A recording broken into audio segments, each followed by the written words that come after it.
Good morning, good afternoon, good evening, wherever you may be. I'm your humble host, Mr. David Knoll, known as Hawkeye Two Feathers, and I greet you with the love and the honor of the infinite Creator. And I continue to pray that each and every day, that each and every one of you will continue to learn how to accept and receive the knowledge, the wisdom, and the many blessings in and from the universe. So, with that said, good morning, everyone. It is Wednesday, June the 15th. It is 12:20 in the AM time. And I want to thank everybody hey, Chloe. I want to thank everybody who tuned in to Milky Way Soul Tribe and with Robert and I tonight, and to tune in here um, whenever you do. Thank you so much. Um, I Once a month I get the YouTube, hey, what's going on? And I've 10 new subscribers this month. It has been about, hey, Jules, how are you? There's been about 10 new subscribers almost every month. There've been a few slackers, and there've been a few more than that too. So, um, way back when I started this channel, way back when there were folks like, our dear friend Brian, who's made it to the other side. Um, we were never going to worry about how many people subscribe to our channels or how many people, whatever. We were just going to leave it up to the universe. And after this long a time, it's been 2 years now since, hey, Jody, how are you?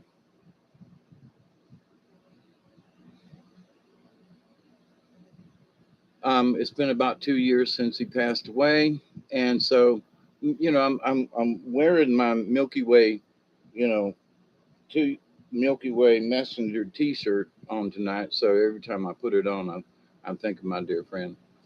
But in that, to carry on the tradition of trying to, talk about things that'll help folks without trying to pressure folks, or, one could say that, we talked about whether or not something that, um,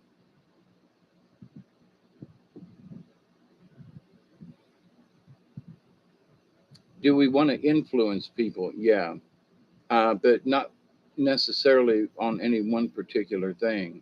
We wanted folks to be able to have information, but of all things, to not get caught up in the muck of stuff, if you will. Jody, did did you ask me a question in an email? I want to look bebop over here real quick. Yeah.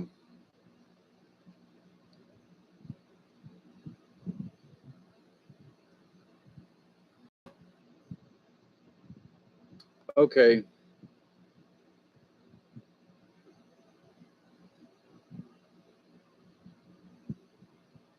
This is about the time he passed away, ain't it? Um, to I won't go into all of your question, but in the email that you sent me, I was going to write back. But here's the thing: in general, people with different points of view who share a common area, a house or an apartment or a property, like for example, mom and pops had their house, and on the across the lawn on the other side of the prop to the other was Granny's house and Aunt Shirley. And so we lived together, but not together. A lot of sharing, going back and forth from house to house. But and different points of view. And the answer is yes. Other people's energies can influence you. Now, to the question of whether or not it's negative or good or bad or whatever, depends on those around you. So I can't make any kind of statement as to, well, those folks. Oh, and by the way, that symbol you sent me is also, you said the symbol of faith is also the Charistus sign, Dante, so forth. So anyway, um, that's why people in cities are going crazy, crazier, I would say, in that they're more tightly packed. There's more energies, more thought processes going on. And there are folks who are just literally bat crap cray cray. And, and if they're really strong willed or whatever, that energy gets carried and spread around other people. Any, and it's worse when you get around them, near them, or in their close proximity. But that negative energy is kind of just in the cosmos. And let me say this, I know that if you look back on my videos 5 years ago, I was a nervous wreck. I was going crazy. The earth is changing. The moon is flopped. Oh, by the way, have you seen did you see where the moon came up last night and tonight? Oh my God, it's so far down in the south. It came up from the southeast. It was so weird. But anyway, so people's energies, near and far, depending on what they're putting out, absolutely have an effect on us. You get a house full of just pissed off people, and you just want to, if you walk up to the door and knock on it, you go, well, wait a minute, I don't want to go in there. You know what I mean? So,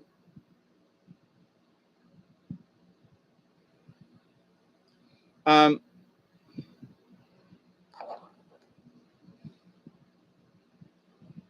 and Jody, find a commonality. For example, if it's just, hey, everybody, let's all just, can we agree to have 10 minutes of peace in the house between us without an argument or a negative, can we have just, 10 minutes of like a moment of silence? Just because we all will feel better. It is a stated fact that, it's like if you are negative around your house plants. A friend of mine asked me, I got plants in my house that have been here literally 20 years, have never been moved, are growing up and over the top. And when you come in the door over there, there's vines dangling down when you walk in the house. I mean, it looks like a jungle. And they've been there for years. And I'm afraid to move and take them down. But the folks asked me that, how do you keep them to grow? And what fertilizer do you use? I don't use any. I don't use any miracle, anything like that. I just use water, rainwater, or water from a well. So, and I got vines over here, there, and back over there. And I've killed a plant or two. Don't get me wrong, from not watering it, like this one behind me, but it still keeps coming back. What is it? I just think it's the environment. I don't holler and scream anymore. My temper is way down, way down. And so I have learned to calm myself even more as the years go by. I still have my little rants every once in a while about certain things, but nowhere near what I used to be like. And so, pulling the two cards tonight, the one with the badger, it's like being aggressive. You know, I was aggressive to everybody that, that pissed me off. And there were times when almost everybody pissed me off. So I was pretty angry, all the time. With When I stopped and looked at it, it was inside of me. The anger wasn't with them. It's what did I like what some of these folks were doing? No. Did I like their personalities? No. But I didn't have to get pissed off about it. I just had to just kind of sort of ignore it.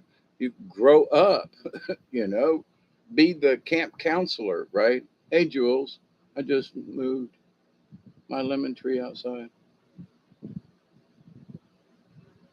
Oh, really? Good, Jules. Um, we got some rain today.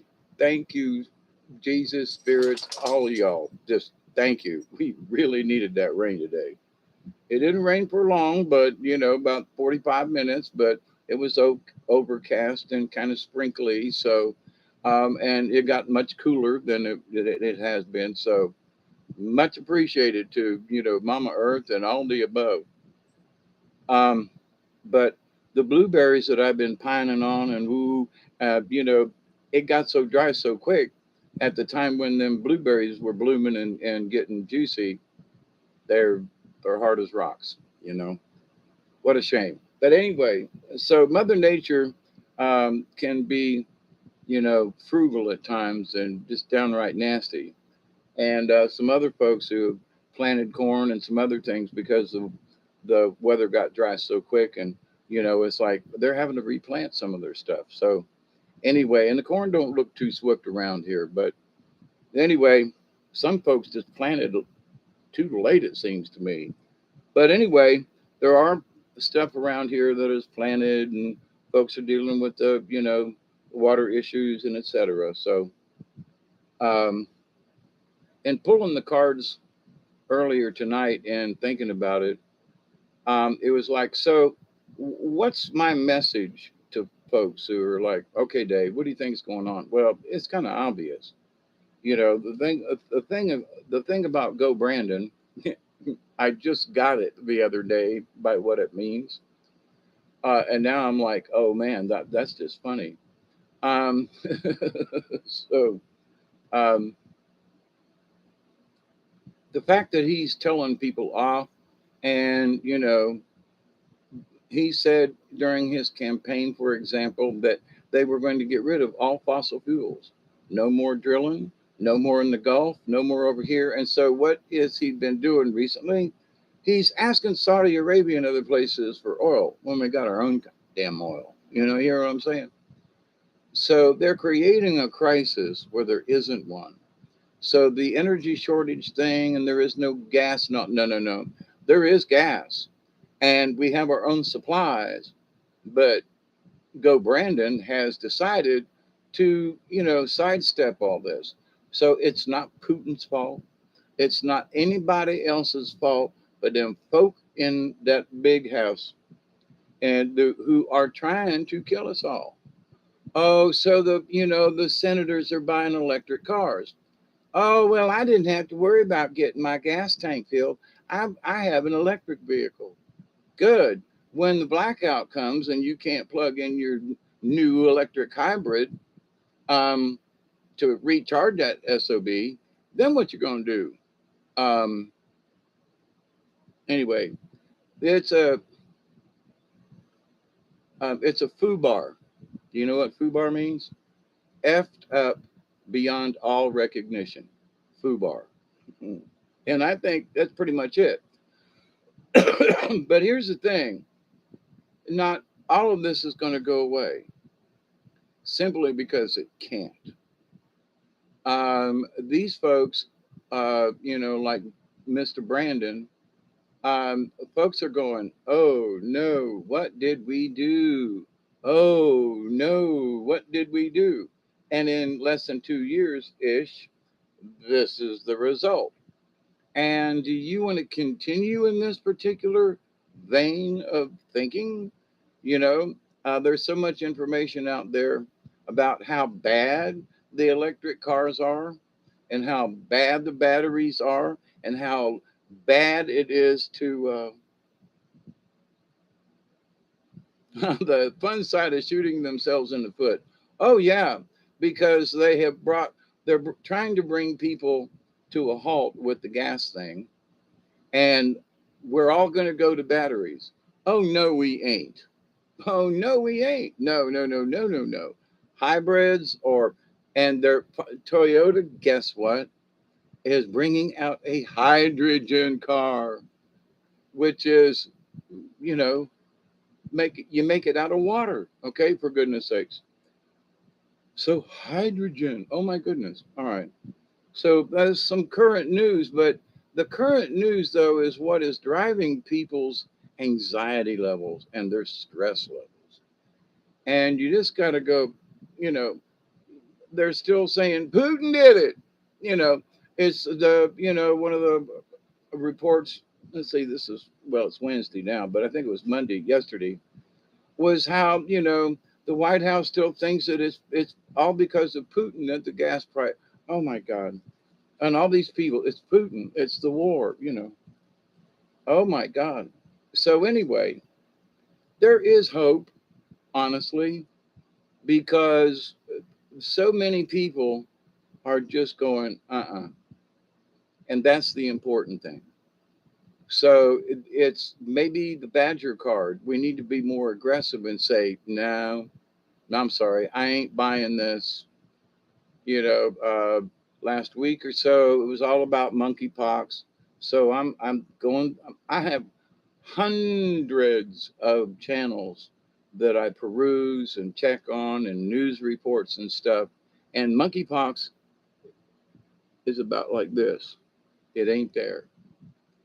Ain't nobody really talking about it. Somebody's doing an update on it. But so here was a big scare that seems to have just lost interest. Okay. Oh, they're going to try to pull it around and this and that, but nah. So, but this summer, with all the heat and everything, uh, that can kill off a bunch of people without them having to do anything. Oh, because they do want to see our demise. So I think that,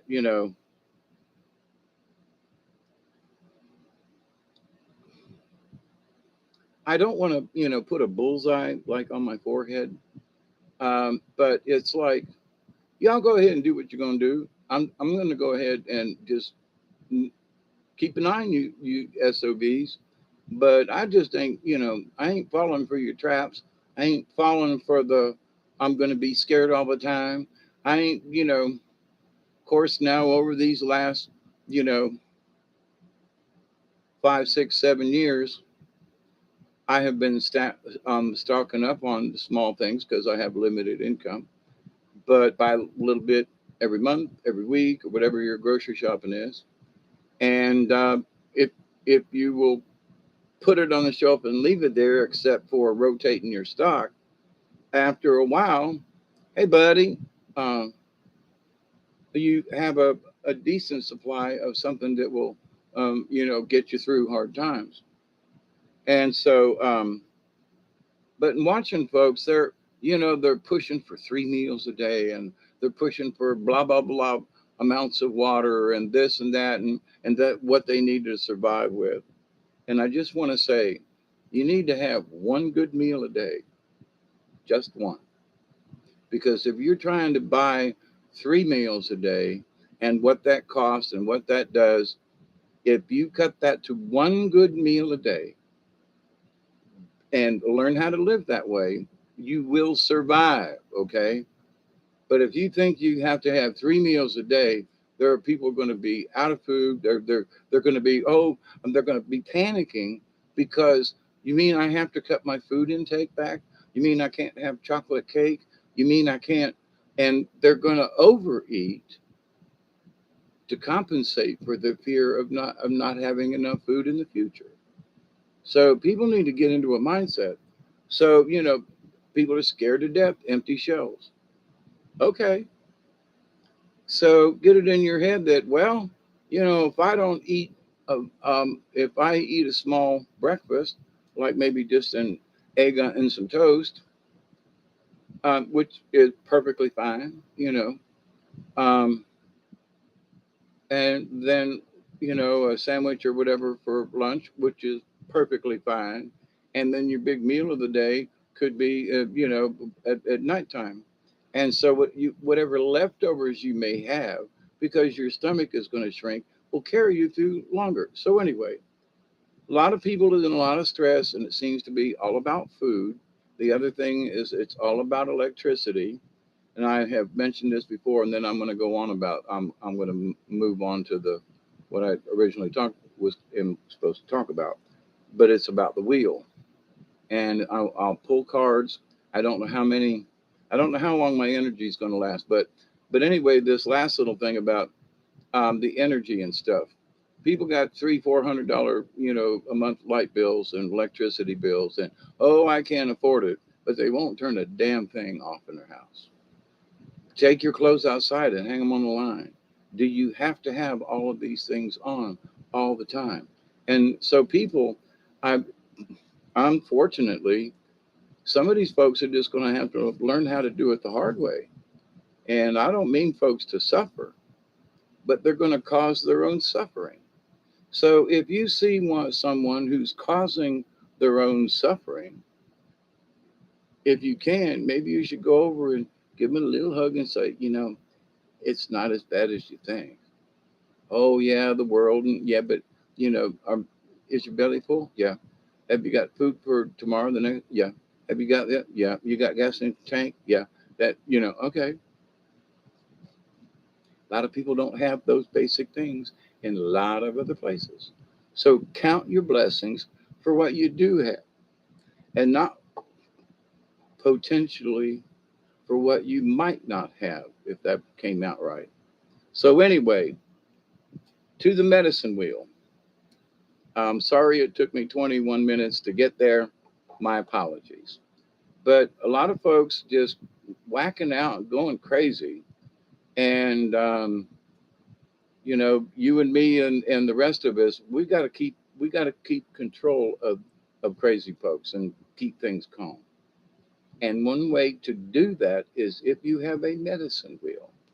And the medicine wheel this is the book that I'm using.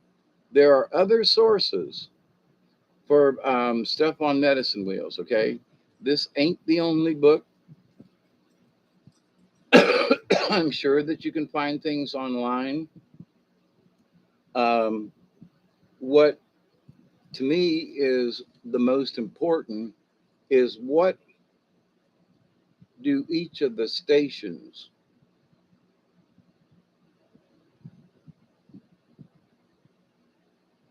what do you mean what happened to him? Well, in his last video, he was alive and well. So that's the aliens knocking on the front door.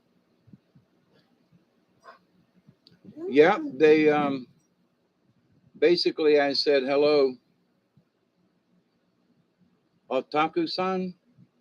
Is that I don't my glasses are sitting right here. I'm too lazy to put them on. But no, he's alive. At least he was, a few days ago. He put out a video. They just don't leave their videos. If he's talking about someone or something, it only stays up for maybe a few hours.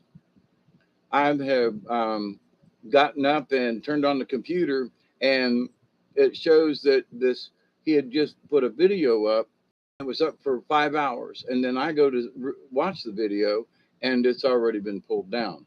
So I think there are a lot of people after them for a bunch of reasons, and they want to keep communication open. So rather than put themselves and their channel at risk for all kinds of stuff, they're putting out information, and you got to get it when it's there. And if you don't, oh, very targeted. Oh, we have no idea how targeted these folks are. And so, but there have been videos, and Dante was in them. Uh, you can tell by where he's sitting and what's behind him. He's in a new location, not in where he was normally doing stuff. But I'm sure they're bombing the area.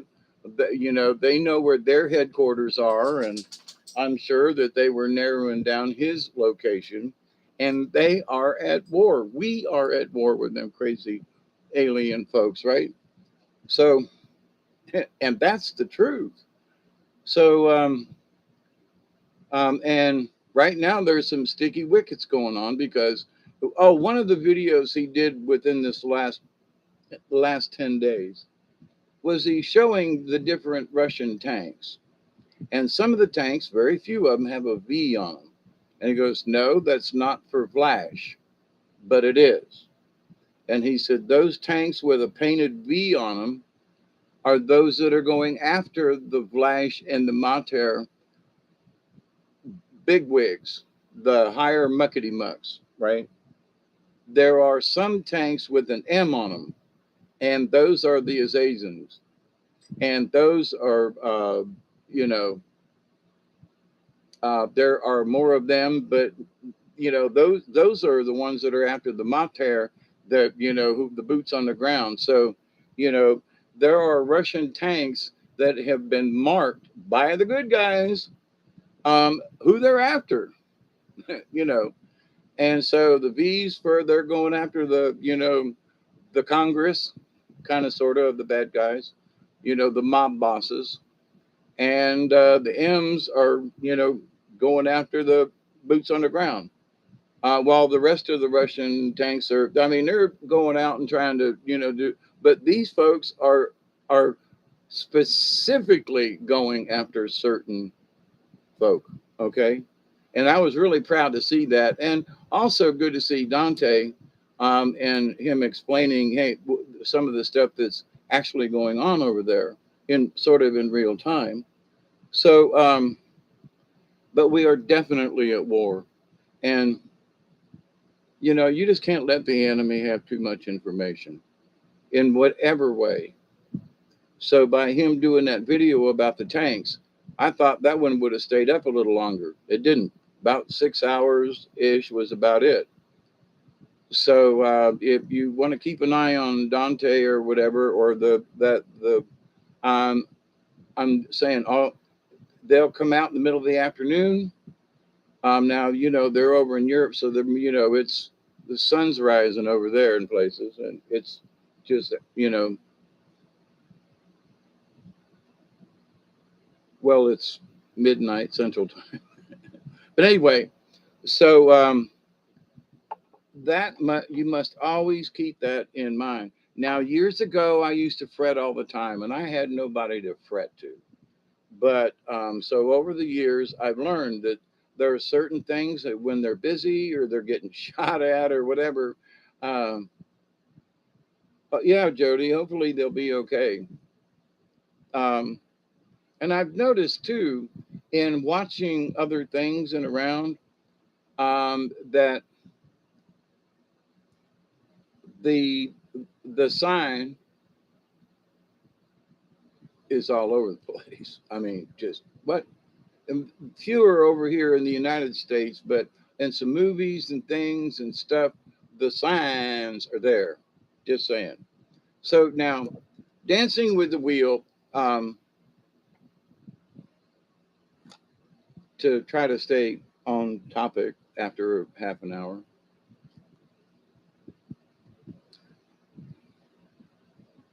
So, Otaka-san, um, remember what he puts out all the time? Believe, believe, believe, believe. That's all we can do. And stick with, Oh, he also said, also too, that there are some other channels out there pretending to be Dante, and he goes, "If it ain't me, it ain't me," And I was like, I have talked about Dante over the years, and and my disclaimer is, no, I've never met him. Do I have any inside information? I not to my knowledge. But do I feel like I've been part of the group, and do I feel in a previous life I have fought beside him? Absolutely. But years ago, when they republished one of my videos, I realized that, and other people got in touch with me and said, Hawkeye, they're watching you. They're keeping an eye on you. And I'm like, well, so how am I doing? And apparently I must be doing all right, because I'm not trying to lay claim to anything, but I'm using the knowledge that I have, the knowledge that Dante himself has dropped. And I've learned to watch the hints. You know what I mean? So the hint is, hey, this is us in the war. Don't believe everything you hear. This is this, doing this. Don't believe what these other things. Okay. And after all the years, because we are at war and we are in that critical time in the war, we have to we got to have faith, and we got to believe that, that we're going to get there.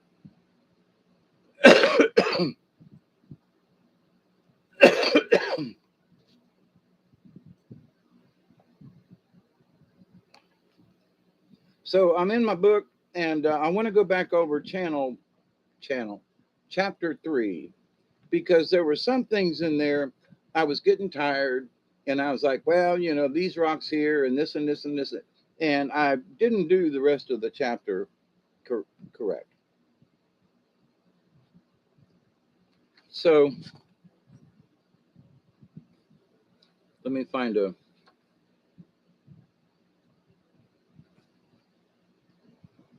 my picture of the.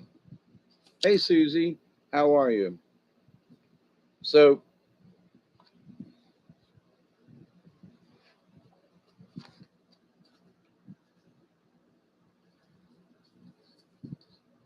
I talked about the center one. We've talked about these, the first circle here.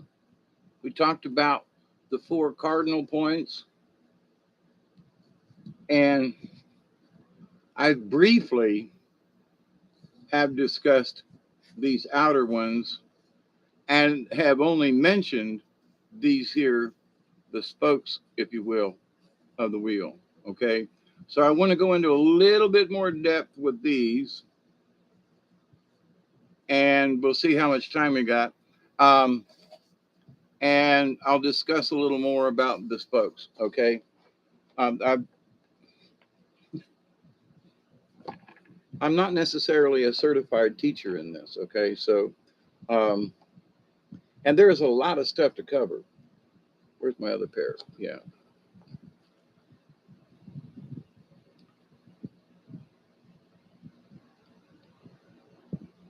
So the last bit, the keeper spirits are the 4 cardinals.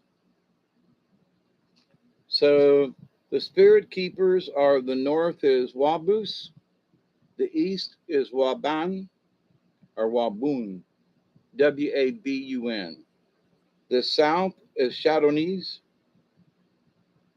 and the west is Mujikiwis. Yeah, it's Mudjekewis.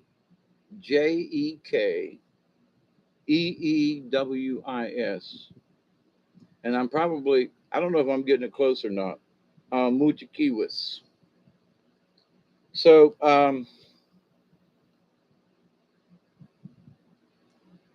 the spirit keepers of the different directions, and each one of them,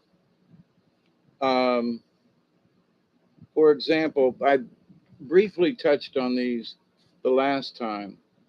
Waboos is the spirit keeper of the north.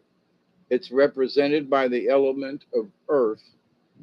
Its mineral is alabaster. Its plant is the sweet grass. Its animal is the white buffalo. And the color associated with Waboos is white. The season is winter because it's the north. The time of the day is midnight, which is about now. The time of life is both the time when we are elders in the snow upon our heads and the time of life when we are newborns coming back into the world. Waboos directly influences all the moons in the northern quadrant. The north is the most paradoxical time of the medicine wheel. It is the time when things seem to be sleeping. Yet within this apparent dormancy, some of the deepest growth is occurring. Now it's wintertime. It is in the winter when seeds lie frozen with the earth that they take into themselves all of the earth's energies that allow them to grow in the season that follows. It is the north that our bodies cannot move as easily as they have in the past or will in the future, that we seem forced to take into ourselves the wisdom of the Spirit we will use as we continue our journey around the wheel. So the time of Waboos is a time of slowing down of apparent restrictions when outward activity is restricted. That's winter. Now Waboon, Wabun, I keep wanting to say Waboon, but spirit keeper of the east. The element associated with Waboon is air. The mineral associated is catlinite or pipestone. The plant of Waboon is tobacco. The animal is the golden eagle. The colors are gold and red. The season is the spring, which we are just now leaving. The time of day is dawn, and the time of human life is that of infancy and early childhood. Waboon directly influences all the moons in the eastern quadrant. Power of Waboon is a very straightforward power. It is that of a new beginnings. Now we're just coming out of that because it's the spring, okay? And we're fixing to come into the summer like in on the 19th or the 20th. It's the summer solstice, okay? It's equal.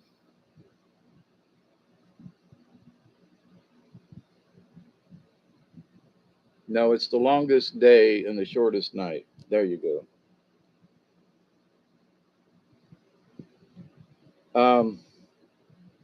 Wabun brings the time of new growth to all of Earth's children.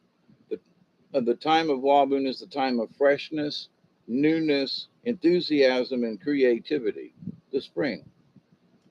It is the time of bursting through of the light that comes after each darkness, the brightness that you see after you have come out of the void. The East is truly a time of rebirth, a time when all things are possible. It is a time of innocence and a time of awakening, not necessarily reawakening, but awakening. I would say reawakening because every spring the trees and plants reawaken. So, in that respect, people under the influence of Waboon feel that they are the messengers of truth, and in reality, they do have the ability to see farther and more clearly than people who are under the influence of other spirit keepers. In part, this comes because of their connection with the golden eagle, the animal associated with Waboon. Like all eagles, the golden eagle has the ability to soar higher, to soar to Creator. From this height, the eagle can see what is happening on earth. Like the eagle, people who are experiencing Waboon also have this ability to soar high and to see from a broad perspective. So some of the things that I talk about, and to some folks, don't get your panties in a wad. Try to stay calm even when it seems like it's a panic situation, and it's hard to do. But um, um, um, Hawk, along with Eagle, that's my Hawkeye. You know, being able to see things from a different perspective, go up a little higher, and if you're just down on the ground and in the forest, you literally can't see the forest because of all the trees. If you're flying over the forest, you can see the whole forest. Anyway, so Waboon is a spirit keeper of the east. Now we're going into the south now because of the time of year it is. Shadownese, spirit keeper of the south. Now we're going into this quadrant of time, right? So there's January, February, March, April, May, June, July, August, September, then October, November, December. Okay, so we're in this third section. The element associated with the Shadownese, the spirit keeper of the South, is water, which we really need right about now. But the Yellowstone is overflowing. The mineral is serpentine. The plant is the sagebrush. The animal is the coyote. The colors are yellow and green. The season is summer, which we're officially coming into, I think Friday or Saturday, 15th, in 4 days ish. at June 21st, okay? And this is the 15th. So the time of life is that of our older childhood, adolescence, and young adulthood. Shadownees directly influences all of the moons in the southern quadrant. The strong sun moon, June 21st through July. The right Berries moon, July to August, Sturgeon. And the harvest moon, August 22 to September 22nd, and Brown Bear. And so my birthday's on the 24th of September, so I'm just over that cusp. So like the power of Waboos, the power of Shadownees is a paradoxical one. Shadownees brings the time of rapid growth, a time when every being has to reach out for fulfillment so quickly it does not have time to question the path laid down by the Creator. The plant that poked its head through the soil and began to grow during the time of Waboon now needs to leaf out fully, flower and fruit. So during the summertime, it bears its seed and prepare for the time of harvest. So it is with all life influenced by this quadrant, and humans are no exception. Okay, now we're on page 35 if you've got the book, but we're discussing the spirit keepers, which is north, south, east, and west, and we're on the southern stone, and its name is represented by Shadownees. Uh, we explore everything with little discrimination, trying to find what makes us feel good, what fits with us. In the time of the Shadownees, we begin a more directed form of exploration. The South is a place where many people seek their visions and ask the Creator to point them in the direction that, excuse me, point them in the direction that they should go. Hang on.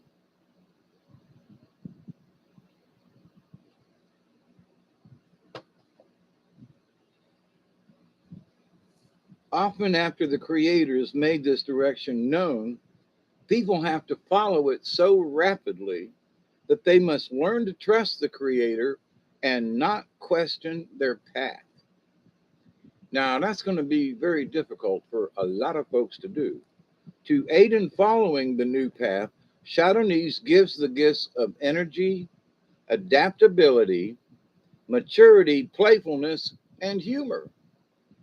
So, where okay, uh, would you call that summer vacation? um, Let me read that little part over because we're in this period of time, okay? Or we're coming into it on the 21st. Often after the Creator has made the direction known to where someone needs to go, people have to follow it so rapidly that they must learn to trust the Creator and not question your path. To aid in the following of the new path, Shadownees gives the gifts of energy, adaptability, maturity, playfulness, and humor. For many humans, the time of Shadownees is one of self assurance, of acceptance. It is the time when everything in our world truly seems possible. When the search for love is definitely one of our guiding forces, and when we are particularly capable of giving and receiving love in many, many meanings of the word, the time of the Shadownees is a time of learning about relationships. Hey, Isby. Yeah, night, night. Um, so the time of Shadownees is a time of learning about relationships. And that's between cultures, that's between marriages, that's between relatives, friends, and neighbors. I mean, it is a time of, checking it out. The paradox of Shadownees is that while all this open, outward, energetic activity is taking place, while we are learning to trust life and follow our own life's path,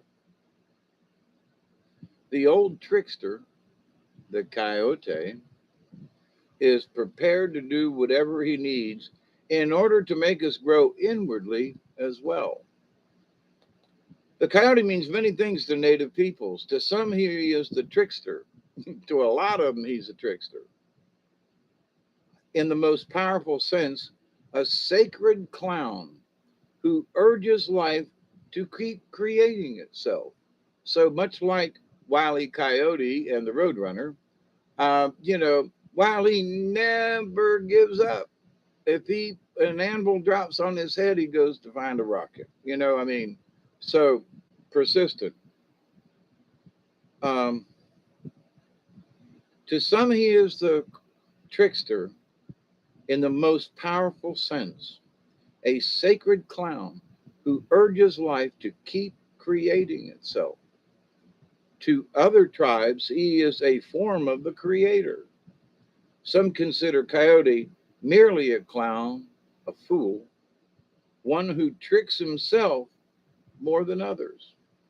The animal itself also has many meanings to people. To some, Coyote is a nuisance, a thief, and a scoundrel. To others, he is a symbol of freedom and mystery. How fitting a totem he is for the paradoxical Shadownese. The favorite trick of Coyote is one very appropriate to this point on the wheel, making you fall in love. I've done lel in love, most often with a person very different from you and from how you thought you wanted your mate to be. Attraction is the glue that draws people to these walking, talking human lessons of life. Yep. Love is the cement that binds them together as long as they are willing to learn from each other. And I would say love is the cement, or I don't know, it's the reverse magnet that repels too.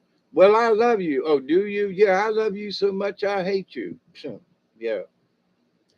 When you're under the influence of Shadownese, it is a good time to explore love, explore relationships. I think me and my dog will take a bath together. Uh, that's, I'm I'm too old. Love ain't coming my way unless it's in the form of a four-legged, and I don't mean that nastily now.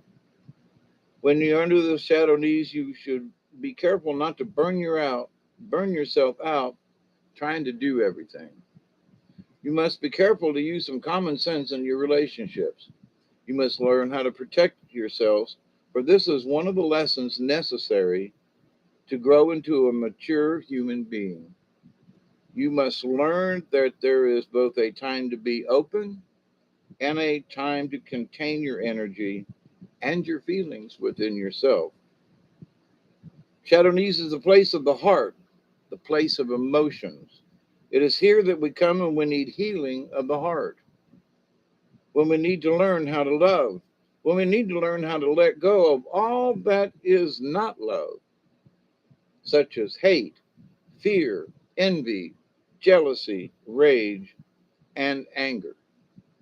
The Shadownese stone is the place to come if you are having problems with a relationship or if you're looking for one.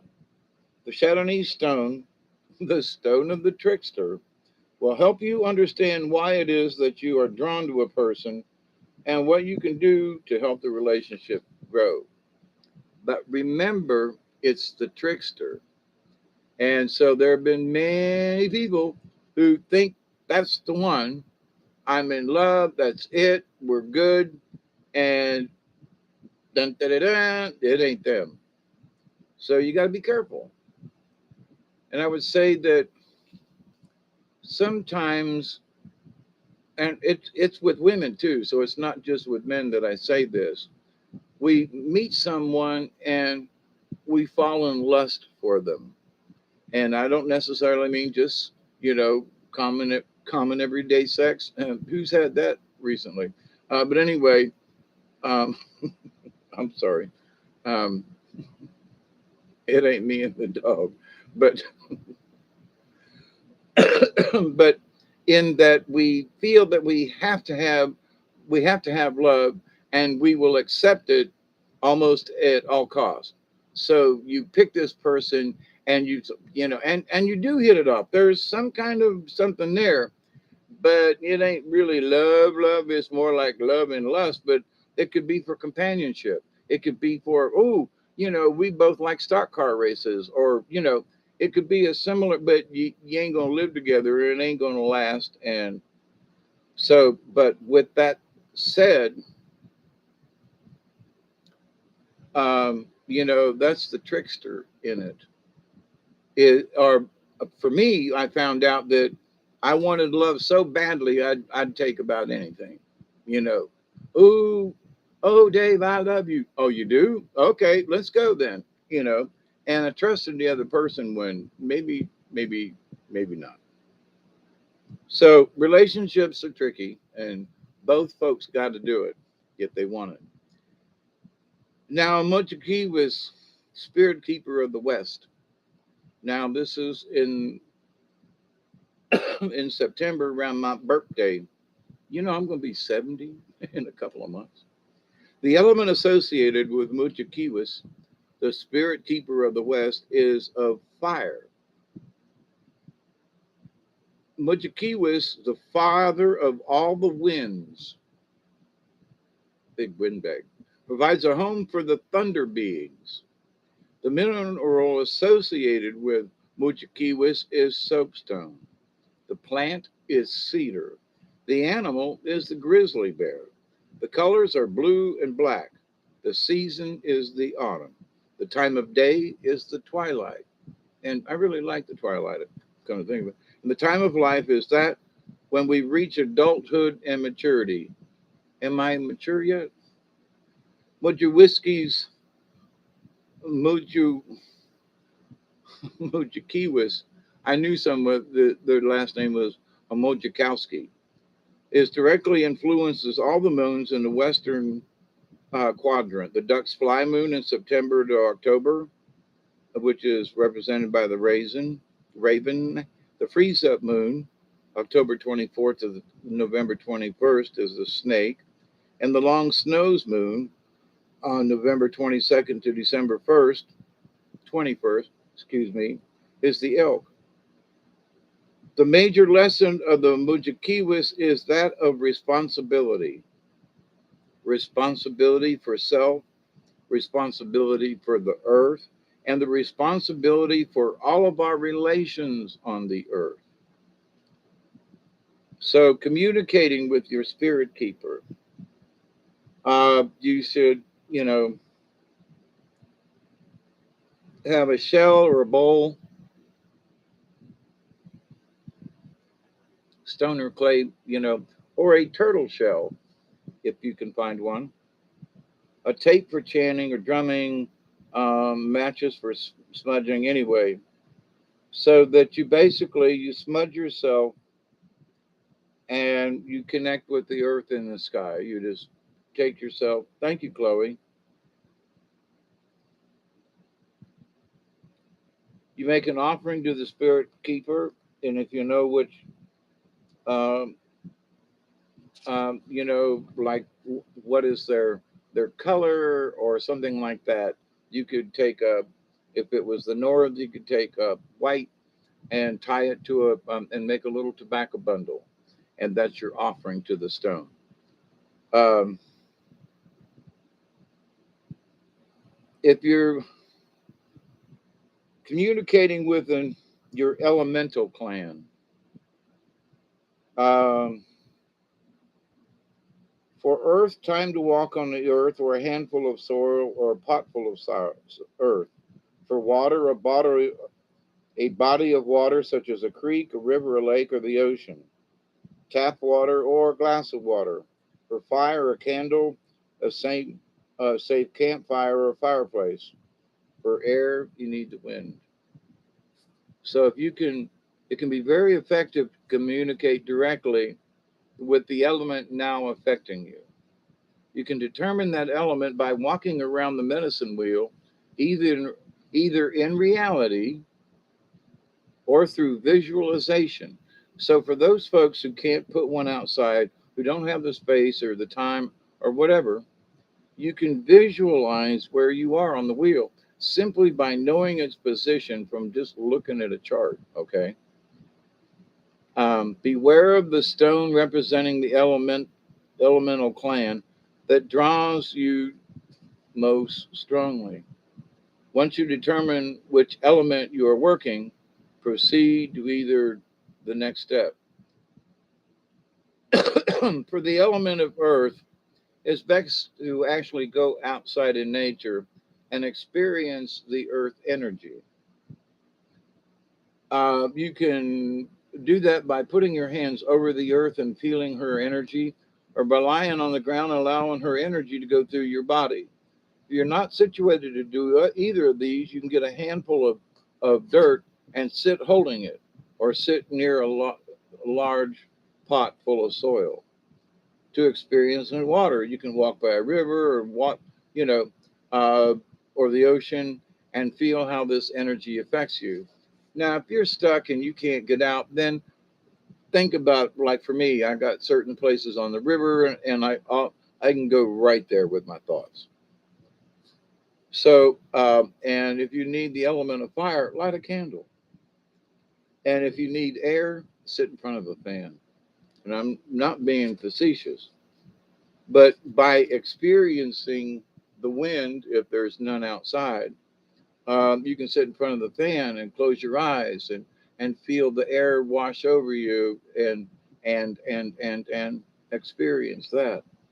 So, depending on which of the elementals, that you're being drawn to, right? Um, all right. So now the next chapter is the moon and spirit path stones. Now that's a totally new chapter and a different set of stones.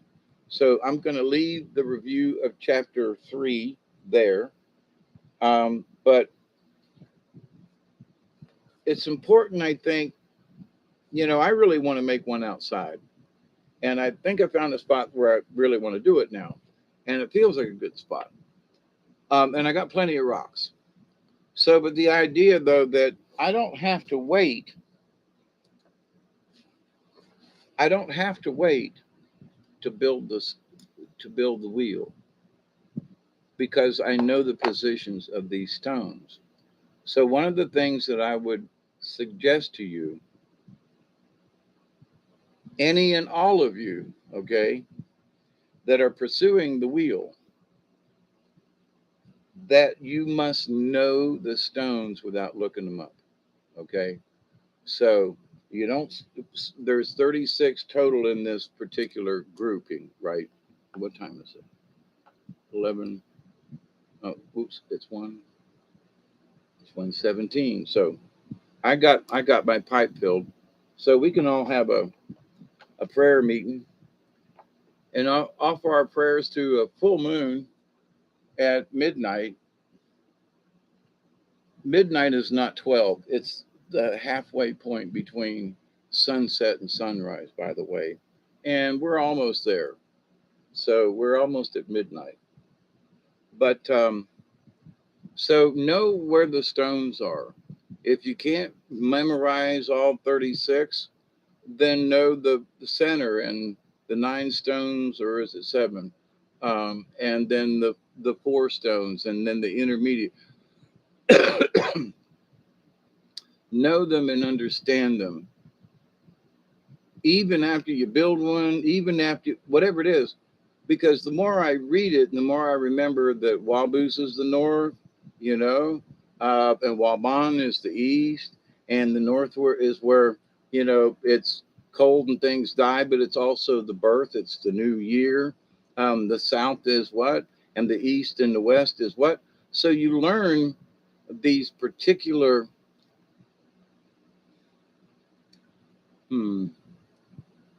It's like the larger events, the bigger stones, or I can't necessarily say they're the most important, but they are the most key stones.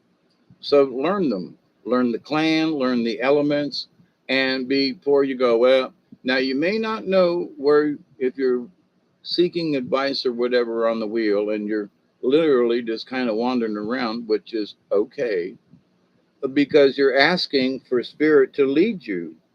So if you have a problem and you want to go to a particular stone on purpose, the southern stone, the Chandonese, and because of love, relationships, or whatever, you want to go there because that's where you need clarification. So you go to that stone, you face south, and whatever that stone is or whatever relates to it, do your best. If it's whatever the colors are, which I put the book up, but whatever the colors are, maybe you should wear them. Make a little ribbon, do something to show the spirits and the creator. And like the Japanese and the Chinese and them folk, it's all about colored ribbons and ringing bells and honoring the spirits to let them know you're here. Okay. And a lot of people think that's stupid. And, the Chinese and then folk over there, they don't think so. And there are millions of them. Okay. There are millions, actually, probably billions, but to the point. Are they right or wrong? I don't know. We don't live over there. They think it's right. They believe it. Ergo.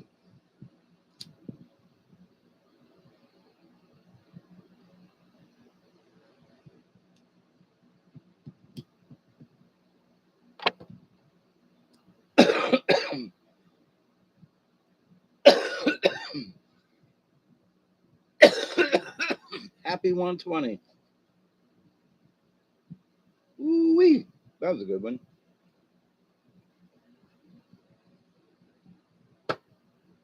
So now, for those of you who are left, um, I said I would try to do some card readings. So this is, if you've made it this far, it's part two. I do have the cards over here. Um, I have found, and it's because of elderberry, I have found, and some of other folks too, Mark. But anyway, in that, and some of y'all to have, it's the medicine wheel is always in my head, kind of thing. Um, but the details had worn off over time. So I knew about those stones.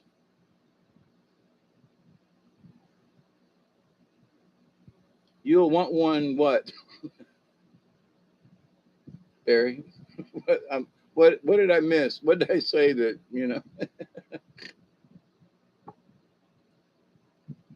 Oh, a card. Yes. Okay, I picked up on that thought. Like, what the hell are you asking? What do you want? Oh, I need to smoke another bowl. I got you, Barry. I I heard the thought before you wrote it down. Like, what am I doing here? Oh, holy crap! Pulling cards for people. Anyway, so how many of you have felt muddy-headed recently? Just um, muddy-headed. I don't know how else to put it. It's like I'm kind of here, but I'm not, and um, and it's almost like everything I do, which ain't a whole lot sometimes because of this dadgum heat down here. But I'm still trying to get around it, going out in the evenings at at sundown, at twilight, which is after reading that, it's that time of um, the time that I was born would have reflected some of this. So anyway, so twilight, and if I'm awake early in the morning, I try to go outside and do something then. Well, a weak feeling, yes, absolutely, but also um,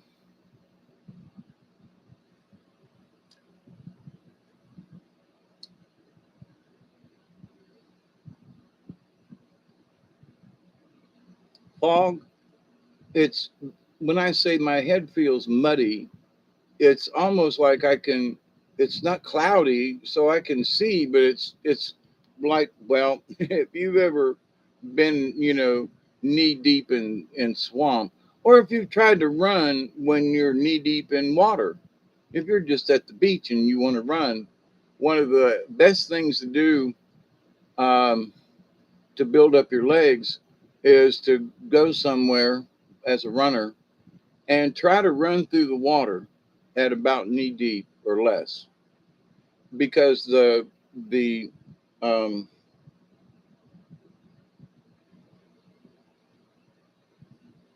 the resistance of the water on the legs is like, running on a treadmill. I mean, it's just really good for you. I've had a headache all of this week as well, and more tired than usual. Yeah, I've had a couple of spurts of like really good energy, and so I'm watching what I'm eating and taking vitamins. I've got different types of kratom that I've been experimenting with, but there hasn't been any of that. I just kind of kept it, just vitamins, right? And the occasional, when my nose is running so bad, I got to take a Benadryl, or my head hurts so badly that I got to take a couple of ibuprofen. And so it's like, okie dokie.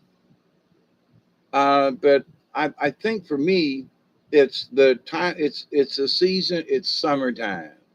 I mean, there's just this summer oppression down on the earth. And I say oppression, but it's like a big heat wave, the heat dome. There's this thing over us versus cold air that's flowing and moving and everything. It's stifling. Oh, Edith, why don't you just stifle? But anyway, so but cosmically, it's been really muddy. I just, I don't know. It's like, you know, having when I got too much clay in my water. I fill up a glass and look at it, and it's like, ooh, it's a little cloudy in there. So muddy head is best I can get to it. But anyway, um,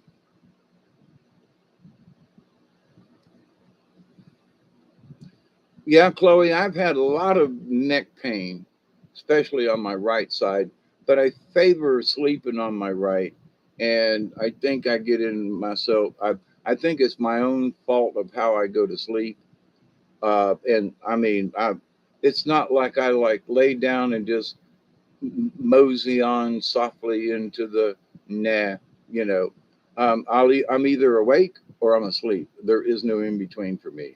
When my brain says, oops, boom, and I'm like, wait a minute, I don't want to go to but that's part of my narcolepsy. And it happens when it happens. I was walking outside the other day. Me and Doug are trying to go out, and I'm trying to just putz around and get used to the heat. And just instead of just, I can't sit in front of the fan. Oh, because then when you're not in front of the fan, you don't have that movement over your body, and I get hot immediately. So you got to be careful with that. And I'm sitting in front of a fan right now because it's so bloody. The humidity is so bloody nasty. If it's 80 degrees, it feels like 92. You know, and so even when the lights go down, it's still so muggy, even though the temperature is lower. It's still, it feels like it's 90 degrees.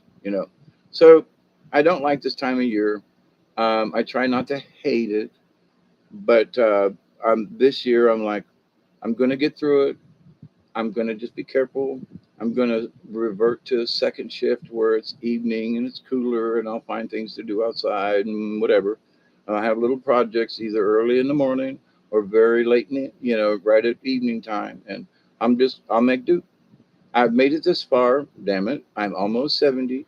And I'm going to let this, do I enjoy it when it's like this? Nah, nobody does down here. But the heat wave went all the way up in the middle of the United States. So all people always say, "Oh, but Georgia, it's so hot and muggy." But it is. But it was hot and muggy in Missouri, and much higher north than we are down here on the Gulf. But thank God we got showers today. So, we do get some relief once in a while. And praise the Lord for that, right? So, but anyway, I'm coming to the cards just a minute.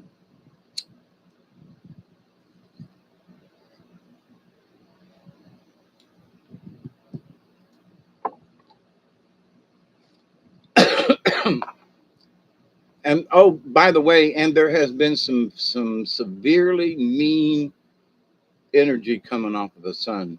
In fact, today and tomorrow we've got this class 2 or 3 or whatever it was that were sent out a really long filament that's supposed to hit us today and tomorrow.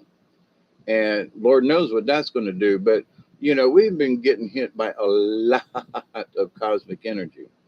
And I've been, I keep an eye on the Schumann resonance, and it has been fairly stable without a lot of bumps. But I gotta say that um, where 7.8 is supposed to be where the harmonics is for the Earth, at different harmonic points, there's stuff going on. It's not real heavy, but it's there when there shouldn't be anything there. It should just be clear. So when you look at the chart and it's green along these lines, a little clear in the middle, it should not be there except at 7.8. That's the only one that should be showing up. So there's still what I would call background noise going on, and it is ever present. Now, to having listened to some other folks that I've listened to for years, they swear to God by the end of this month, it's the transition's going to happen. And it's going to be like a flash bulb going off on everybody's eyes. And people are going to wake up and go, I feel different. What's going on? We'll see. And ET's supposed to be and supposed to be by the end of this month. No lie. I mean, they're really serious this time. And there are things taking place, and they're really serious this time. Okay, how many have we been through this year alone? Like January. Then it was in February. It's March, and that kind of was really quiet about April, and didn't say too much about May. But they swear to God, the alien folk, that it's gonna be by the end of this month. We're all gonna go in the transition. Stuff's gonna really start happening. Okay. We'll see. We got about 2.5 weeks to go, so we'll see. I have noticed, though, I'll get to your cards in a moment. I got them right here. But I wanted to talk about this the next time I did a video, so I'll just use this. But there is a lot of ET stuff going on in the government with the CIA and the NSA and folks talking about stuff, about ET stuff, and about, ET stuff, meaning in COG, the, continuity of government. Now, I listened to the Dark Journalist, and he's had his recent this week was Catherine Austin Fitts. And boy, the Solari report and all that. You want to find out what's really kind of going on with the money and stuff. Catherine Austin Fitts, and one hellaciously smart woman, and is aware of the ET factor. So one of the things is that in the government they're talking about the continuity of government. All right. So what happens if the president, blah, blah, blah, or what happens if we come under attack? Then who takes over? Who's got the football? Who's going where? The continuity of government. Now, these folks have been talking about this for a while, but now they're kind of mixing it in with the ET. Now, I say ET come get old Barney Rubble. and take him off somewhere and maybe fix some of that stupidness. But but what if ET shows up? There must be continuity of government, COG. And it's like, wait a minute, why are these folks in the government talking about this the way they're talking about it? You got to be aware. I was like, wait a minute now, that is true. Why is the CIA why are they talking about this stuff along with continuity of government? So ET comes, maybe they zap, Brandon,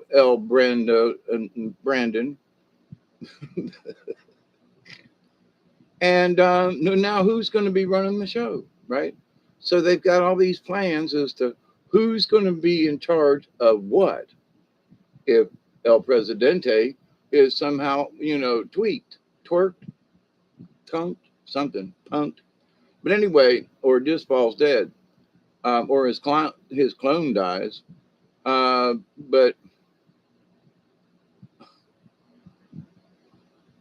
they complained about things that Trump said, right? Oh my God, I can't listen to this man at all. I mean, his behavior and everything is like, holy mackerel. So we got to pray for these folks. There are a lot of people who put their faith in something and they have been, the trickster, Coyote, has been in their cards, if you know what I mean. So I'm getting to your card, Barry. So with this continuity of government and ET stuff and money missing and all these other little, they're in the news, but they're on the edges of the news. They're still in public and people are looking at it, but they're not really, they don't know what to think about it, right? Hey, Katniss, how are you? So in the grand scheme of things, you can tell that there are definitely some strange manipulations, if you will, in the government and other things in businesses and just stuff. Also, there's an interview by Fox from our current governor, and damn it, he'll probably be our the next governor. I voted against him, but in the Republican primary, they had put so much bad press out there about Sonny Perdue, who I believe was from down here in this area, that not as many people voted. I think Kemp got a 2-1. But here's the thing: Kemp helped to get Brandon elected. Okay, he and some of them folks up there in the governor's office and stuff did not try to pursue the elections and so forth. Now they have fixed some stuff. In fact, I got a thing in the mail today about voter registration and this kind of thing. And they really want to make it so you can vote, but you got to be signed up. If you ain't signed up and got some kind of proof, then you ain't voting. And I'm good with that. Always have been. And there are some folks who are like, now we ain't having no ballot stuff. And what was the statement that,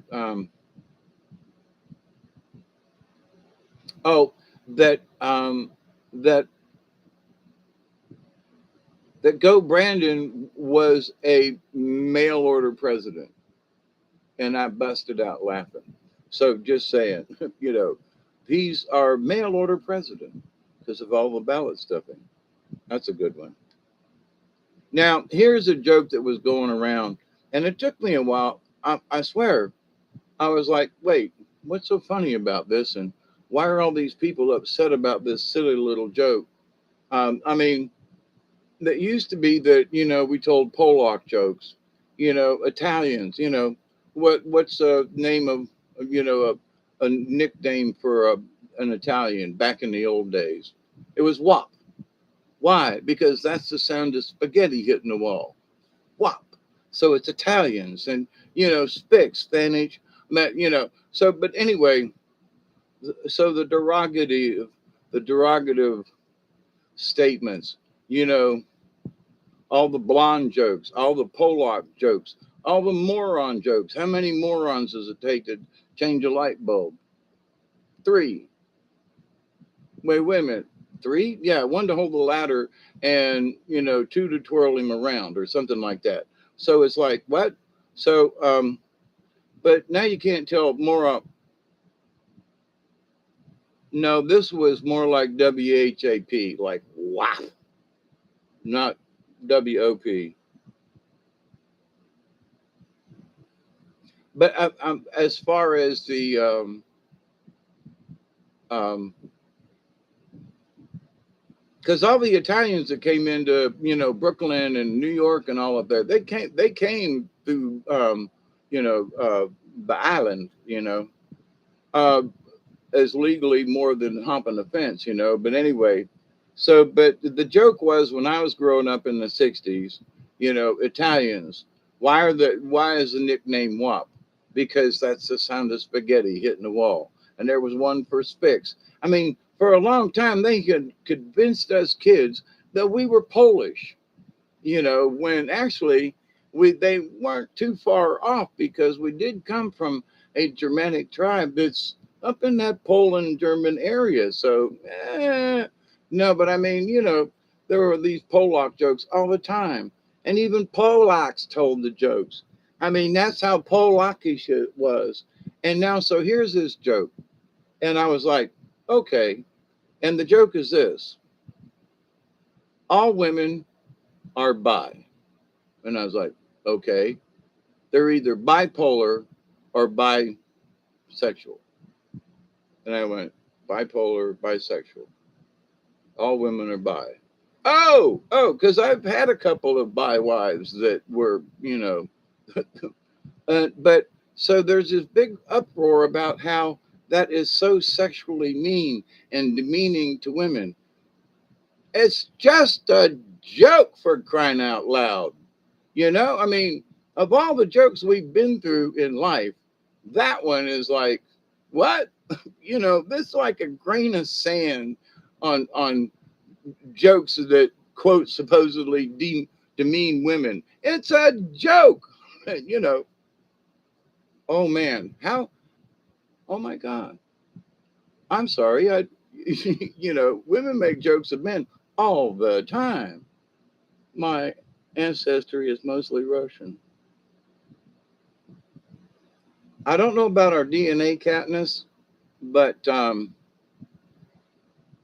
now from the null side of the family, which would be from the mother, that it goes back and that we are of Germanic now. It goes back.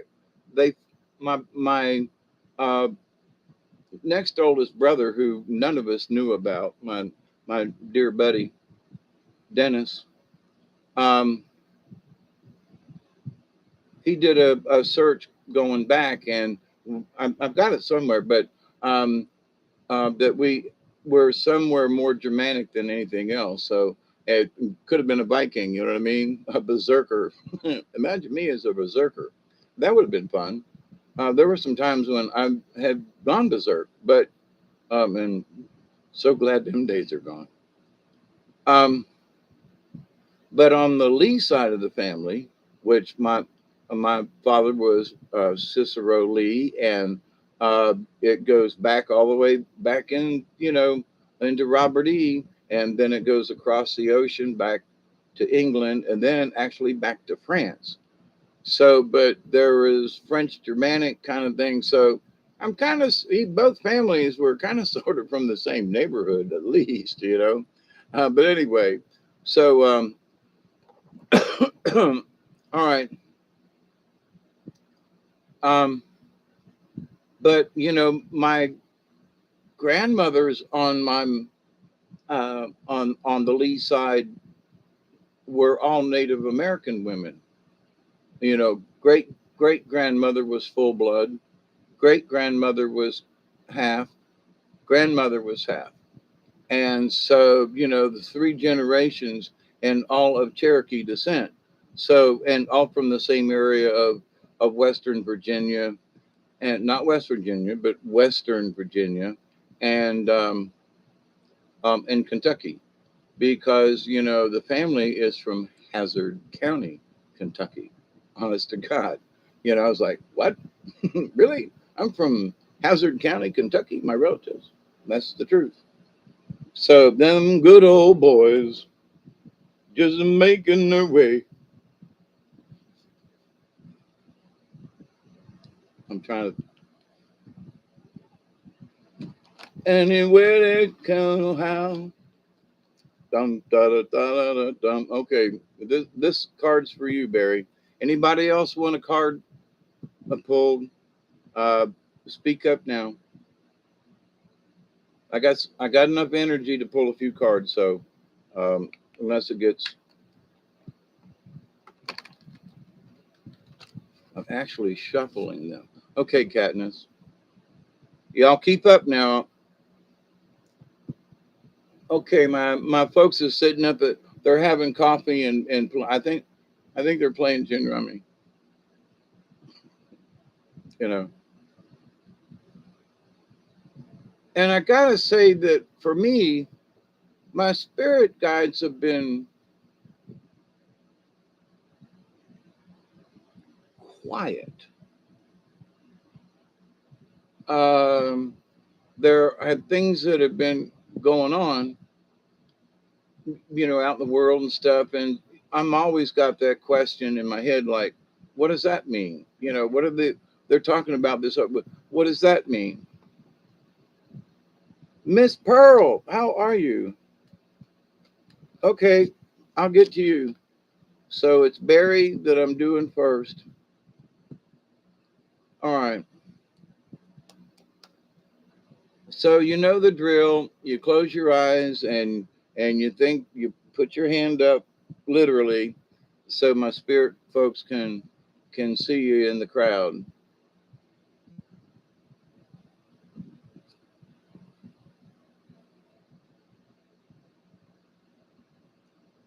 A lot of other thoughts trying to like get in here at the moment and y'all be quiet.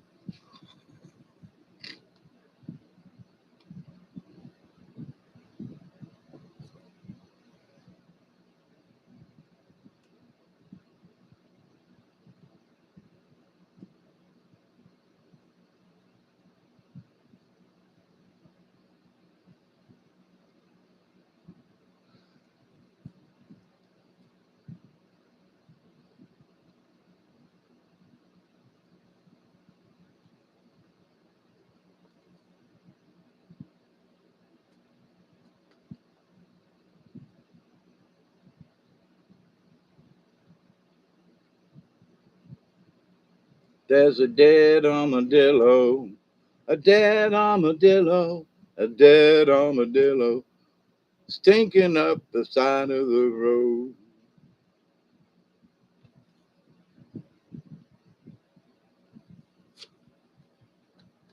Very interesting. Very, very interesting.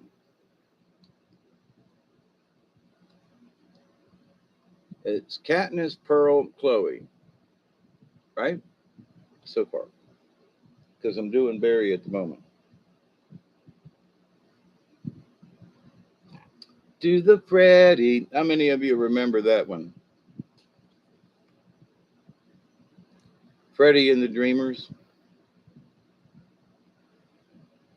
Oh, oh, oh, oh.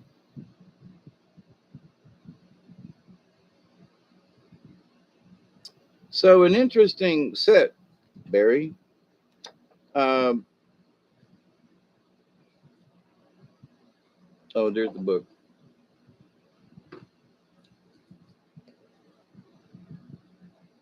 I'm sorry, I'm yawning. Um, I think my black glasses are like broken for good now.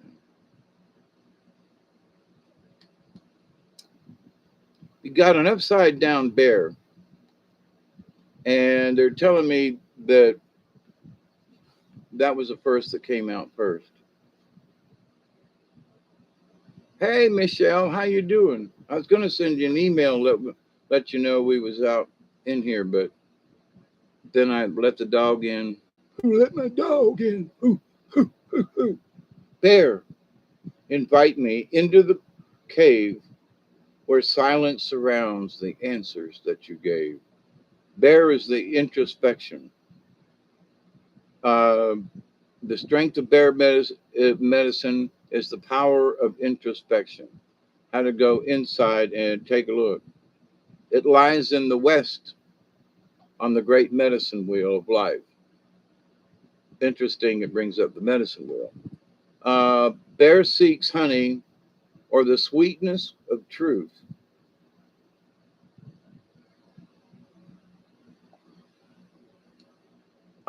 When it's wintertime and bear enters the womb cave to hibernate, to digest the year's experience. It is said that our goals reside also in the West. Hey, Melazazel, how are you?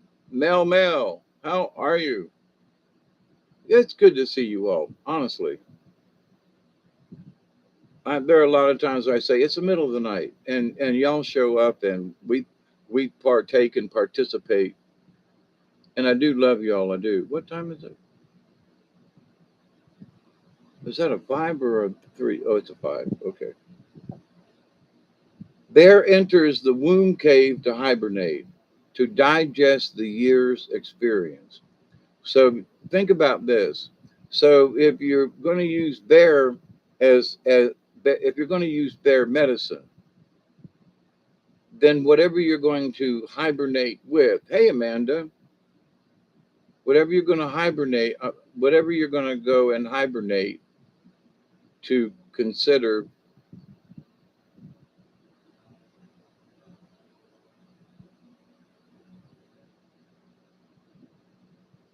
we think of if we can face west um, in our meditation, if we can physically face west, um, to become like bear, we must attune ourselves to the energies of the eternal mother.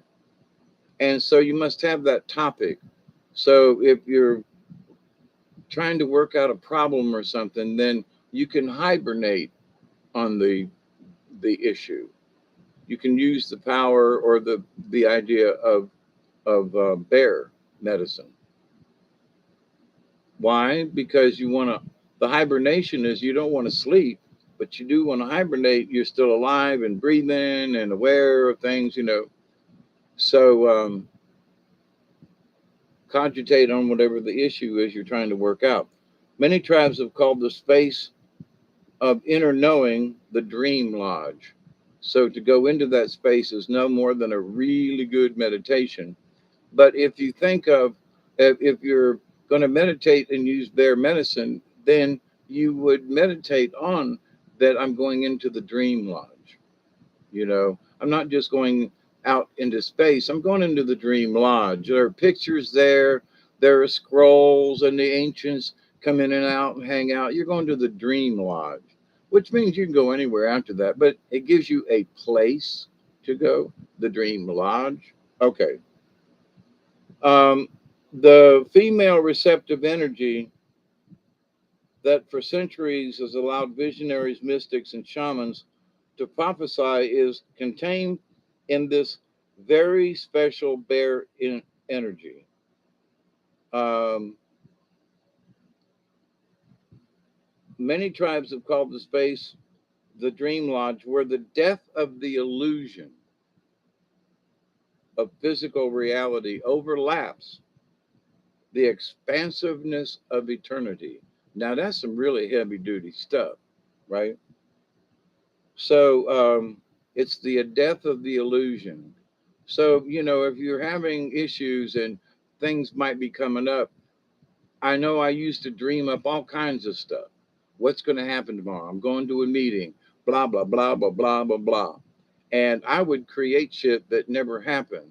But I'd almost literally get sick to my stomach because I had this big meeting with a bunch of big wigs, and I had to be an engineer. And so, anyway, but now it's upside down.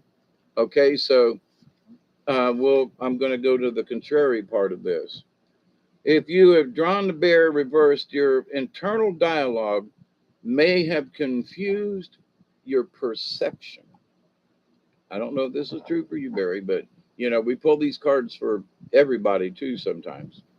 Or actually, it seems like a lot of time. But your internal dialogue may have confused your perception of your true goals. Now, I know for myself, I had all these goals, blah, blah, blah, and my perception. And actuality, it turns out something else. In seeking answers or advice from others, you may have placed your own feelings and your own knowing aside. In other words, you take somebody else's opinion and you forget about yours. The time has come to regain your authority. Respect my authority. For no one knows better than yourself what is proper and timely for your evolution. Reclaim the power of knowing. Find joy in the silence and richness in the mother's womb.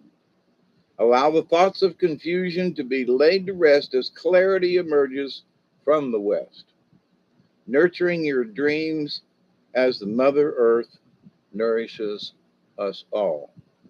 Bear in the contrary position is teaching you that only through being your own advisor can you attain your true goals. Now, it doesn't mean to give up on other people's suggestions. Anything less than doing of that which gives you the most joy is denial. Now, there's a lot of people who live by that river, the river of denial. Anything less than the doing of that which makes you happy and joy is denial. To achieve happiness, you must know yourself. Now, Barry, I think you know yourself. Uh, to know yourself is to know your body, mind. Use your strengths to overcome your weaknesses and know that both are necessary in your evolution. Journey with Bear to the quietness of your cave and hibernate in silence. Dream your dreams and own them. Then, in the strength, you will be ready to discover the honey that's waiting on the tree of life. Now, the other one is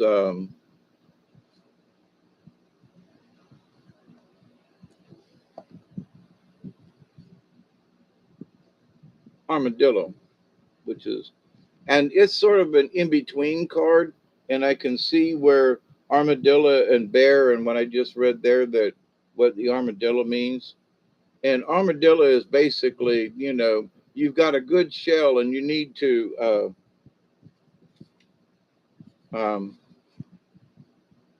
set boundaries.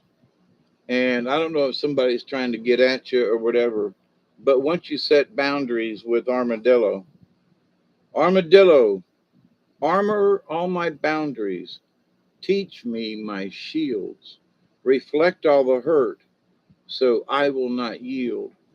So going into the dream time, sometimes you have to make sure that you've got your mental boundaries set, okay, and that you've defined the space, kind of thing. But the next card, which is much more important to this, is whale, number 41. And we haven't had whale in a while. So don't know how that fits with you. You said earlier that the bear was right on. So here's whale. It's the record keeper. Whale of mighty oceans, you have seen it all. Secrets of the ages are heard within your call. Teach me how to hear your words and how to understand the very roots of history of when our world began. Now, I can see by just pulling the whale card how Bear and going into the Dream Lodge and drawing boundaries for whatever that means going into that. Whale is very much like a swimming library. Whale carries the history of Mother Earth and is said to have been placed here by the ancients from the dog star Sirius, which is in the south right now. Biologists say the whale was a mammal and very possibly lived on land. All the petroglyphs uh, speak of the motherland of Mu and the disaster that brought the red race to North America from the west, beyond the great waters. In tribal legend, whales moved into the ocean happened when the earth shifted and Lemuria, the motherland, went below the waves. Whales saw the events that led to the settling of Turtle Island. Whale medicine people are coded with their DNA to understand that sound frequencies can bring up records and the memories of ancient knowledge. Now, I know, Barry, you're always looking for, like the reason you're interested in the medicine wheel. So, the fact that going into the dream lodge with the predefined area and the shelter, if you will, of armadillo, the shielding, and to discuss with whale. Now, if you pull the whale card, you're being asked to tap into those records and allow yourself to be sung to by those who have the original language. You'll hear it in your head. We're the only creatures who do not have our unique cry or call. Find yours. Allow your voice to use this sound to release tension or emotion. Now, that was up, right side up. Whale was upside down. If whale has beached itself in your cards, the contrary medicine implies that you are not following your sonar or your homing device. On some level, you have forgotten that you hold all the answers you need to survive, to grow, and to claim the power of your chosen destiny. It may be that you are having to deal with a lot of chatter in your head and cannot get to your personal record. If so, you may need to use other sounds to enter the silence. See, now this is the silence with whale, but they're still talking about the dream time. They're still talking about the dream lodge with bear. Okay. Yeah, you too, Mel. Davina, how are you? Sorry, I'm reading and can't look at the thing. So, um, is if so, you may need to use other sounds to enter the silence. The drum or the rattle or the flute or sounds of nature may help. Um, Rock yourself gently and float into the world of the sea. Flow with the waters of time and collect your answers. Contrary whale is saying that you must desire to know. You must desire to know. You must seek the whale song within you. Hearing whales call, you will connect to the ancients on a cellular level. And then, as you relax into the flow of the song's rhythm, you'll begin to open your unique library of records. It may not come to you all at once because you don't really want it to come to you all at once. You really don't. It may take practice, but if you hold the desire to know close to your heart, it will be the whale's gift to you. Look to the great star nation and send gratitude to Sirius for the Song of Whale. Now, I would suggest that this idea that humans have not, they don't have their own call. Barry, when you're when you're by yourself or with the dogs or whatever, and the chickens, you know, uh, there are times when back in the day, um, try to do something like throat singing, like oh, and you practice it because when you get the vibration in your throat to go all the way down to your stomach, then you can change the notes. So, well, it's not really notes, it's more like pitch. So, and it's sort of a good breathing exercise too. Whoever's next, uh, raise your hand. I think it's, I forgot.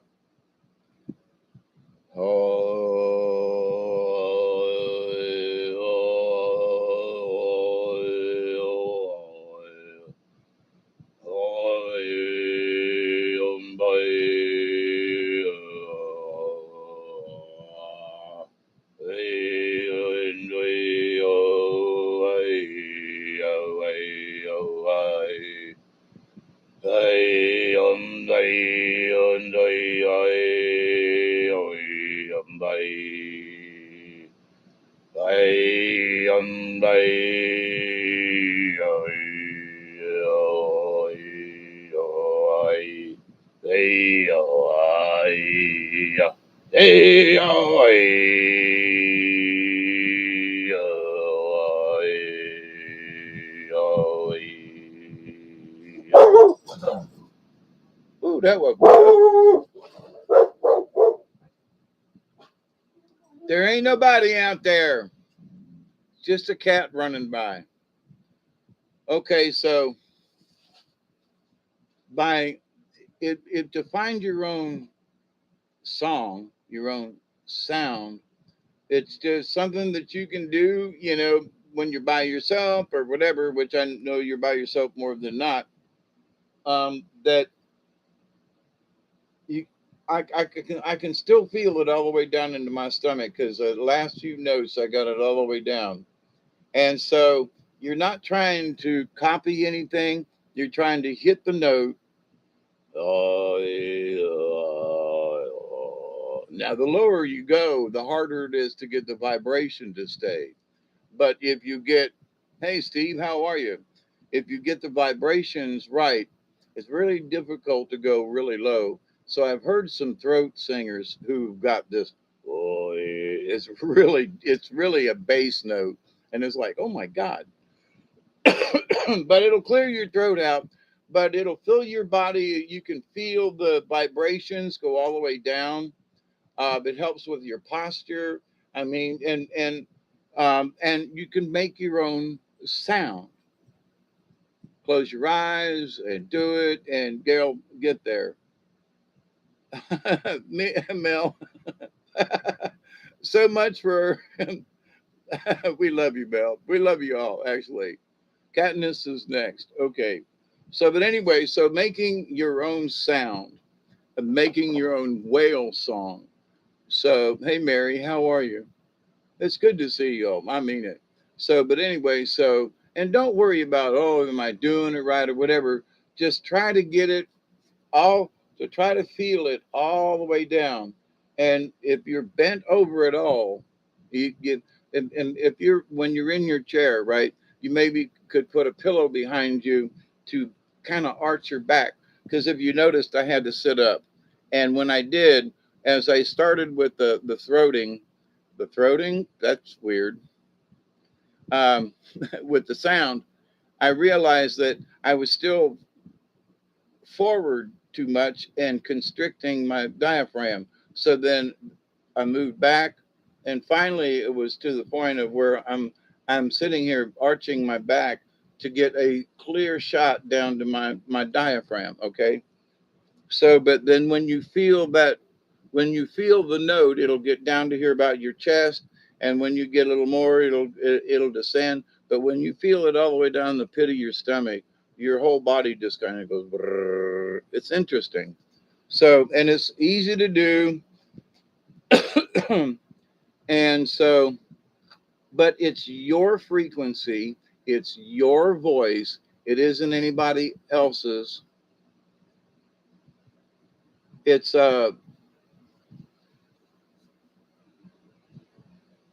Hey David, how are you? It's Katniss first and then Pearl. I'm pretty sure that's what I remember. So Katniss, this for you, and then Pearl, you're next.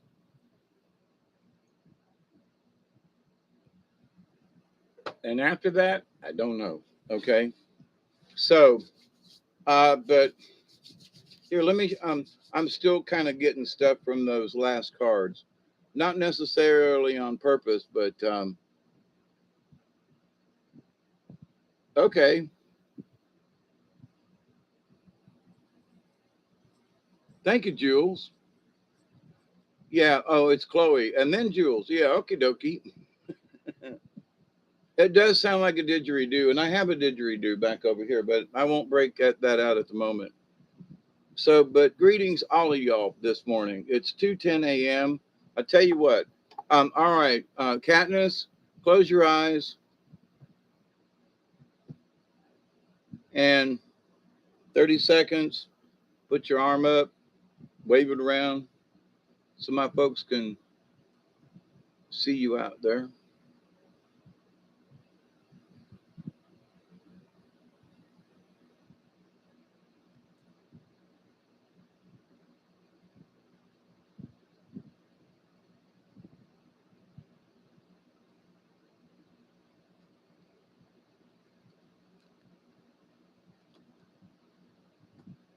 Okay, that was interesting.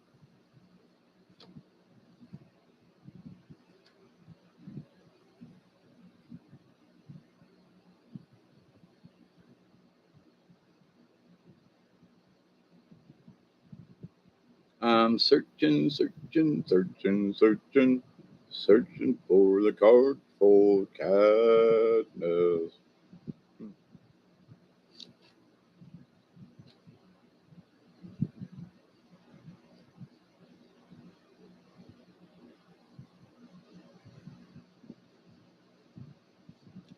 The more I do this, the more I can see the value of, and plus I'm learning the characters, more and more. That's interesting. There's a backup on elk. Elk was read earlier for stamina, and let me see. This was just strange how it. Hmm. So the last no. Anyway, spider is heads up, and rabbit is heads down.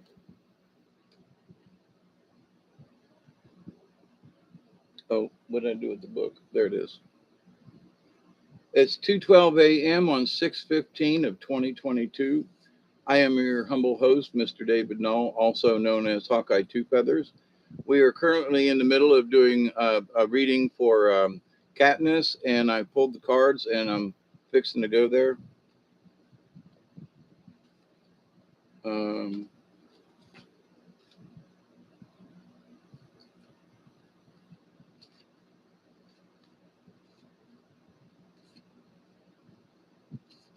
okay, I was going to say it's the last card in the book, but it's not.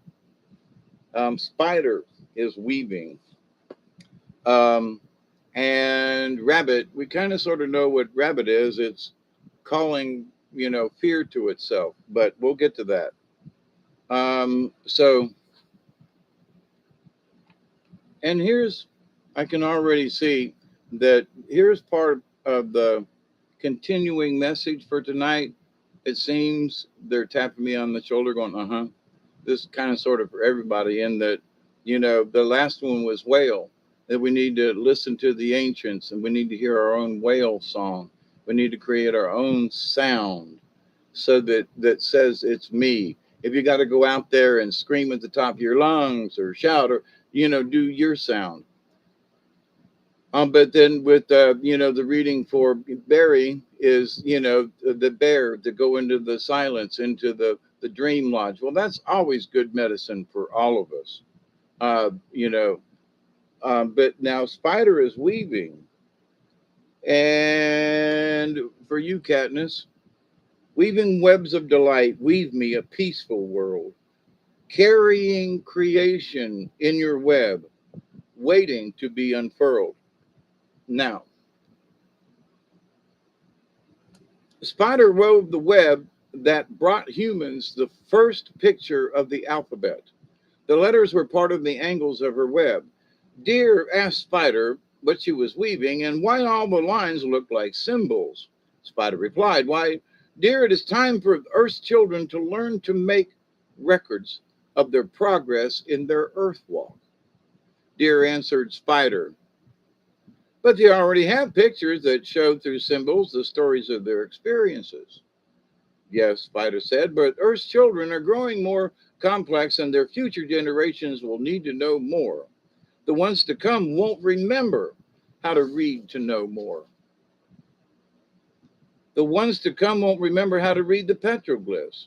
So it was that Spider wove the first primordial alphabet, as she had woven the dream of the world that had become manifest. Spider's dream of the physical world had come to fruition millions of years before.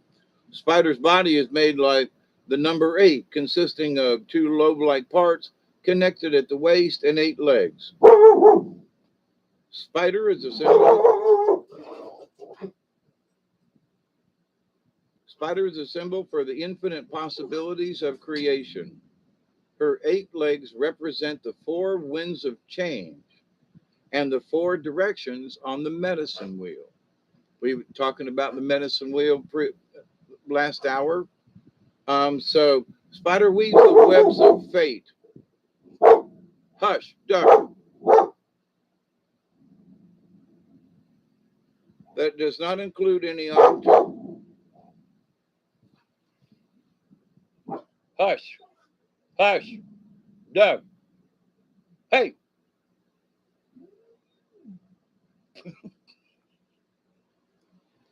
Can you hear him?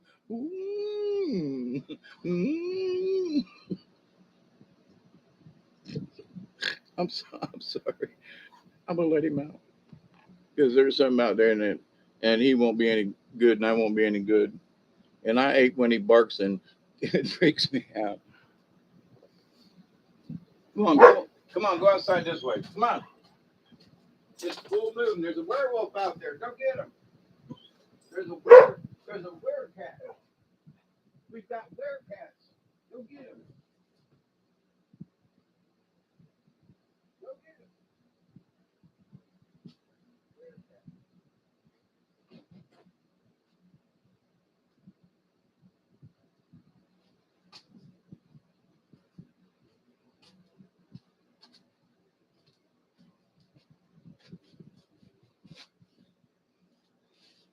Sorry for the interruption. We have werecats out down here in the woods. Hey, Regen.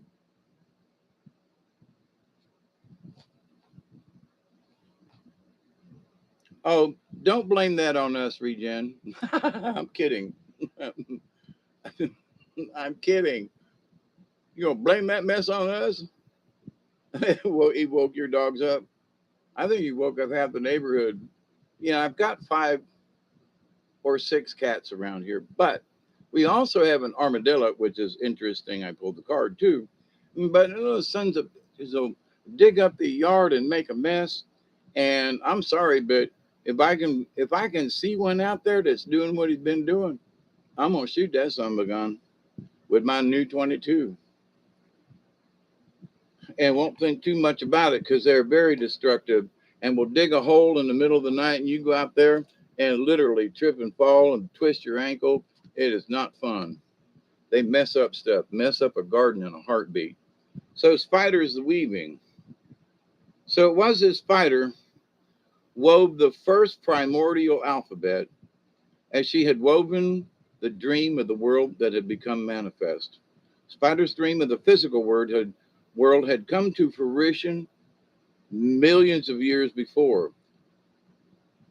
Spider weaves the webs of fate for those who get caught in her web and become her dinner. This is similar to humans who get caught in the web of illusion in the physical world and never see beyond the horizon into the other dimensions.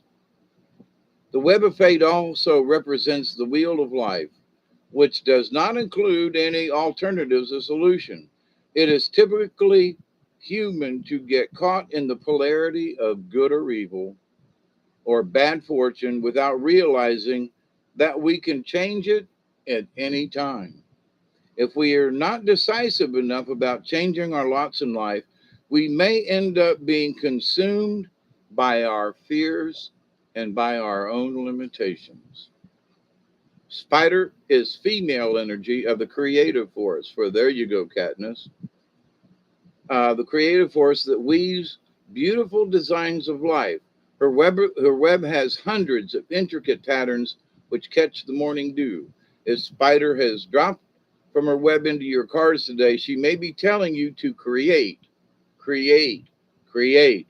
Look for new alternatives to your present impasse. She can also be warning you that you are coming too close to an entangled situation. And that could be good medicine for all of us, the spider. Be careful that none of us get caught up in these entangled situations. Spider could be asking you to use a journal to write out your progress. If you do this, you will not forget how you are creating your new or different phase of your life. Spider brings a message of a different kind when she sees you becoming a bit too involved in the weaving of your life to notice opportunities at the outskirts of your web. So, in other words, you basically, you're too worried about doing this when there might be something right over there you ain't paying attention to. It's 2:21. Okay, I got enough. I can take a deep breath. Notice Duggar ain't barked since he went outside.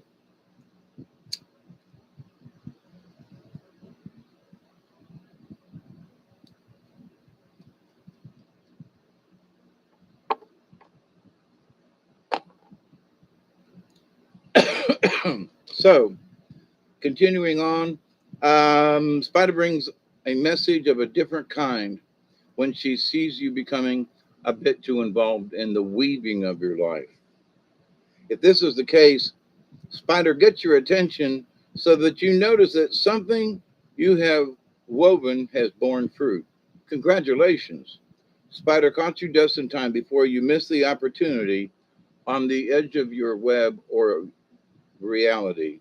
The most important message from Spider is that you are an infinite being who will continue to weave the patterns of life and living throughout time.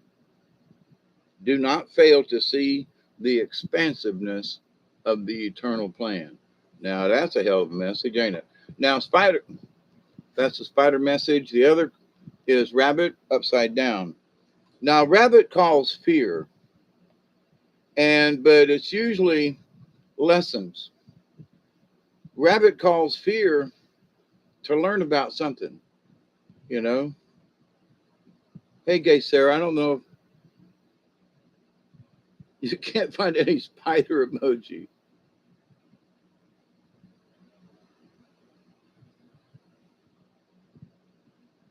Um,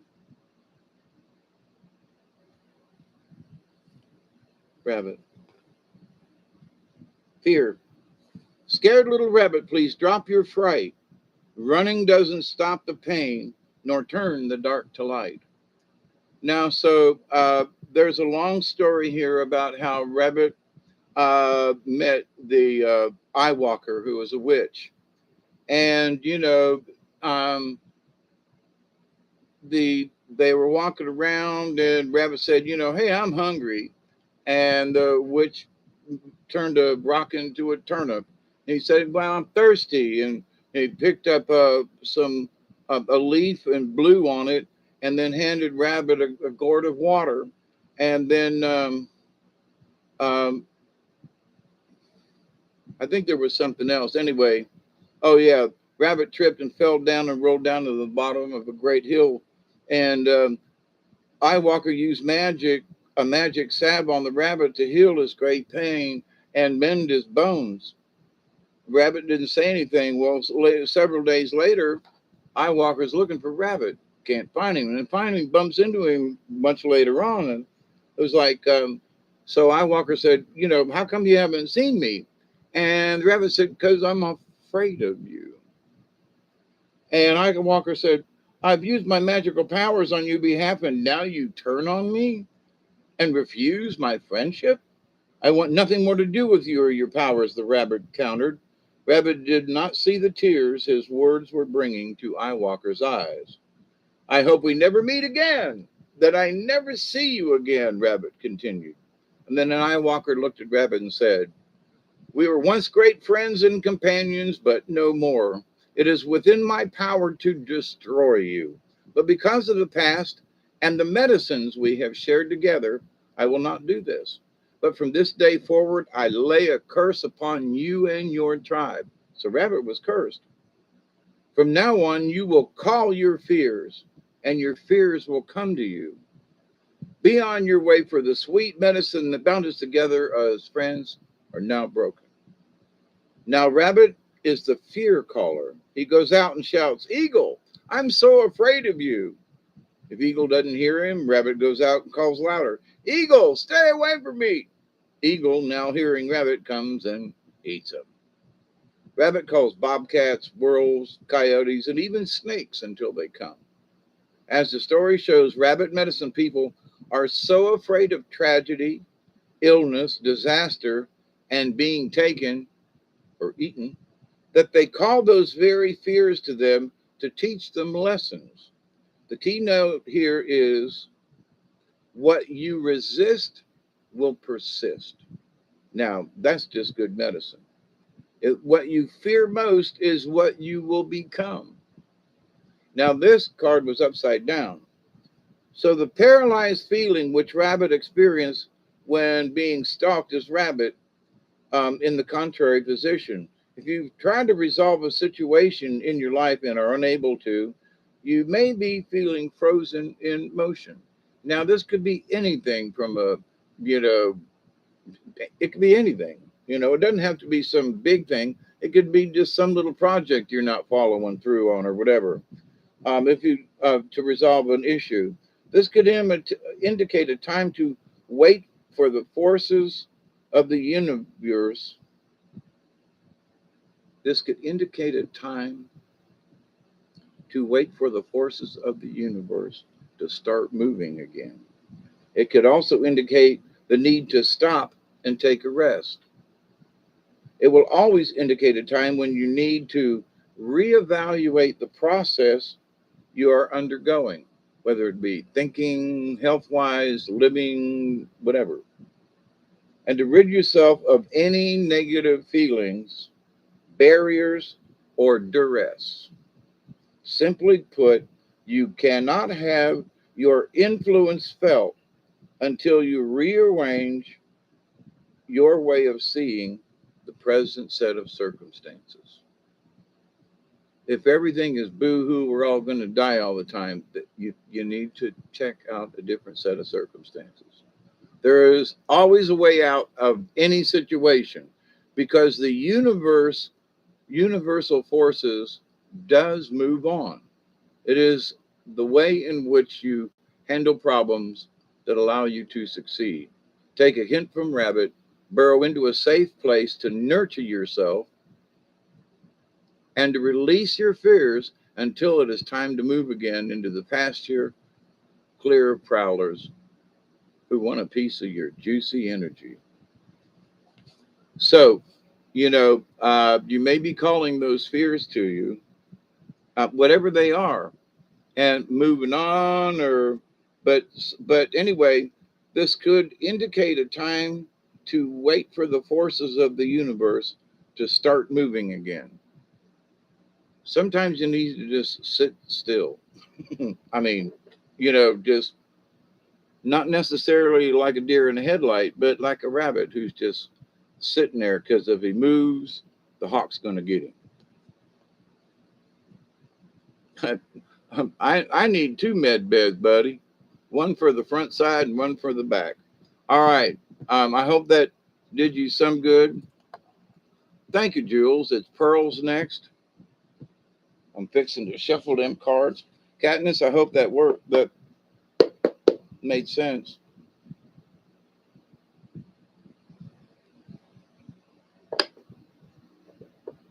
It does make sense? Okay, you're welcome. And sometimes I say that, there are things that, there are things around my house I need to resolve. I need somebody to come by every once in a while, kick me in the butt, and and just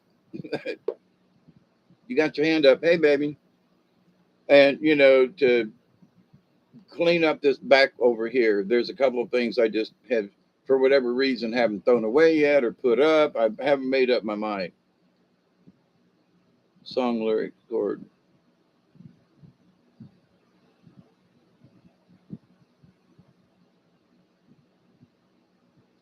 Okay, Pearl.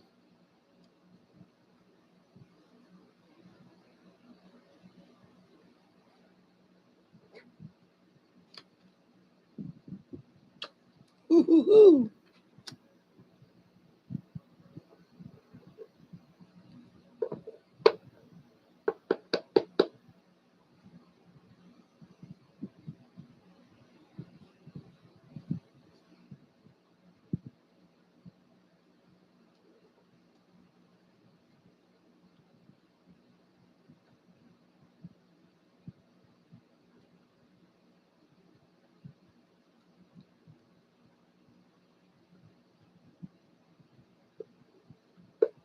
very interesting.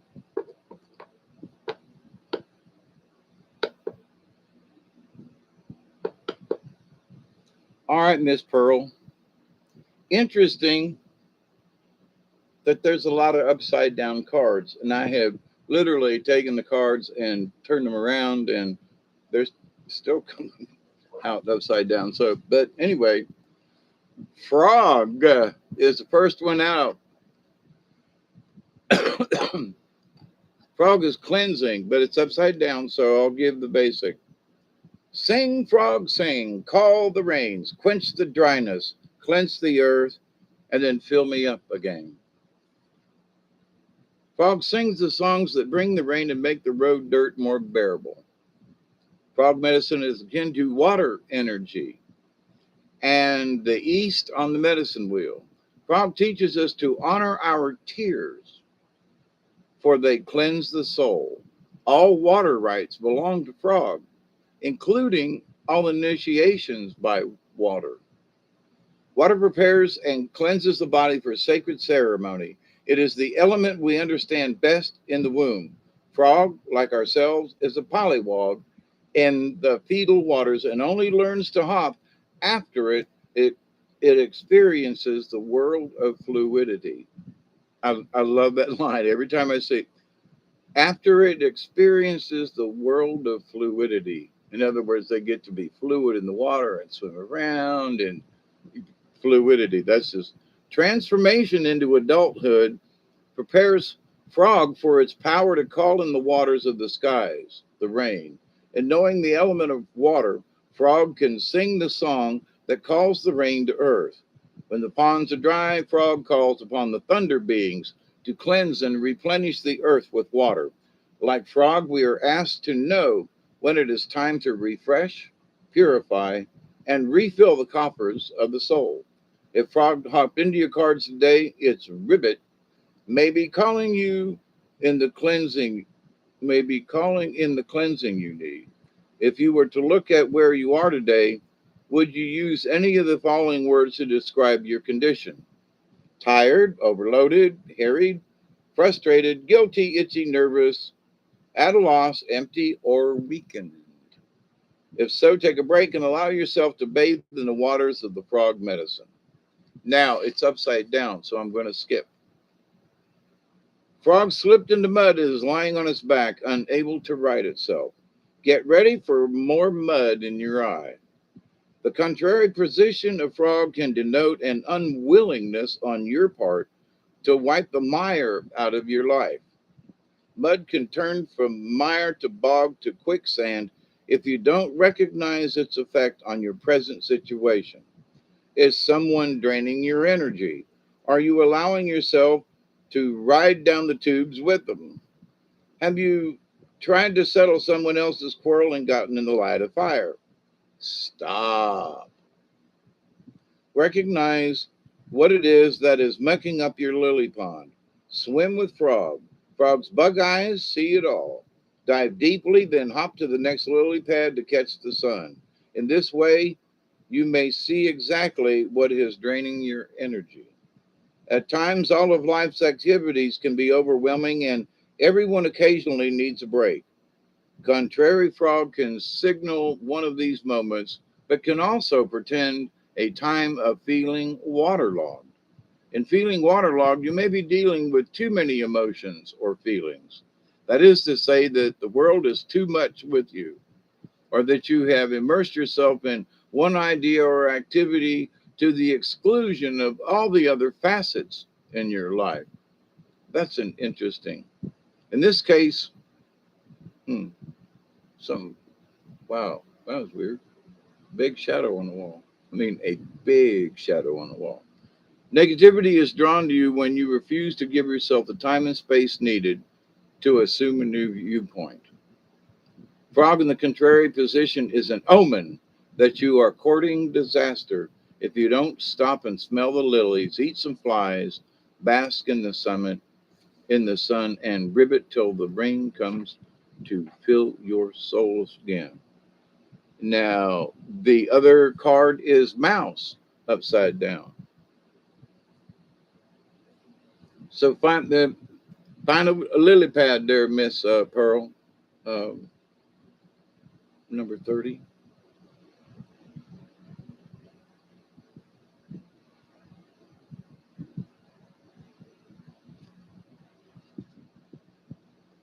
No, oh, number 20. Excuse me.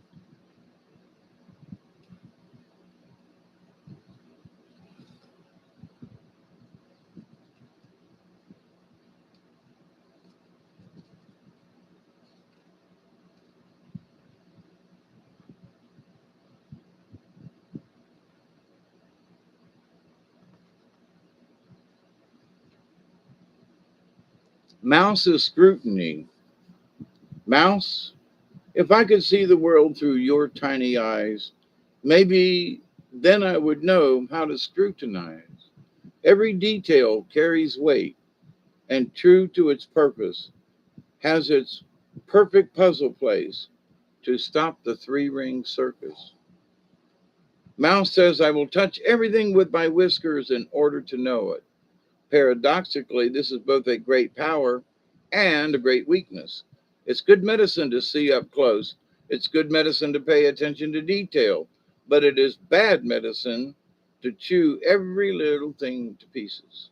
Mouse has many predatory animals. Since mouse is food for so many, it has a highly developed sense of danger. So-called civilized, it is highly complex set of components which calls for more and more organizational skills and scrutiny in every detail. Mouse is a powerful medicine to have in these modern times. Things that may appear insignificant to others take on an enormous importance to mouse.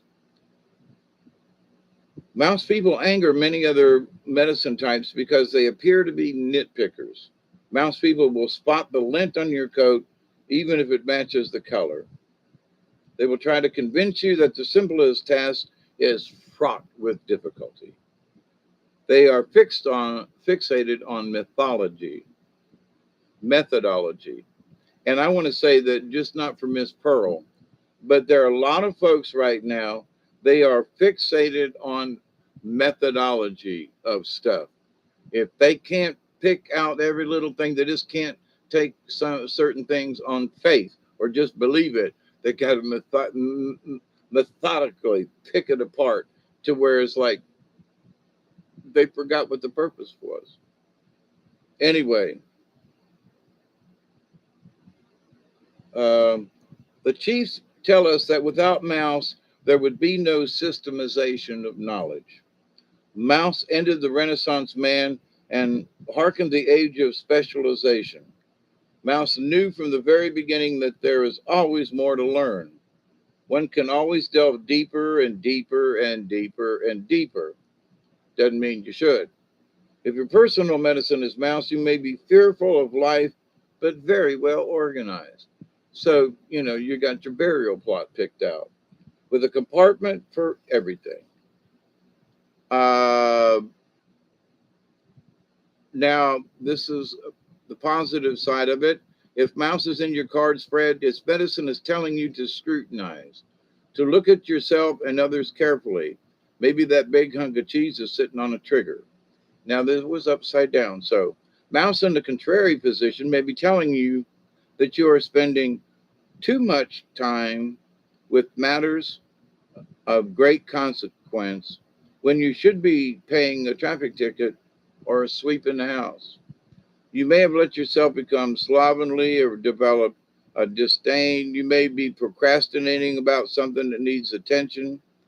Bring mouse medicine to your life's chaos, and you will soon have everything tidy and ship shape. Now, that could mean something within you, too. Just another message of mouse reverse may be that you are pipe dreaming about your own importance in life. Are you wondering why you have not been nominated for the Academy Awards? Remember that all good things come to those willing to work towards wholeness.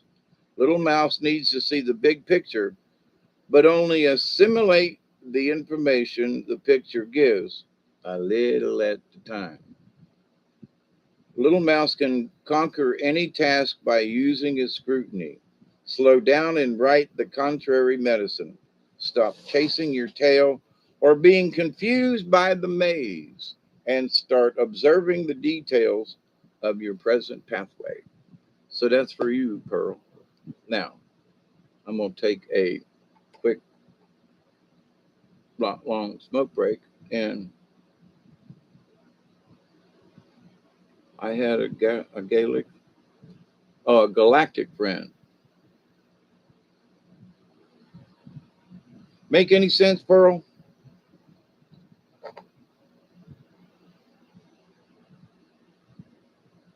You're welcome.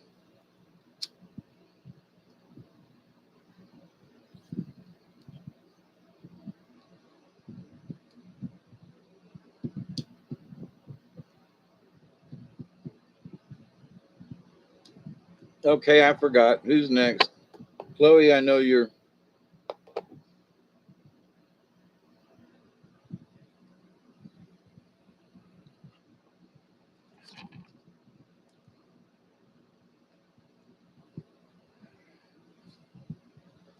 Oh, it did, Pearl? Okie doke. There's something in my head that says it was related to some kind of spiritual something, but I don't know what.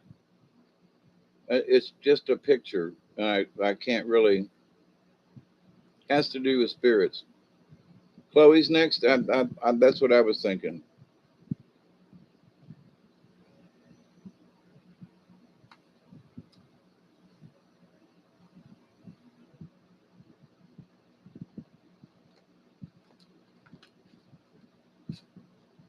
Oh, and then I think Jules,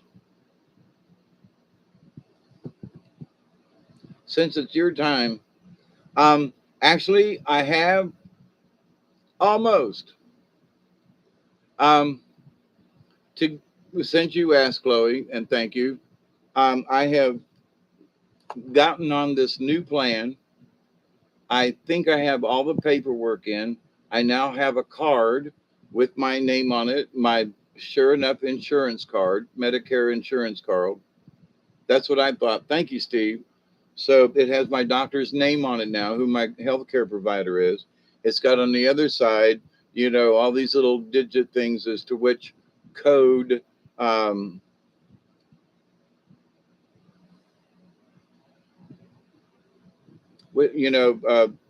pharmacy, medicines, blah, blah, blah. It's got all this stuff on it. So, which I did not have before. And so I also received a credit card called a Flex card. And it is already got 150, no, I'm sorry, $125 on it. Yeah, $125 every quarter. So every 3 months, six, yeah, every 3 months, $125 is put on this credit card. but it can only be used for over the counter things.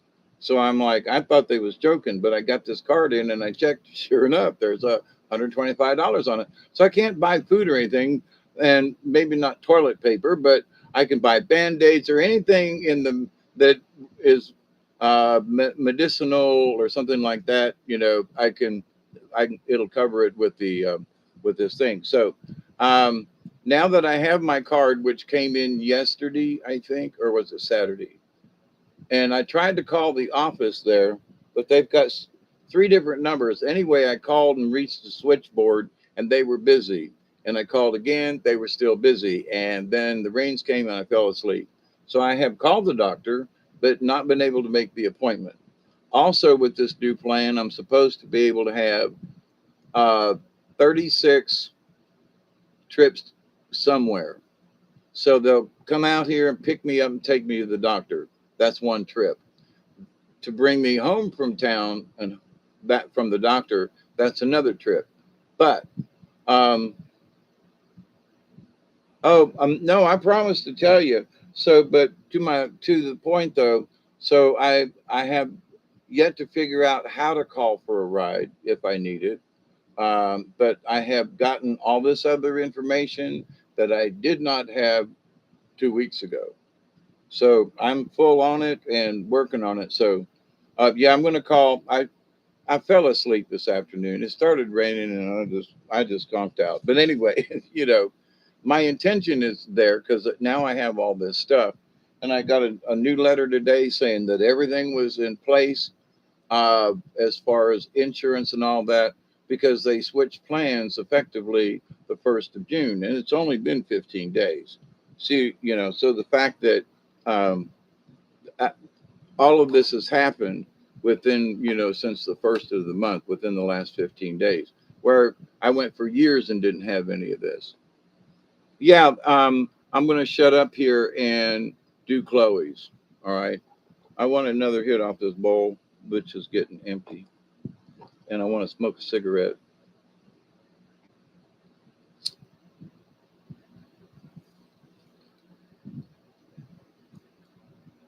But I stated this to my friend yesterday, and I will state it to you all as I was going over some of my medical history and stuff. I realized why I'm quite scared unconsciously to get in touch with these folks, because I have been through 3 operations with my neck plus testing in between. I've had adverse effects with the dyes they put in my spine that gave me enormous headaches. I've had brain clobbers. I've had been in the hospital for because of head injuries, and I've had 3 operations on my leg, and so I've had enough of being in the hospital. And at my age of almost 70, I get to tease that. I don't want to go in as some folks at my age and not come back out, kind of thing. But I do need to have some test run and so forth. So, but anyway, and I realized yesterday when I was talking to my friend, I said, I got to admit that I'm just being a chicken shit.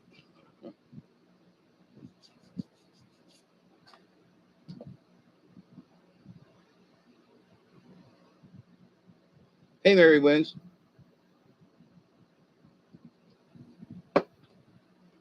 Okay, I'm going to quit yakking. Oh, good, Steve. All right, so Chloe, this one's for you.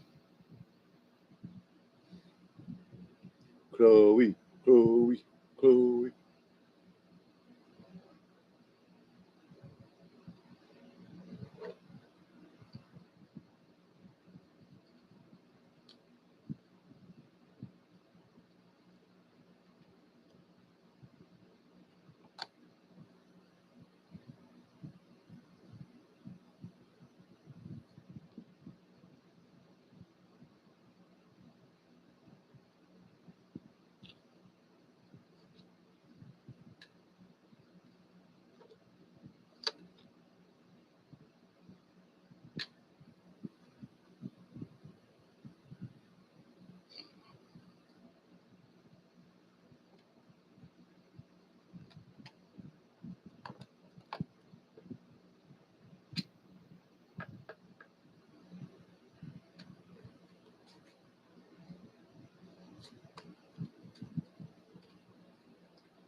interesting toss-up cards, and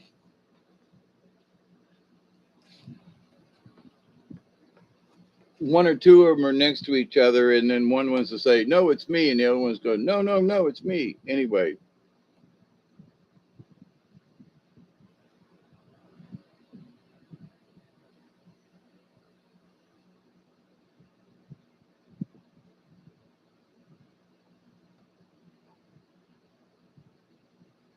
Okay, guys, Sarah. Thanks for stopping in and saying hi. Honestly. Okay, so Chloe, the first card out is grouse, which is really interesting because I've only pulled this card a couple of times. And it was interesting because grouse, I think it refers to the whirling dervish in that it was sort of like the throat singers. But anyway, 34. And it's upside down. Just, okay, there's another one upside down. Number 34. But grouse has been one of the few, one of the cards that I have that doesn't get picked very often.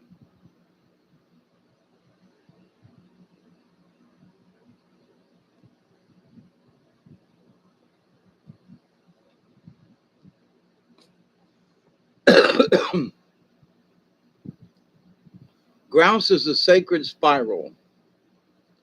Grouse of the sacred spiral leading us on to reach the everlasting heights where we can live as one.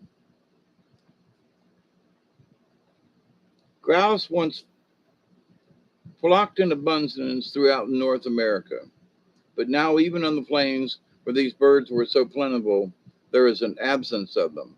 Many Plains Indian tribes dance the grouse dance to honor these birds. The movement of the dance follows a spiral, which is the ancient symbol of birth and rebirth, the rib tunnel of the eternal return. The sacred spiral is also one of the oldest known symbols for personal power. When you think of grouse medicine, visualize a whirlpool or even a tornado or a dust devil, for the sacred spiral will take you to the center. The spiral is a metaphor for personal visions and enlightenment. Many initiatives on Vision Quest paint spirals on their bodies and believe that the great mystery will favor them with visions of power and purpose because of this symbol. The whirling dervishes of certain Sufi orders are masters of the spiral dance and can transcend to higher states of awareness through the repetition of this sacred movement. Now, I was thinking of when I was doing the throat singing earlier, I was thinking of the whirling dervishes too. So then this card comes up. Anyway, it is said that the dervishes can travel to the center of the spiral and return with any magical power they choose. In the dervish state, one enters the great silence and has direct communication with the Creator by spinning clockwise or counterclockwise. The dervish draws or repulses specific energies. Sufi dancing is a system which connects one with the divine source through ritual treatment of motion.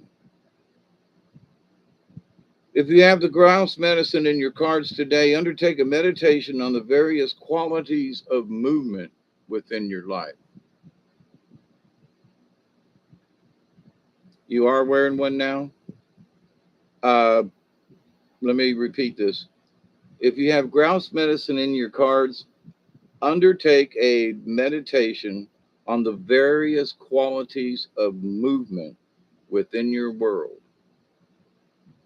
All kinds of movement. You know, if you're repetitious, if you're not repetitious enough, or just movement. Begin by visualizing the sun as a member of a huge group of stars, which it is, swirling in the massive pinwheel shape of the Milky Way.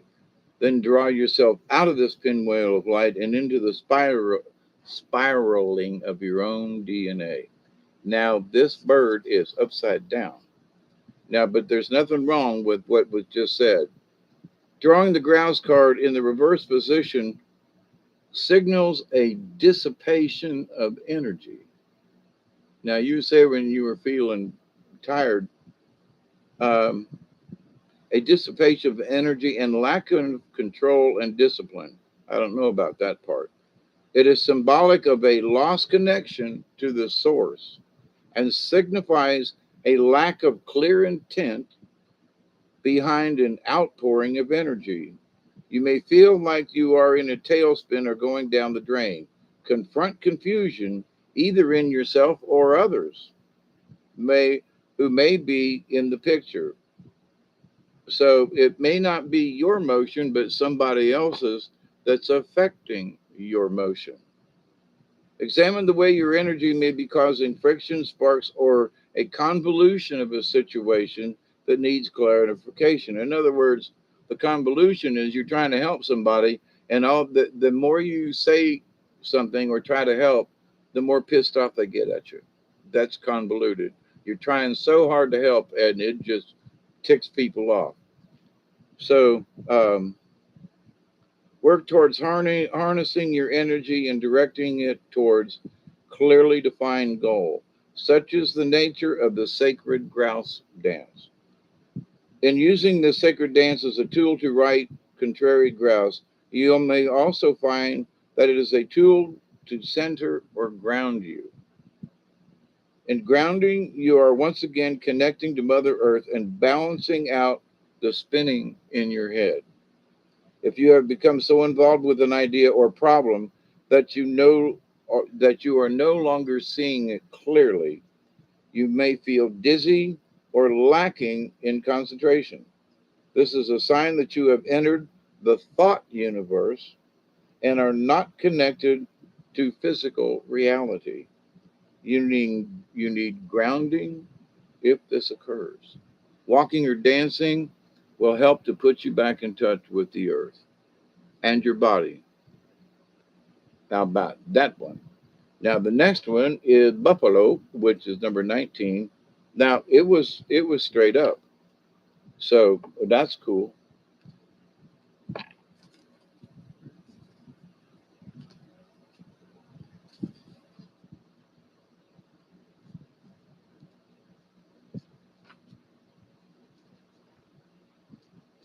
Buffalo.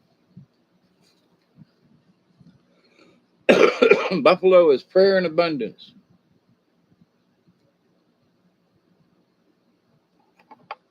Buffalo, you bring us the gifts of life. Hear our prayers, smoke rising like the phoenix. We are reborn within the sacred words. Prayer and abundance is the buffalo. In the Lakota tradition, it was the white buffalo calf woman who brought the sacred pipe to the people and taught them to pray. The bowl of the pipe was a receptacle that held tobacco, an herb with male and female medicine. We have to keep, not just you, but we have to keep remembering that. The stem of the pipe represents the male entering the female and seeding of life. In the coming together of male and female, the connection to the divine energy of the Great Spirit was made. As the pipe was loaded with tobacco, every family in nature was asked to enter into the pipe and share its medicine as a prayer and praise to the heavens. The smoke was considered to be visual prayer and was very sacred and cleansing. Buffalo was the major, wait, I'm sorry. All animals are sacred, but in many traditions, white buffalo is the most sacred. The appearance of white buffalo is a sign that prayers are being heard and that the sacred pipe is being honored and that the promises of the prophecy are being fulfilled. White buffalo signals a time of abundance and plenty. Buffalo was the major source of sustenance for the Plains Indians. It gave meat for food, hides for clothing, etc.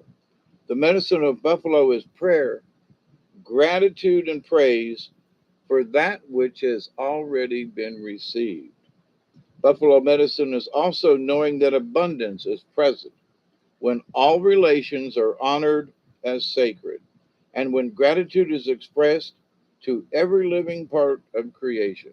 Now, I really love this part because buffalo is also knowing that abundance is present when all relations, it means bugs, trees, animals, water, everything. It means all your relations. When all relations are honored as sacred, and when gratitude is expressed to every living part of creation, whether for you, Chloe, or for anybody else, that right there,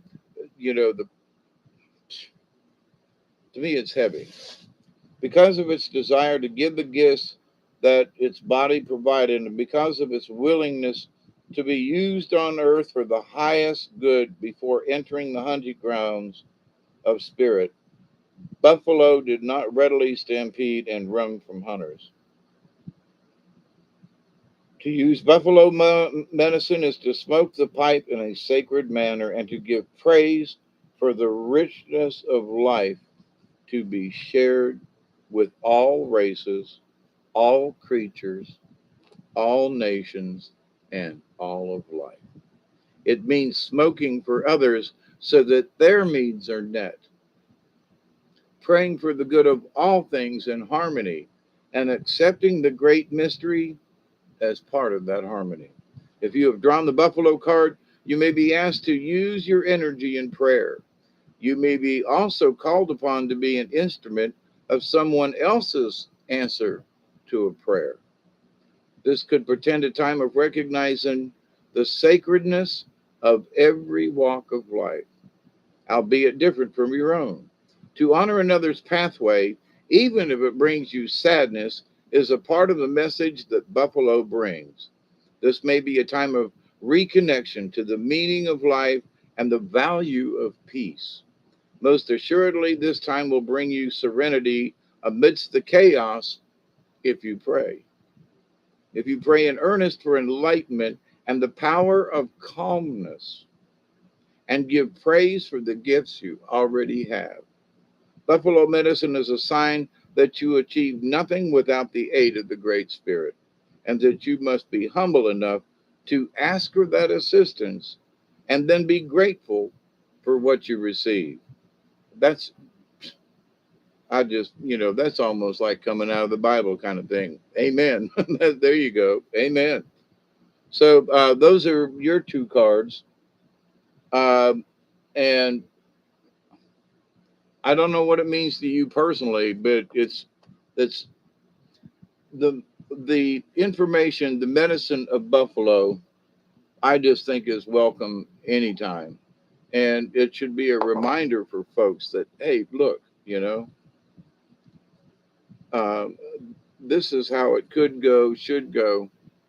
All right, a smoky crystal necklace. I've got a smoky crystal right here next to me, and I was thinking that's interesting. You said that. Who said that? Regen. I've got the smoky quartz right here. Let's see, that's not bad light.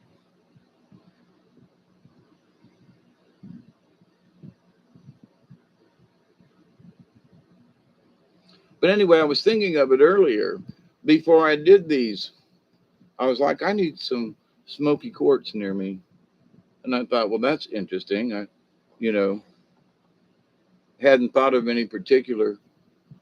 Um, I said this like a couple hours ago. I was like, ooh, smoky quartz. And then you bring it up.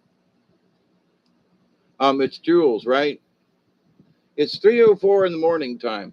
Let me get a sip. I'm feeling okie dokie at the moment. I would really like to take a couple of drags off this cigarette. Um, but I got the cards here and Jules here next. And then Mel and then Regen. Okay. Not a problem. I can finish that.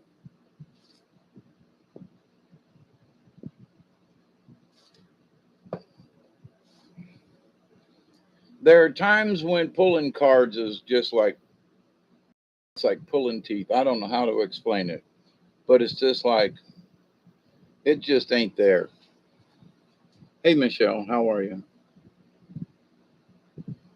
You have a crystal ball on the head of your bed? I got a crystal right there, actually. The one I tried to burn my house down with.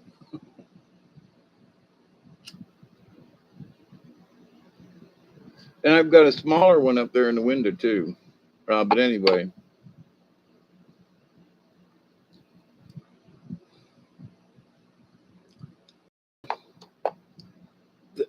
is that going to yap for a minute while I take a couple of drags off this cigarette? I've been really doing really well with the cigarettes, too. It took me 3 days to smoke one pack, and I was really proud of that. And several of them just got burned up. Is my volume gone down? I'm trying not to holler. Hey, Mary.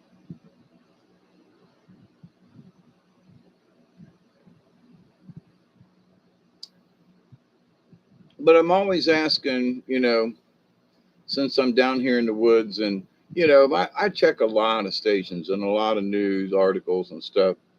And, I have to be careful, you know, to be aware of the rabbit holes without going down them too far and take too much time. Because to monitor all the stations and channels that I do, it could take a bunch of hours when I really would like to be doing something else. But as a watchman, and also, I got to keep up with what's going on all levels because, there are trends. And I can't think of his name right now. Thank you, Mel. But, um, the things that I used to get upset about in the years past, hummingbirds, huh? Yeah, there was one outside my house today. I got to get a feeder back up. Um,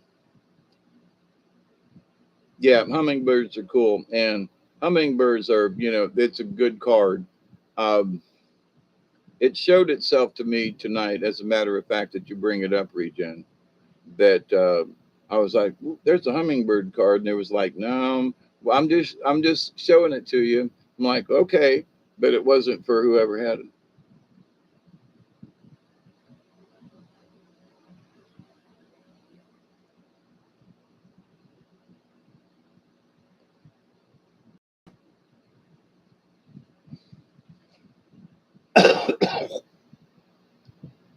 I learned my lesson about trying to look into the future or anything like that. Because if I have looked into the future, I've seen some stuff that once you see it, you can't unsee it. And it's just, there are some things that I wish I didn't know. And so if you want future events and crystal balls and things, I would strongly suggest please do so at your own risk and understand there are risks involved if you see the future of things and it can taint you. So, do so at your own risk. I apparently asked and they showed me stuff that it's taken me years to like calm down. But these same things of that original 2012 2013 vision thing that I had, the things are still coming, they're still happening. So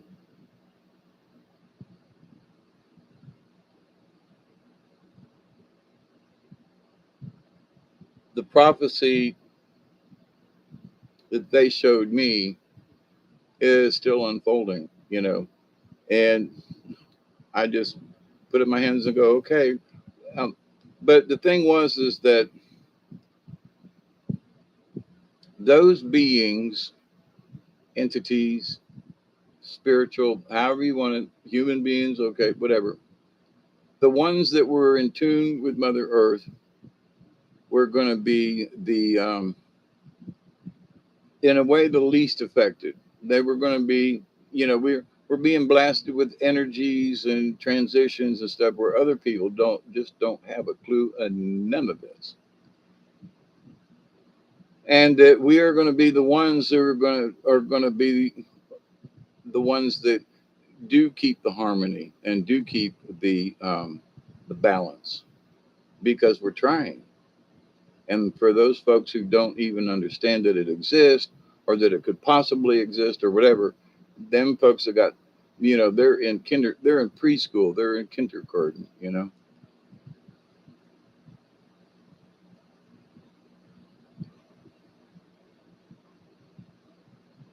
I agree with you on that one, Steve. Some of the stuff that you see, it's hard to take what is seen at times. That's absolutely spot on with that. And you go, nah, and then when it happens, you go, crap, what?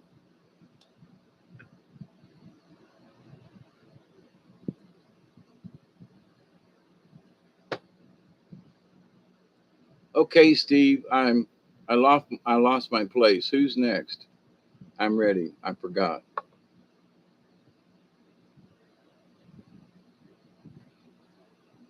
I was all ready and then I got off on a tangent. Thank you. All right, Jules.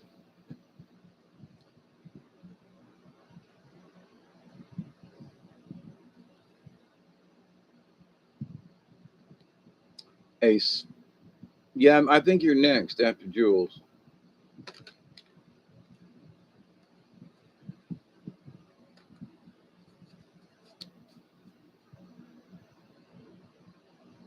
Then Mel and Regent, right.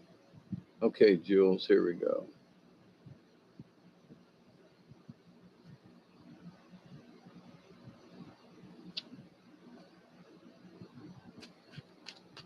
Hmm,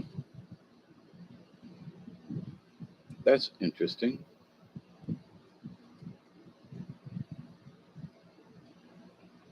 An upside down mouse again.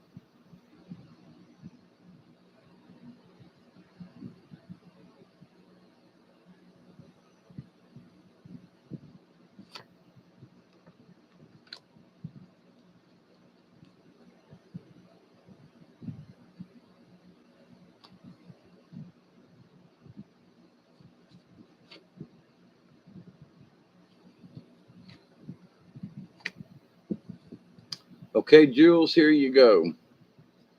We got a right side up and an upside down. And here's my favorite, it's porcupine, because that's supposed to be our family crest, porcupine.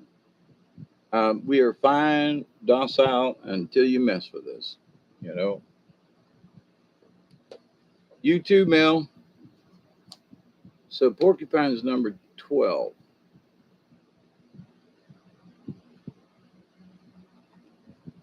Porcupine is innocence. And this card was straight up. Porcupine remind me of innocence again. With every man a brother and each woman a friend. The south of the medicine wheel is the place of childlike innocence and humility. It is the home of playfulness and the position of porcupine on the medicine wheel of life. Porcupine has many special qualities in the very powerful medicine. The power of faith and trust. I just kind of sort of talking about faith. The power of faith contains within it the ability to move mountains. The power of trust in life involves trusting that the Great Spirit has a divine plan. Trust can open doorways to the creation of space. The space thus created allow others to open their hearts to you and to share their gifts of love, joy, and companionship. If you were to observe porcupine, you would immediately notice its quills. These quills are only used when trust has been broken between porcupine and another creature. Much like otter, porcupine is a gentle, loving creature and non aggressive. When fear is not present, It is possible to feed a porcupine by hand and never get stuck by its quills. Through understanding the basic nature of this animal, you may come to understand your own need for trust and faith, for becoming like a child again. In today's society, this is a needed reminder to honor the wonder of life and the appreciation of each new day as an adventure of discovery. Porcupine sat quietly looking at a hollow log. Anyway,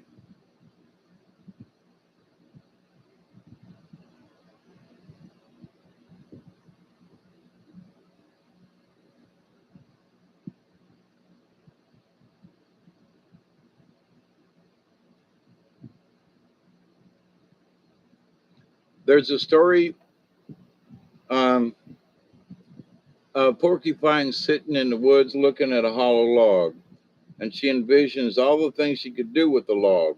She could roll it, go inside it, play around, looking for bugs for dinner. She could also scratch her back on the rough outer bark if she wanted to. Just as Porcupine was pondering what to do next, she saw Bear approaching. Bear was big and black and looking for honey. Oh, another flaring mate to share my log, she thought. Hello, Bear, she cooed. You want to come and play and share my log with me? And the gruff old bear just snorted. Porcupine, don't you know that I'm too old to play? You're in my way. I'm looking for honey, so go away. Why, Bear, you're never too old to play, she replied. If you forget what it is like to be a cub, you'll always be impatient and gruff as you are now. Bear began to think about what Porcupine had said. Maybe she was right. All the other creatures had run away from Bear in fright. Even the other bears had turned up their noses when he growled at them. The little porcupine was certainly trusting him not to eat her. She even offered to be his friend. The old bear looked at Porcupine and began to feel something move inside it. He started to remember the games he had played as a cub. Joy started to live in him again. Little Porcupine, you have reminded me that in becoming strong and seeking answers, I got caught in trying to be an intellectual. I became afraid of what others would think if I dropped my mask of gruffness. I was afraid they wouldn't take me seriously anymore. You have taught me that in being a fuddy-duddy, I was causing others not to care for me. Thank you. I'd love to play with this old log with you. And so it was that Bear became childlike again and learned the innocence of Porcupine. And choosing the Porcupine card, you have given yourself a gentle reminder not to get caught in the chaos of the adult world where fear, greed, and suffering are commonplace. The medicine in this card is that of relief from seriousness and of severity. Open your heart to those that give you joy as a child. Remember the preciousness of fantasy and imagination. Honor the playfulness of spirit that lets everyone win. Now, the other card is number 24, which is twice the number of porcupine. And it's crow upside down. What number? 24.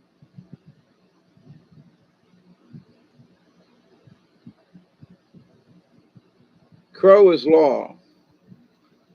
Crow, are you calling so I may know the secrets of balance within my soul? Or are you sending a sacred call just to remind me of universal laws?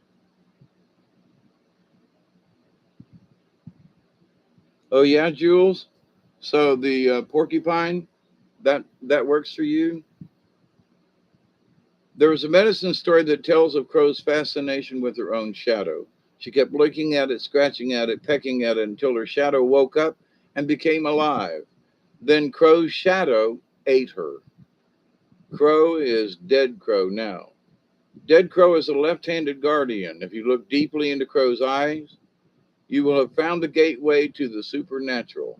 Crow knows the unknowable mysteries of creation and is the keeper of all sacred law. Since Crow is the keeper of sacred law, Crow can bend the laws of the physical universe and shapeshift. This ability is rare and unique, and few adepts exist in the worlds today, and few still have ever mastered it.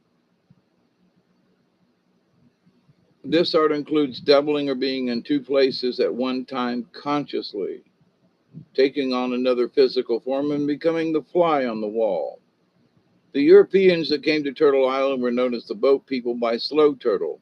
Even with the knowledge of alchemy possessed by certain boat people, none had ever seen the powerful shape-shifting of shamans who utilized crow medicine. Many boat people were frightened by what appeared to be animals coming into their camps or dwellings to discern their medicine. Crow medicine people are masters of illusion. All texts are under the protection of Crow. Creator's Book of Laws or Book of Seals is bound in crow feathers. Crow feathers tell of spirit made flesh. Crow is also the protector of the Oglala, or the ancient records. The sacred law belts or wampum belts, beaded by native women long before the boat people or Europeans came. Certain knowledge of the Great Spirit's laws are kept in the black lodges and the lodges of women. The law which states that all things are born of women is signified by Crow. Now, Crow is upside down. So are you an outlaw today? This is one of the varied messages of Crow reversed. The rebel in you has given a yell, and all hell is about to break loose. A word to the wise at this point. Make sure that if you are stepping on toes, you have some backup. The catalyst for a barroom brawl is usually the person with two black eyes. That is what it means to eat crow. If you do not plan to go to such extremes, crow reverse may indicate that you are merely cheating a little on your diet or covertly watching the neighbors or thinking promises are made to be broken or something along those lines. In any of these situations, the only loser is you. If you are lying to yourself on any level, you have lost the power of crow. Think about it, and maybe your inner truth will come to you. In seeing what is true, you may need to weed out past beliefs or ideas to bring yourself into the present moment. Contrary Crow speaks of needing to remember that divine law is not judgment or denial of self truths. That's an interesting statement. Divine law is honoring harmony that comes from a peaceful mind, an open heart, a true tongue, a light step, a forgiving nature, and a love of all living creatures. Honor the past as your teacher, honor the present as your creation, and honor the future as your inspiration. Refusing to honor the shifts in your reality can cause emotional pain. An implosion of energy is apparent when rebellion surfaces. Contrary Crow speaks of broken law. The law of expansion is broken by suppression. This may apply to a situation, an old habit, a person you have given your authority to, or your own fears. It is always your own creation to call in Crow and shift that creation to a new reality. Okay, so those are the two cards for Miss Jewel.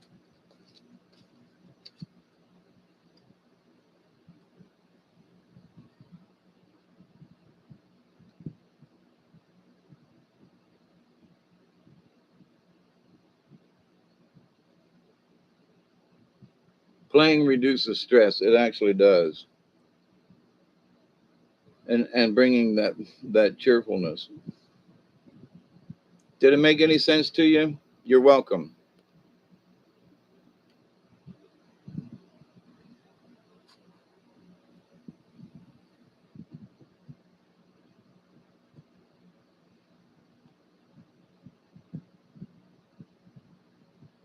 I think Mel's gone though.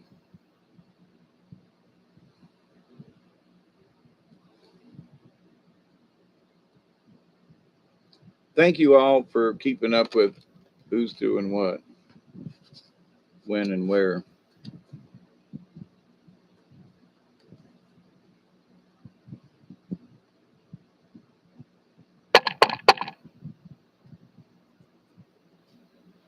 I do think Mel is gone, so I'm going to do regen. And if Mel pops back in, I'll just swap places.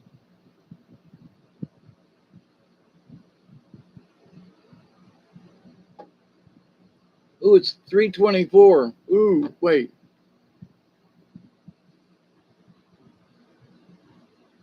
I may be able to get one more.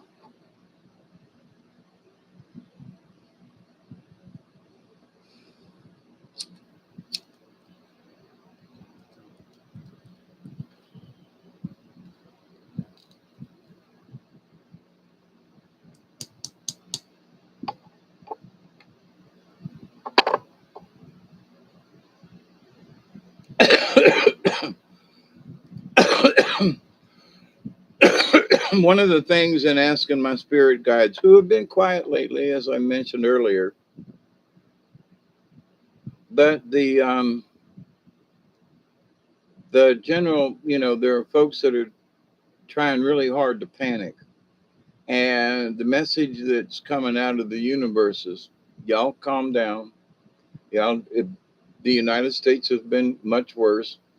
I was watching something today about what was going on in Germany, and that the there were like 30,000 or so German soldiers who were executed, some of them with a guillotine, some of them were their heads were chopped off with a big damn axe like they did in the old days.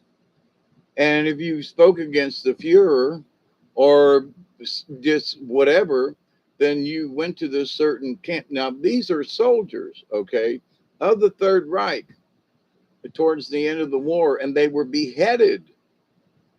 But, like, at the end of it all, it started about 1934 or 5, but in the 10 years that was there, over 30,000 and possibly more German soldiers who just said, we ain't going to make it. This war is stupid.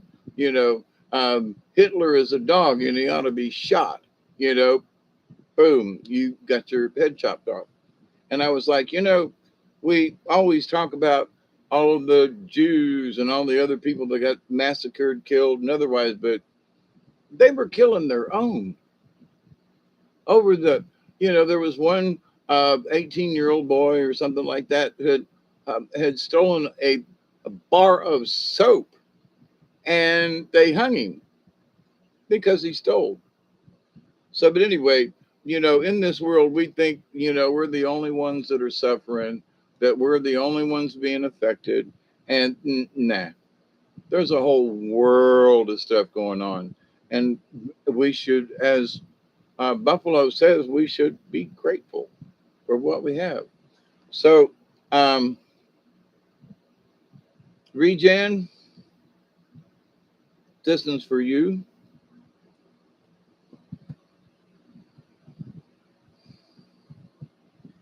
Since I didn't see Mel come back in. So hold your hand up out there, Miss Mel.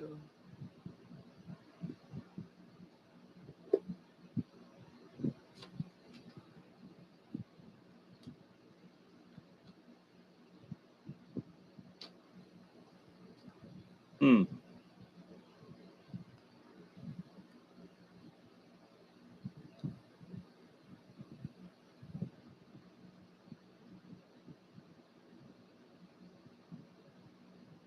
This is for regen.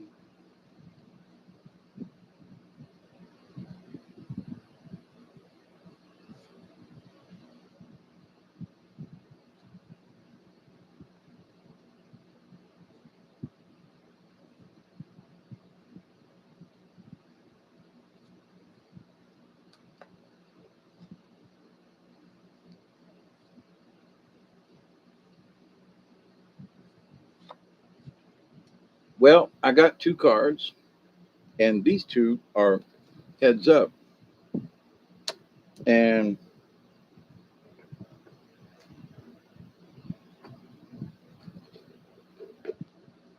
what an interesting two cards. And I love the second one, dear.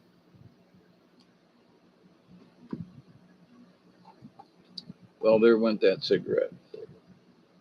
So, otter, number 8, and deer, number 4. That's half of number 8. And just the other one was 12 and 24 on the pages. Just saying, that was interesting.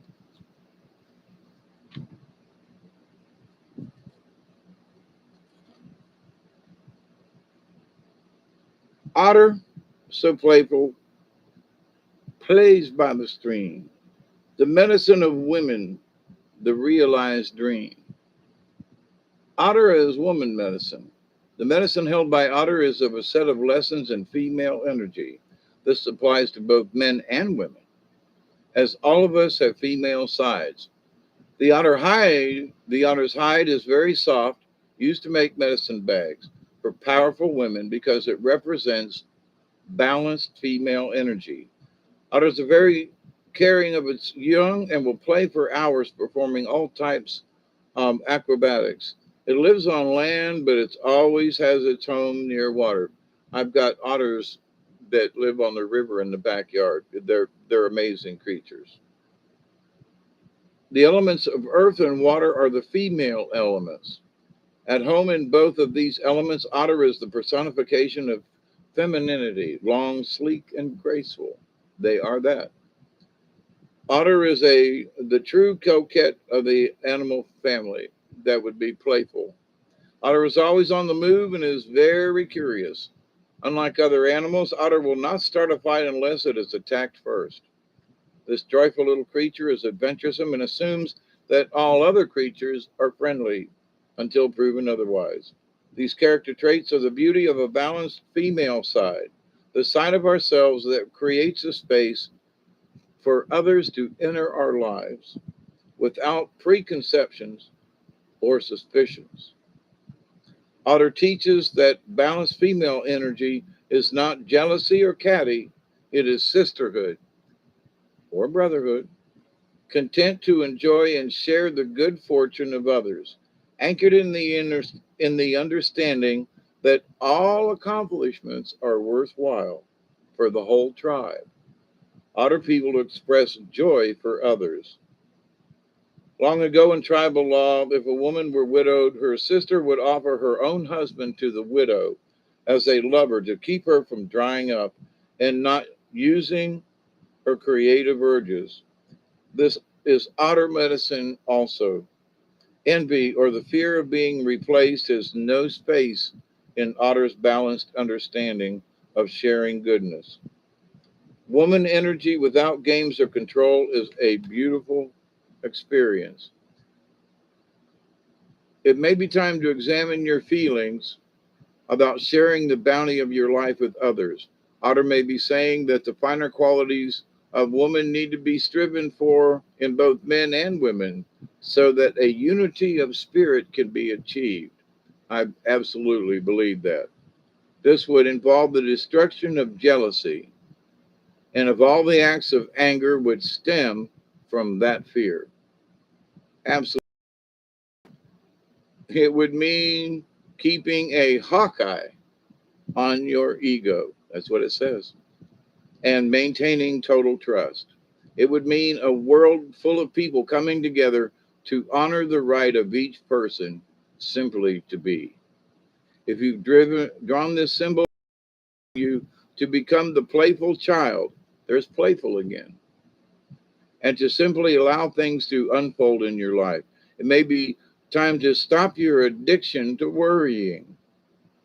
Otter also teaches the importance of not hanging on to material things that would bind you or become a burden.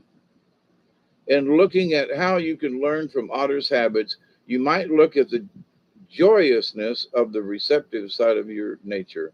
Have you given yourself a gift recently? Have you received any messages in your meditations? Become otter and move gently into the river of life. Flow with the waters of the universe. And this is the way the balanced female receptive energy. Honor it. In doing so, you will discover the power of woman. And there ain't nothing wrong with some men having a little bit of female energy. Now, some of these guys who are dressing up like women and going in these parades and all this stuff, Okay. I am woman, hear me roar. Meow. Dear is the second card, and it's straight up. Dear, so gentle and loving you are, the flower of kindness, an embrace from afar. Now, dear is gentleness, and I keep reading this story, but and I want to, I'm going to paraphrase in some places, but one day Fawn heard Great Spirit calling to her from the top of Sacred Mountain, and she immediately started up the trail. She didn't know that a horrible demon guarded the way to the Great Spirit's lodge. The demon was trying to keep all of the other beings in creation from connecting with the Great Spirit. He wanted all of Great Spirit's creature to feel the Great Spirit didn't want to be disturbed. This would make the demon feel powerful and capable of causing them to fear him. Fawn was not at all frightened when she came upon the demon. This was curious, as the demon was the archetypal of all ugly monsters that you've ever seen. The demon breathed fire and smoke and made disgusting sounds to frighten Fawn. Any normal creature would have fled or died on the spot from fright. Fawn, however, said gently to the demon, "Please let me pass. I'm on my way to see Great Spirit." Fawn's eyes were filled with love and compassion for this oversized bully of a demon. The demon was astounded by Fawn's lack of fear.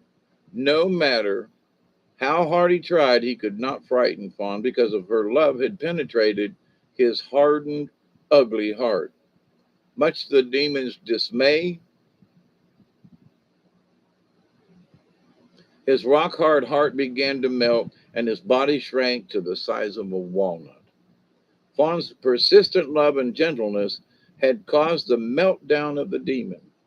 Due to this gentleness and caring that Fawn embodied, the pathway is now clear for all of Great Spirit's children to reach Sacred Mountain without having to feel the demons of fear blocking their way.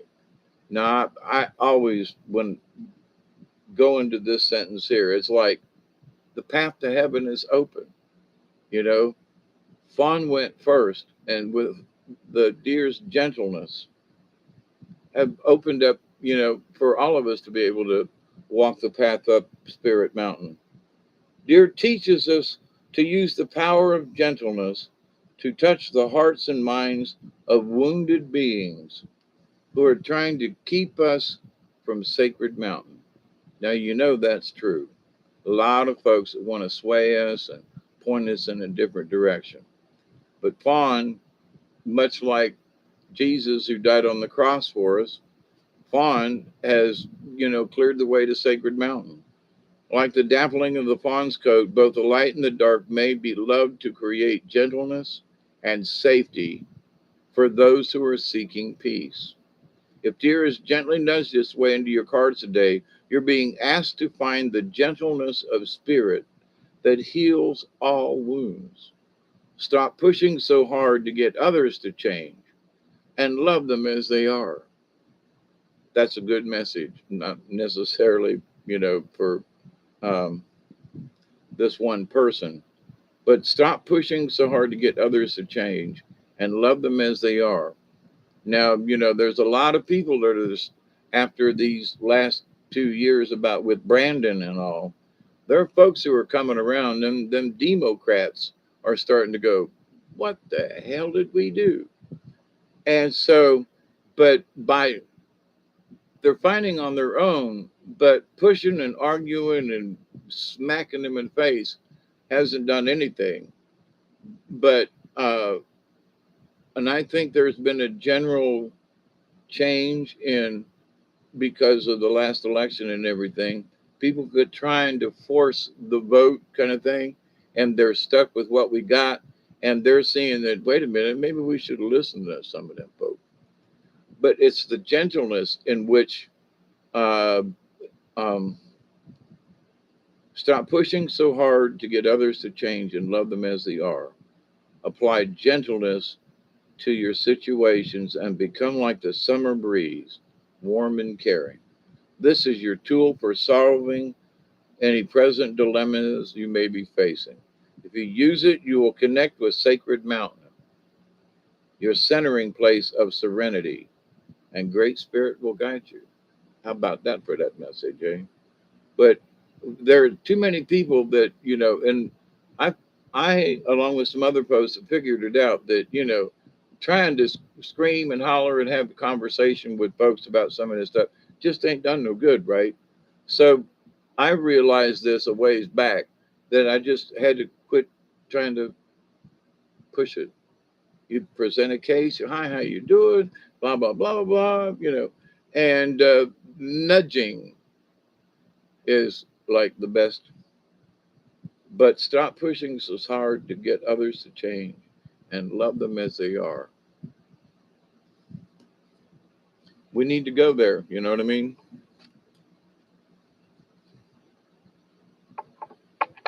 Michelle, I don't know. Did you want a card while I'm still awake? It's 3:40 a.m. Regen, I hope that message was good or appropriate. I know it was good for me. Was it good for you?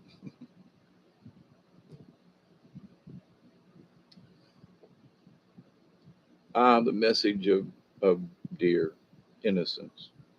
But with the cards pulled tonight, the general message has been like be playful, be creative.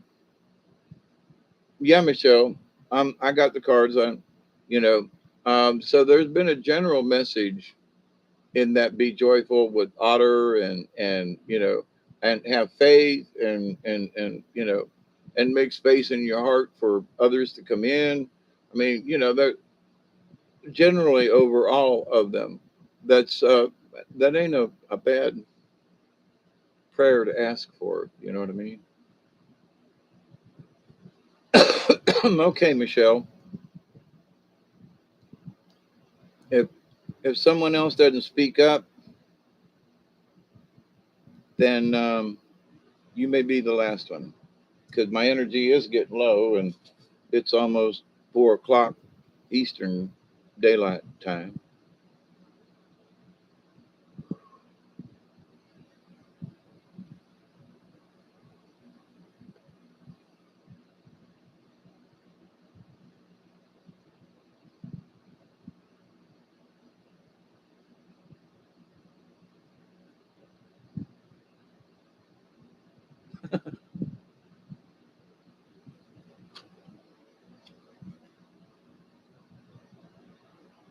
Turtle is one card.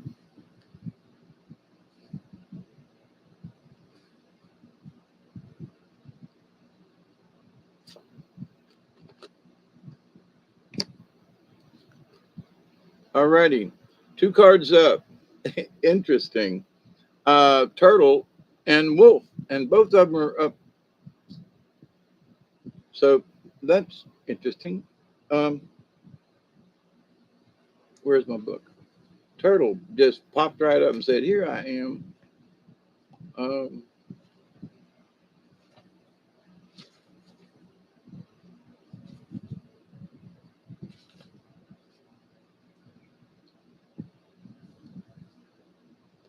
Turtle is Mother Earth. Turtle, great mother, feed my spirit, clothe my heart, that I may serve you too. In Native American teaching, turtle is the oldest symbol for planet Earth. It is the personification of goddess energy and the eternal mother from which our lives evolve. We are born of the womb of Earth, and to her soil our bodies will return. In honoring the Earth, we are asked by Turtle to be mindful of the cycle of give and take, to give back to the mother as she is given to us. Turtle has a shell which is similar to the protection that Earth has employed for centuries as her body has been defiled. Mother Earth's protection has come in the form of earth changes, new plant growth, creation of new land masses, and climate alterations. Like Turtle, you also have shields that protect you from hurt, envy, jealousy, and the unconsciousness of others. Turtle teaches you through its habit patterns how to use protection. If you are bothered by the actions or words of others, it is time to go inside yourself and honor your feelings. If you are attacked, it is time to give a warning snap. If you have chosen the turtle symbol, you are being asked to honor the creative source within you, to be grounded to the earth, and to observe your situation with motherly compassion. Use the water and earth energies, which represent turtles' two homes, to flow harmoniously with your situation and to place your feet firmly on the ground in a power stance. Turtle's a fine teacher of the art of grounding. You may even be able to overcome some of your space cadet tendencies if you align with turtle medicine. In learning to ground, you are placing focus on your thoughts and actions and slowing to a pace that assumes completion. Turtle warns the dangers of pushing the river, as evidenced by its plodding pace that it keeps. The corn that is harvested before its time is not yet full. However, if it is given the chance to develop at its own pace, in its own season, its sweetness will be shared. If you draw the turtle card, it augurs a time for connecting with the power of earth and the mother goddess within. This is a reminder of the ally that you have with Mother Earth. It does not matter what situation you have created or has been created. Ask for her assistance and abundance will follow. So that there you go. And the next one is Wolf, number 15. Wolf is a teacher. Howl, wolf, teacher, pathfinder, moondog of my soul, howling and singing, teaching how to know.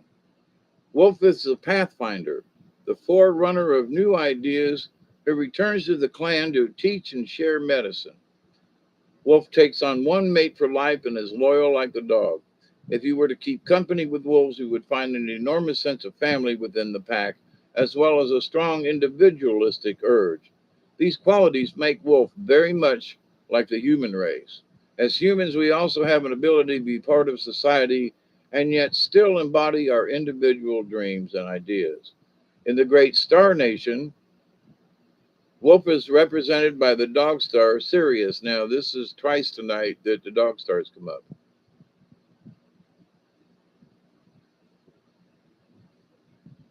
Which legend tells us was the original home of our teachers in the ancient times. Sirius was thought to be the home of the gods by the ancient Egyptians and is still considered to be so by the Dogon tribe in Africa. It stands to reason that Native American peoples would formulate the same connection and adopt wolf people as the clan of teachers. Now, this idea that it stands to reason that Native people, I don't really like that line. I think not that it stands to reason, I think the Native peoples were visited by the Star Nation. That it's not that it stood to reason that they would know it too. No, it's on the other side of the planet. So I don't like that, the way they put that. The senses of wolf are very keen, and the moon is its power ally. We're in full moon now. The moon is a symbol for psychic energy or the unconsciousness that holds the secrets of knowledge and wisdom. Baying at the moon may be an indication of the wolf's desire to connect with new ideas, which are just below the surface of consciousness. Wolf medicine empowers the teacher within us all to come forth and aid the children of the earth in understanding the great mystery of life. So you've gotten the turtle card, which is great for grounding and connecting with Mother Earth, and that you're connecting with the wolf and the teacher of. So, if you've driven the wolf's card, you may be able to share your personal medicine with others. Your intuitive side may also have an answer or teaching for your personal use at this time. As you feel wolf coming alive within you, you may wish to share your knowledge with others, with information that will help others better understand their uniqueness or their path in life. It is in the sharing of the great truths that the consciousness of humanity will attain new heights. So when we share this knowledge, we're helping each other to attain new heights. Wolf could also be telling you to seek out a lonely place that will allow you to see your teacher within you. In the aloneness of a power place, devoid of other humans, you may find the true you. Looking for teachers no matter look for teachings no matter where you are. Wolf would not come to you unless you requested the appearance of the tribe's greatest teacher. So those are your two cards. Turtle and wolf. So turtle saying ground yourself and get with the wolf and get that teaching thing going. So is anybody else out there? I'm good for one more, and then I think I've had enough for the card pulling tonight.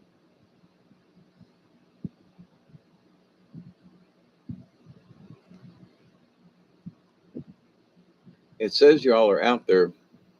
Now you don't have to be, active in the chat, but it ain't moved. So, well, I want to say thank you out there to Bob the AI. Okay, Steve, no problem.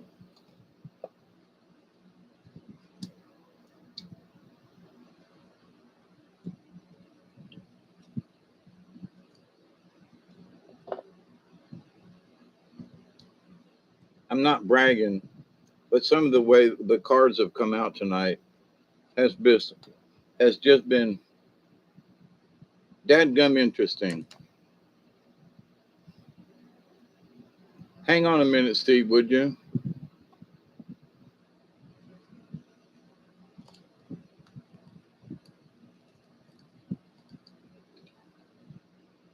My phone just went clink.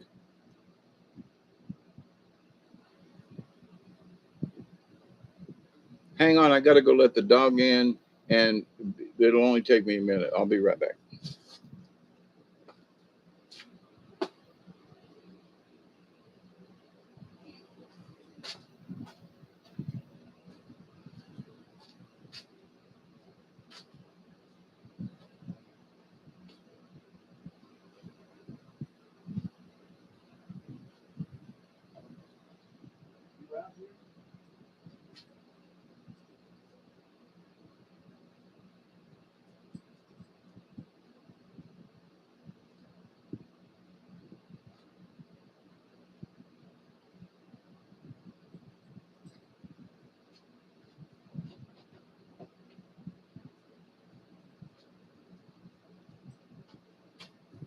What's going on, Doug? Huh? What's going on? I see you wiggle, wiggle, wiggle. I see you.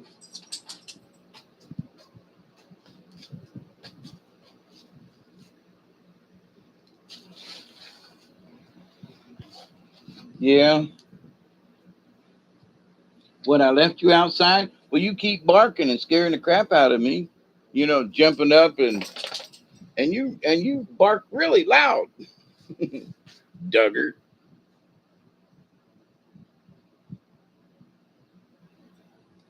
Okay, Steve. I just realized that you're the. If anybody else asks, you're the last one. Okay. I just realized by walking over outside that how tired I am. I'm like, ooh, okay. I don't have a problem with it though. I love you all, and this is my way of giving back to you or whatever for the graciousness of you being friends and companions and spiritual people trying to walk the good red road. I appreciate that so much because, in the fulfillment of my obligations, was to be able to, have conversations with people and allow them to figure out their life path and their energies and and y'all seem to be doing it. And it's just nice to have the conversation. So from the spirit world, they're saying, thank you for allowing me to do my job. you know, um, yeah, I'm not looking for kudos or nothing. I'm very, very grateful that the spirits allow me to do this for y'all. I mean that. Hey, Mary, you still hanging out back there, eh? Did you want a reading? Yep, you answered. Okay. All right, then you're the last one. All right, Steve, this one's for you. But I really am tired, so.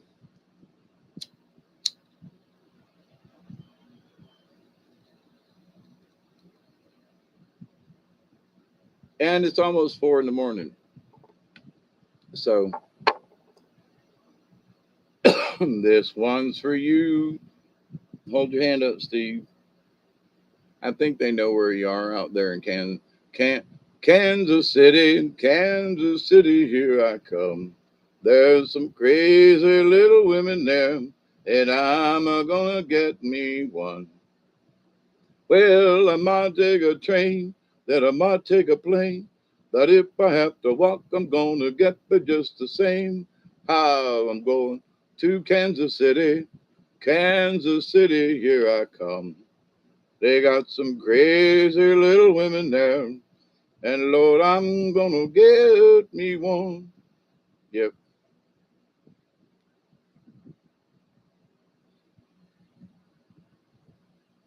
Seriously? All right, let me put that over there. Wow, that was. Hmm.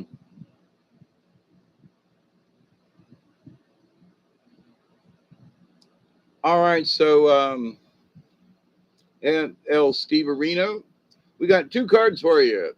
And the first one is Dragonfly. And the 2 of these are um, both right side up. Oh, never mind. Number 27 is Dragonfly. And 10 points off is number 17, Mountain Lion. Interesting the way the numbers have just, there was a 12 and a 24, and these are 27, 17, or, the sevens anyway. Don't know what it means in the long run. I really don't.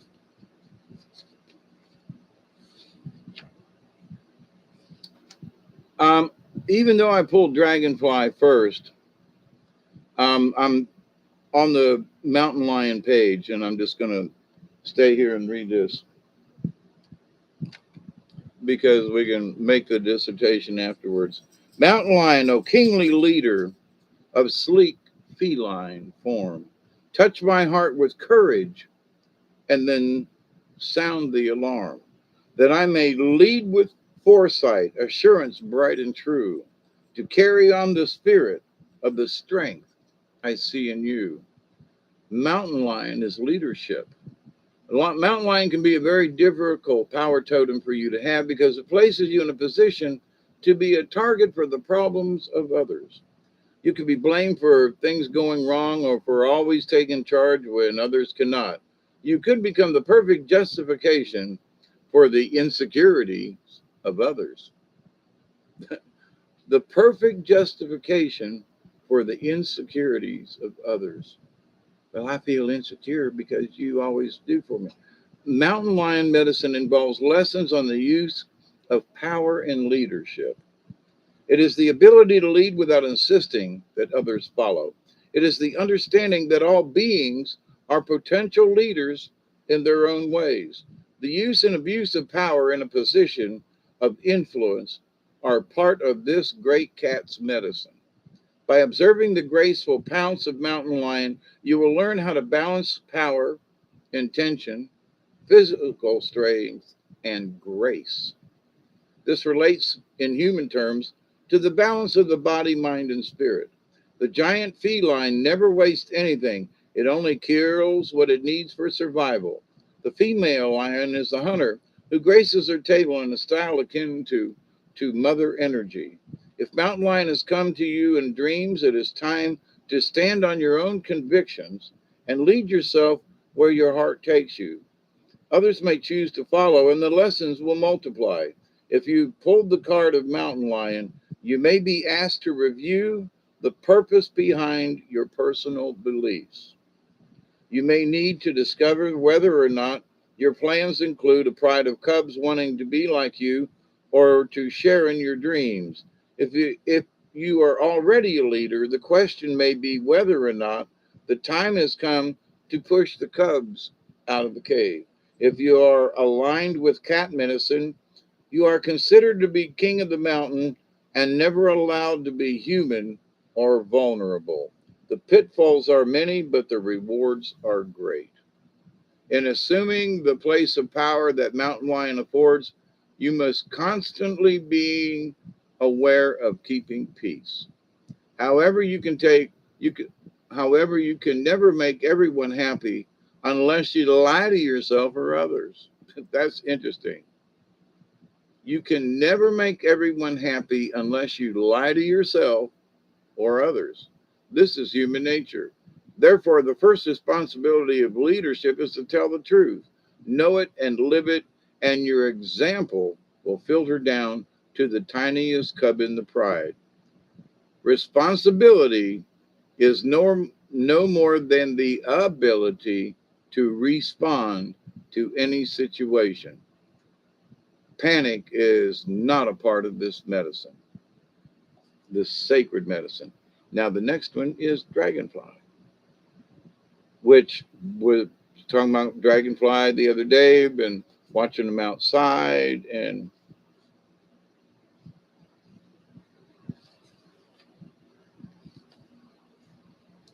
dragonfly is the illusion. Dragonfly breaks illusions and brings visions of power. No need to prove it. Now is the hour. Know it and believe it. Great Spirit intercedes, feeding you and blessing you and filling all your needs. Dragonfly medicine is of the dream time in the illusionary facade we accept as physical reality. The iridescence of dragonflies' wings reminds us of colors not found in our everyday experience. Dragonflies' shifting of color, energy, form, and movement explodes into the mind of the observer, bringing vague memories of a time or a place where magic reigned. Some legends say the dragonfly was once the dragon, and the dragon had scales like dragonfly's wings.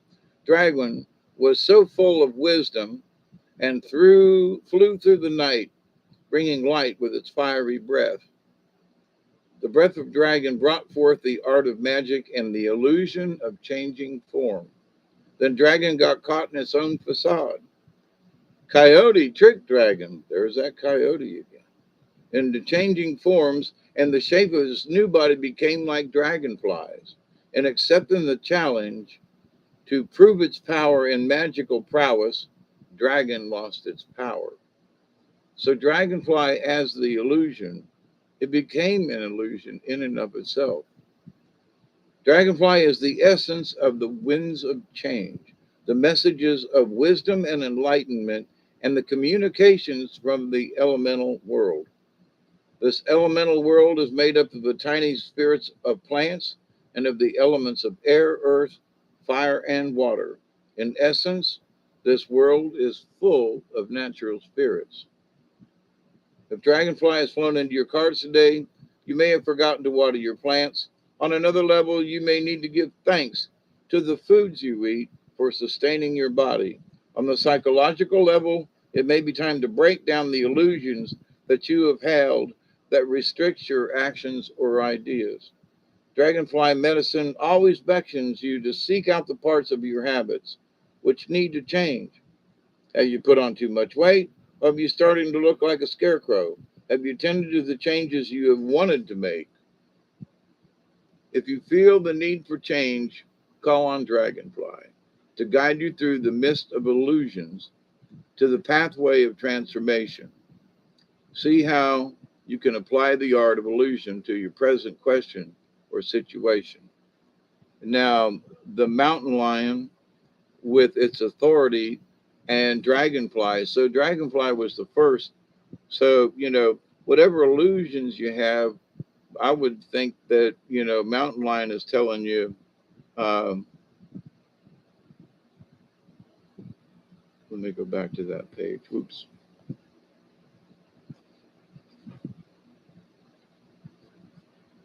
The leadership can be for yourself. It doesn't have to be for a bunch of people. You can lead yourself out of your own. Uh, you got a mop in your hand. So the leadership, of Dragonfly, is you can be leading yourself out of an illusion or help to lead others out of the illusion that Dragonfly. So with the two cards, it ain't just that that you might be caught up in the illusion. It might be that there are others caught up in the illusion, and by your leadership, they will learn otherwise. But anyway, so that's that one for you, Steve. Did I get that right? Yeah. And Mary, you're next, okay? And I don't think I can do another one. So, Mary, you absolutely are the last. I'm really tired.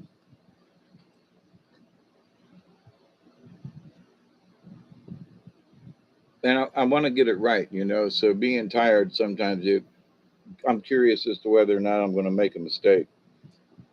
And they're up there going, "You got one more," but this this is one more. I think they're going to abandon me. you, you know, I don't know how many that is for tonight, but it's been almost 4 hours. It's 4:06 in the AM time. I'm your humble host, Mr. David Null, also known as Hawkeye Two Feathers, and I'm doing animal card readings. This will be the last for this time, and the the cards really need shuffling, they say. So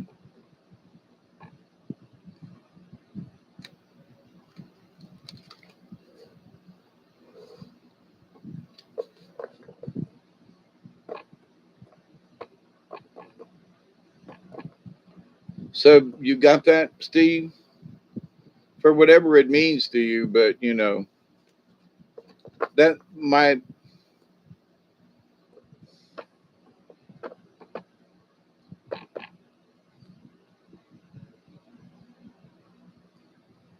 what do you call it?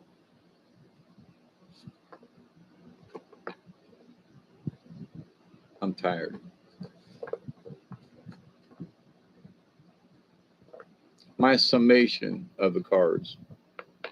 Not having see, we talk on the phone, but and some of you folks, but I don't really know you. So whether or not these cards mean anything, I don't try to read anything into it as like, ooh, it's this or it's that. Now sometimes it's like it's beating me in the head, but other times it's just there. No condemnation. Okay, Miss Mary. Uh, close your eyes, raise your hand.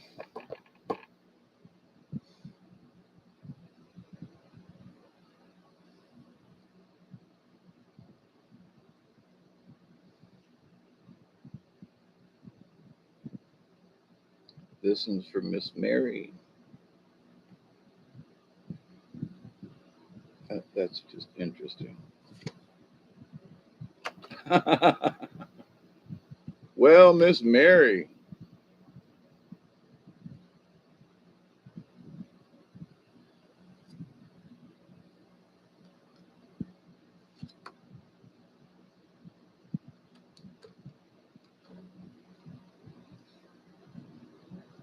Mary, the West Coast lady.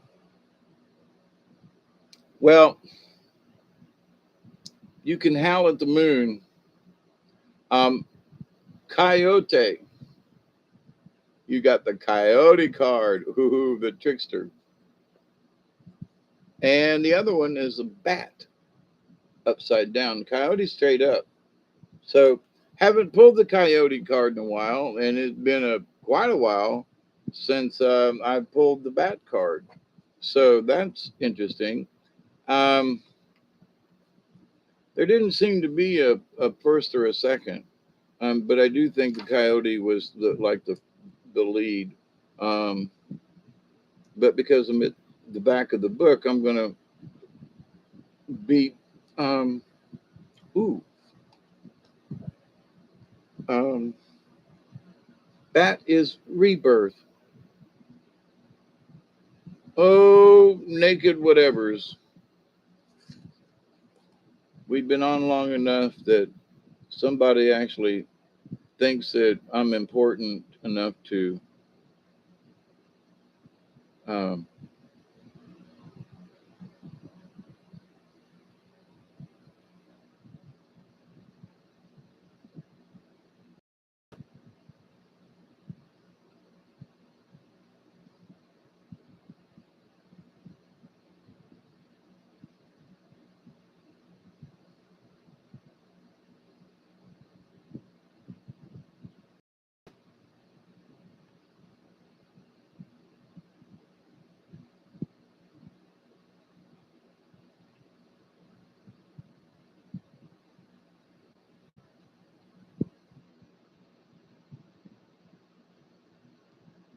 okay, so bat. Earth. Sacred bat flew to me from the darkness of the cave. Womb like reflections, answers it gave. Birth, death, rebirth, cycles of the whole, never ending, just eclipsed, the journey of the soul. Now it is upside down, but I'm going to read this anyway. Steeped in the mystery of the Mesoamerican tribal ritual is the legend of the bat, akin to the ancient Buddhist belief in reincarnation in Central America. Bat is the symbol of rebirth.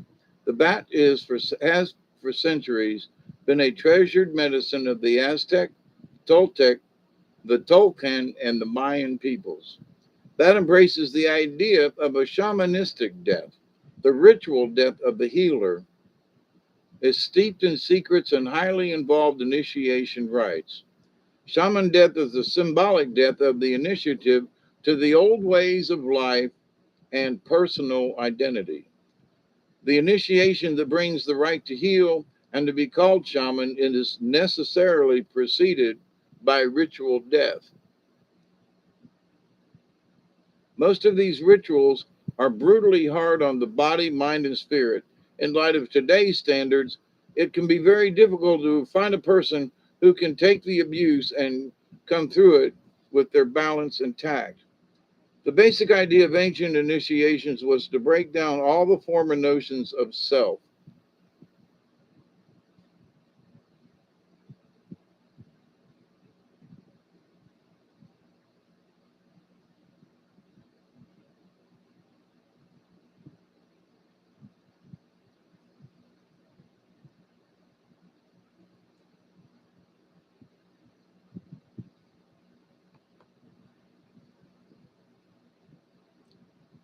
Was to break down all former notions of self that were held by the shaman to be. This could entail brutal tests of physical strength and psychic ability, and having every emotional button pushed and pushed hard. Taunting and spitting on the initiative was common, and taught him or her to endure the duress with humility and fortitude.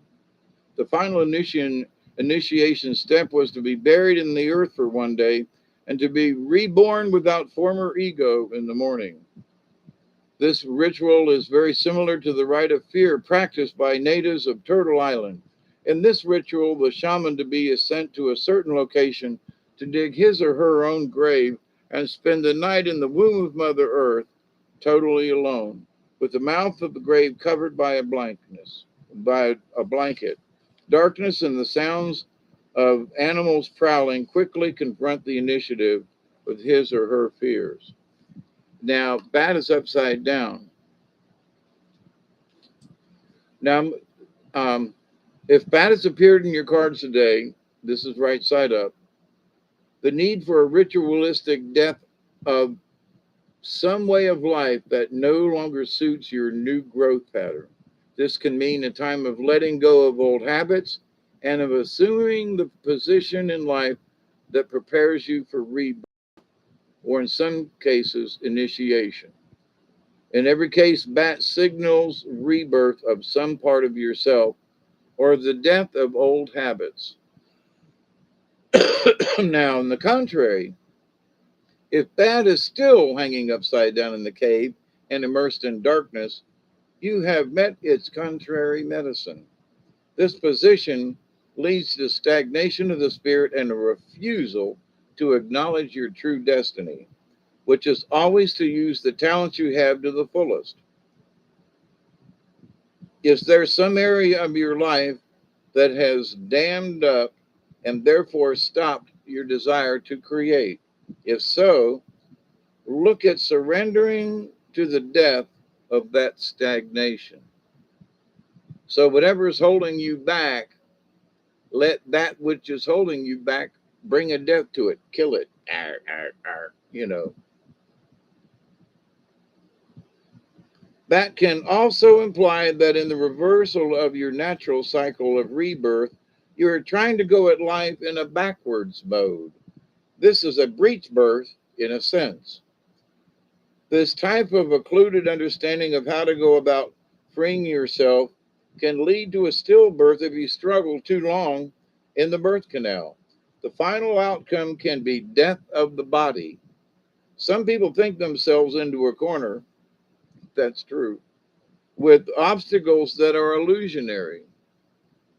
By the time they decide what to do, the opportunities are gone and old age is upon them.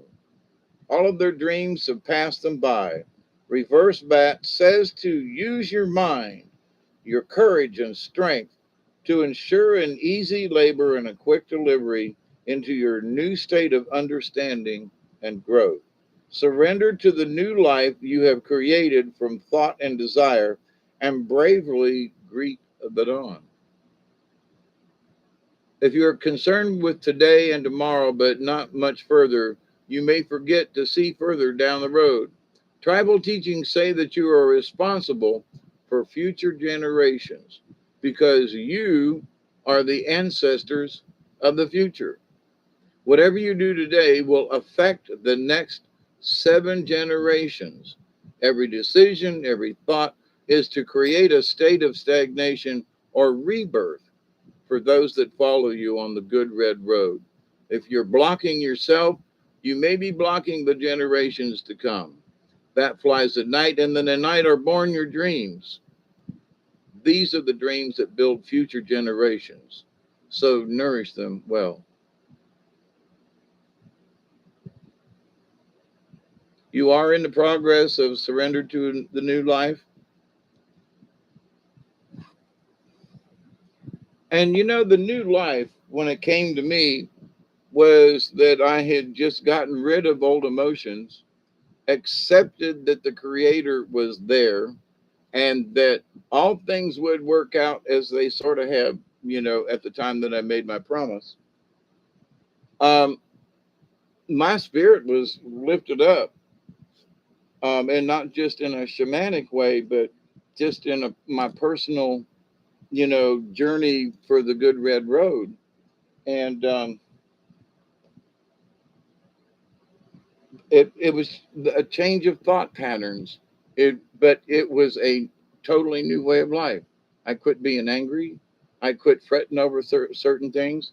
I had made my amends on things that in my, you know, previous life of this life before I, before I made my commitment to quit being a butthole all the time. Some might argue that I still am, but it's more in that, I want to talk about things that try to, tweak your imagination or to, look at the other side of things. There are many other different sides of things. And, if I, trip a button or something, that's for you to decide. But I don't go out looking to like piss people off. You know what I mean? But there are things that I've said that have pissed people off. So, I'm sorry about that.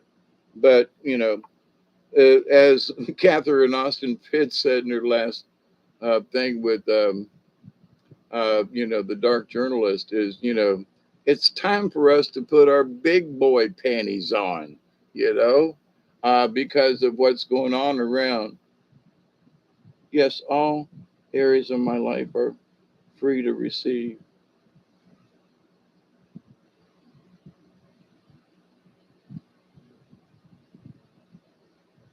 But so, um, oh, is it? Oh, I gotta do a refill. Yep, it's an official 4:20, and it's that early in the morning, and you betcha by golly by gum, um, I'm gonna fix up a new bowl. But there are a lot of frustrated people out there. I get it. There are some folks that have been, what are we going to do? And and like my friend who sent me pictures of 6 black 1-gallon potted things that is his new garden. I mean, I'm laughing, but God love him. He's older than me, so he's at least 75 or 6, and he's out there starting because, he doesn't really have a plot of land, but he's going to start a garden. And so, as funny or whatever as it might be, and I thought he was kidding, but, God love him, that at any age, even above 70, you can start a garden where you've never planted anything ever in your life, so until you're dead and gone, there are a lot of choices you can make. And there are certain things on a daily basis like, man, I should have done that earlier, or I should have done blah, blah, blah, or whatever. But anyway, you know, I should have already called the doctor 20 times or something, uh, you know, but I haven't given up, and I'm still working on a fear, a fear of doctors and hospitals after all these years of being beat up, tore up, overdrugged, and committed to an insane asylum against my will at the request of one doctor's opinion in the middle of the night. And I had to endure that. So a lot of other people endure similar things. But anyway, it's 3:21. It's 4:22 right now. I had to put some more in.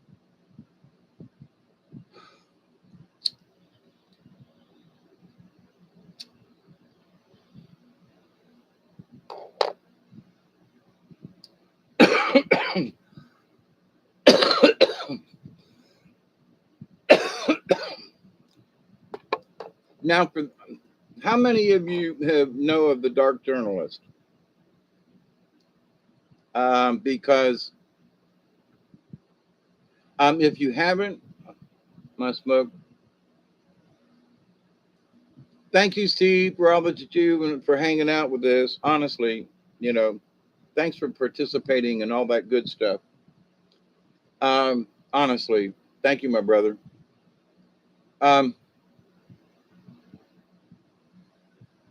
oh, where was I?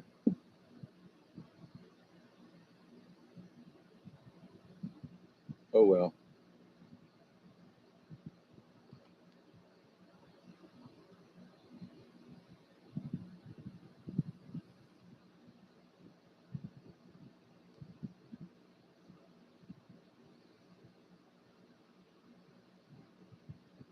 Yeah, peace of mind. Yep. For some reason, I'm trying not to fixate on the past, but recently, with all of the things that have happened and all the things that I've been through in my almost 70 years, um, we're definitely, there are precedences that have been set There are things that have happened we never dreamed. And but so did the people during World War One and World War Two. So did the people in the Spanish American War. So did the people in the Civil War. I mean, um, and in a lot of ways, we're at a different type of war. It's a psychological war that they're playing against us. And we're absolutely at war. So the whether you believe in Dante or not or whatever, but the idea that this is not a game. They're serious about this stuff. And by being informed and by sharing with one another and asking the animal cards, because there's been too many truths that have come out of the cards that try to lead us in the right direction, that try to say, hey, if you kind of you're on the edge of the trail or the path or something, or maybe you stop to go down a side trail or something, but basically you want to walk the red road, um, because sometimes there are things that just it's other people's consciousness, okay? And it was brought up for in one of the cards. Is it Wolf for Michelle? But anyway, it's the consciousness of it, and we can let other people's consciousness affect us. Not that it would affect Michelle, but my point is that other people's consciousness. Uh, Jody, 3 hours ago, we were talking about this. That if you're in a house with folks that are in a bad mood or crying all the times or angry or whatever, the moods of these people can absolutely affect you. I mean, the answer is yes. And so Isby and I have talked about this, and he's been in situations where he's around people who are very negative, and it tends to want to bring you down, and it will bring you down if you allow it to. And I'm here to tell you that it depends on the person. It also depends on where you and the person are. But there are, last year when my sister and I went to Ohio, there was a couple of times I thought she was just going to reach over and slap me, and I'm older. And there were times where I had to suppress the urge to reach over and slap her, but we made it. But it was the idea, though, that you have to just keep, you know, a lot of things that she was nervous about with driving and things and stuff, So, and me being the older brother and not being around my sister for quite a while, for just other than a day or so, and to like, what the hell is going on? And from a guy's point of view, she's a girl, so she's not understanding my point of view, and I'm not understanding her point of view. But we made it without killing each other for 2 weeks and all that trip up and back. So, but I know myself years ago, I would have just screamed and hollered and got pissed off and maybe even got out of the vehicle and come home. Who knows? But I'm not like that now. And so when I found out after a couple of days and what was going on, so when she started to get tense with me, I already knew to like just don't react, stay calm. You could hear the tone of voice that was coming across with her words, and it was going to piss me off. But if you can recognize these things, and you can feel them, hear them, smell them, taste it coming, then you put your shield on. You go, oh, here comes another barrage, and you just take the position. It's okay. She's on a rant. She's on a rave. She's blah, blah, blah, blah. I'm going to say yes. I'm listening, but I'm not reacting emotionally where she has gotten emotional with what she's saying. I am going to turn my emotions off while listening. But her emotions sitting right next to me was being forced upon me, much to my dismay. So, it's right there. And so, but the idea that just gotta let it go, and it made the hair on my arms stand up at times. But here's the thing: when you understand that I don't have to act that way, I don't have to overreact to whatever is going on, and especially if it's negative or anger or something like that, that you just shake it off, you know? And, well, why aren't you mad? Because I'm just not going to get mad. But blah, blah, blah, blah, blah, I'm sorry, whatever it is you want to do, I'm just not going to get pissed off. And inside my head, there were parts of me that were really freaking pissed off. I was like, what the hell is she doing? And I was like, then I had to calm my own self down, you know.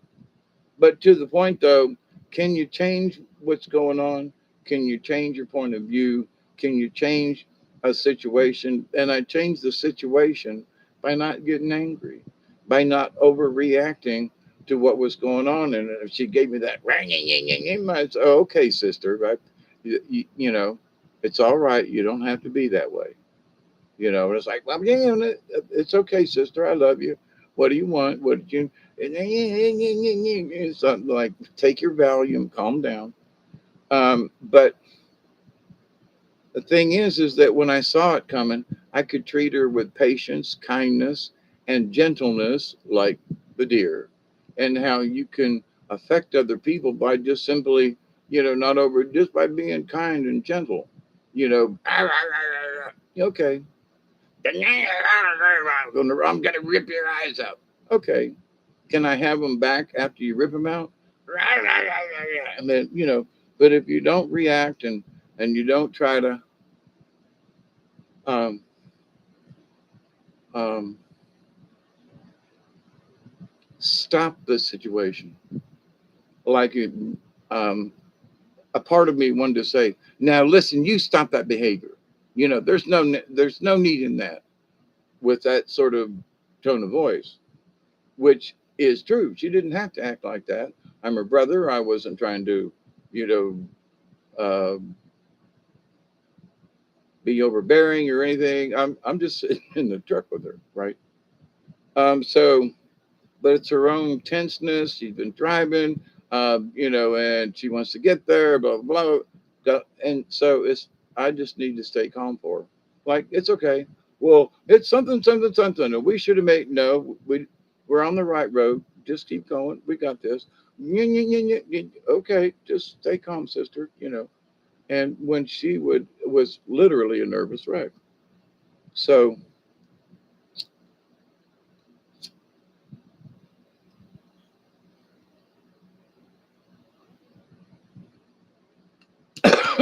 growing up in our family,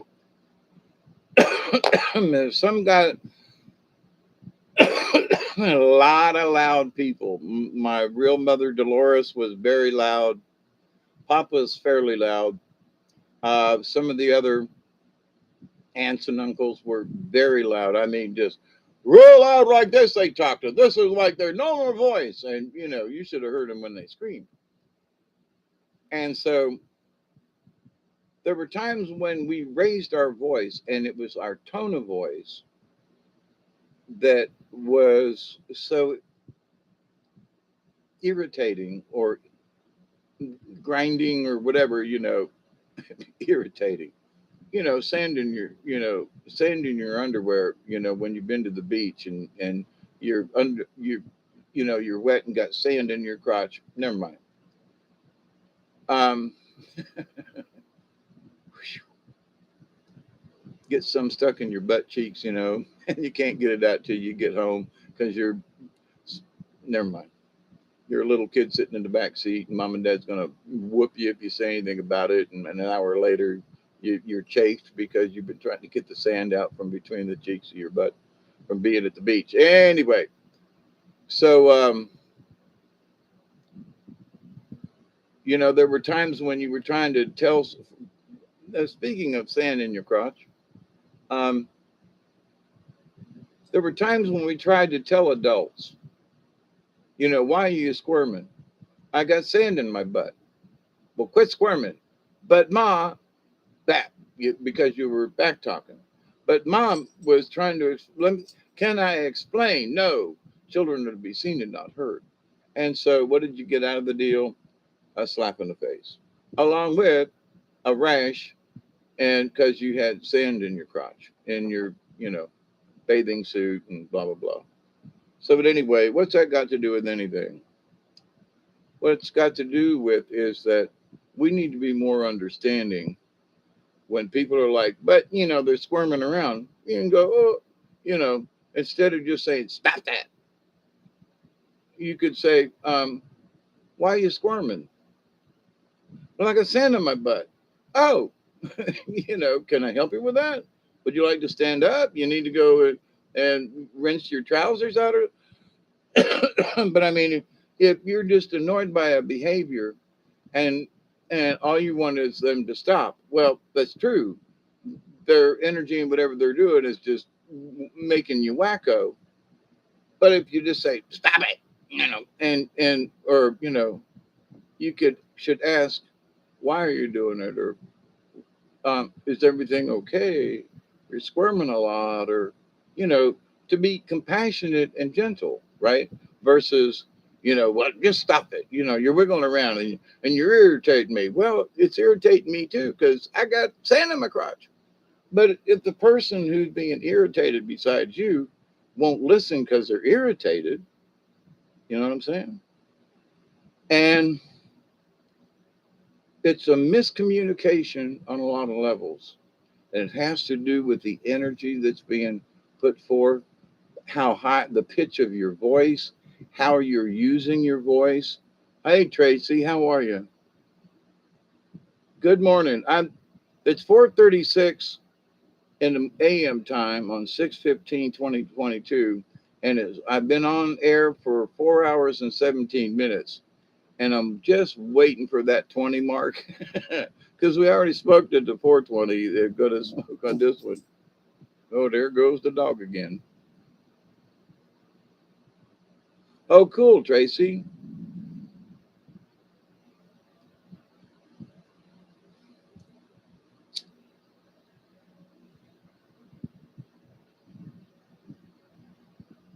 Anywhere special?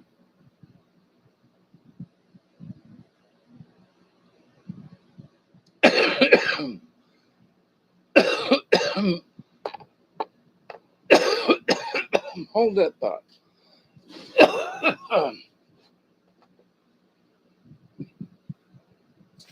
No, we ain't going outside. No, you've been outside twice tonight now. No, we're not going. But please refrain from barking.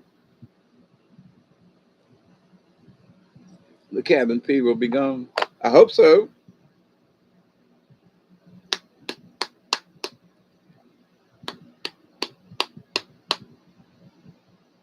I want to get on the river so bad, but you can literally walk the river. I don't even know. There are some places where it probably would have to get out of the kayak and pull it over because the water's so low.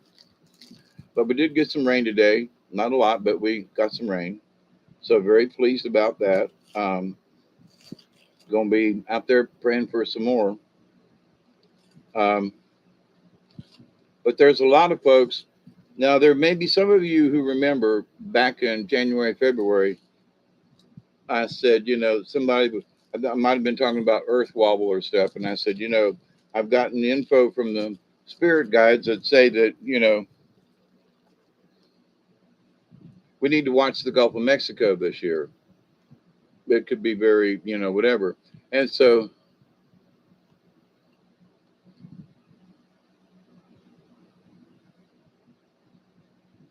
oh, cool beans.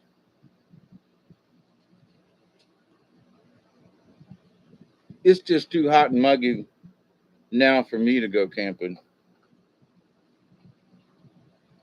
I can't wait for, my birthday. And I can't wait for September and that time because, it's the first, my birthday's on the first day of fall kind of thing. So, looking forward to that. And my birthday, I guess, can't go far have the gas price. That's for sure.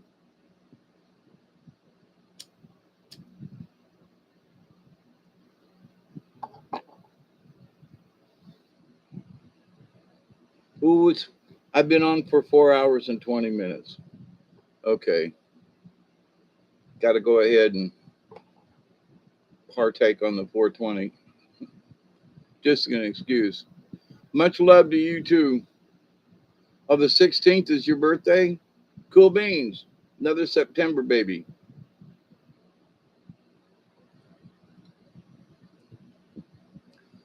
What energies are intense, Michelle? Outside energies, you mean? Or nearby energies?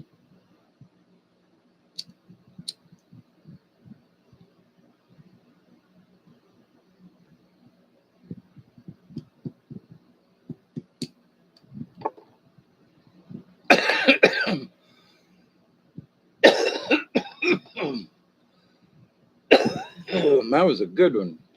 Um, this year I was July 17th is you're in the twilight of my 40s. Twilight. I'm in the twilight of my 60s.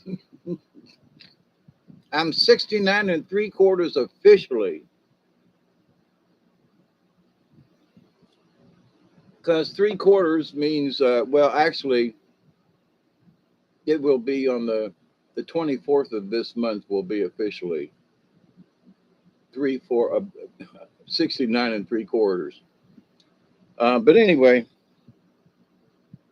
being born on the cusp of summer and fall.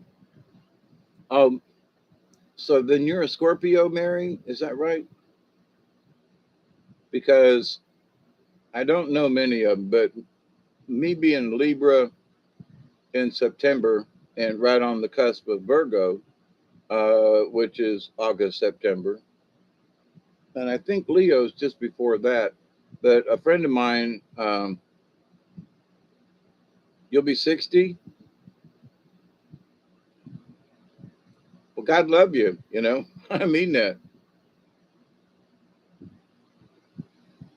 Oh my goodness, in the 70s. It's not even the 70s now here, you know. Come on, you know, got the windows open trying to cool the house down during the early morning. Scorpio rising, yeah.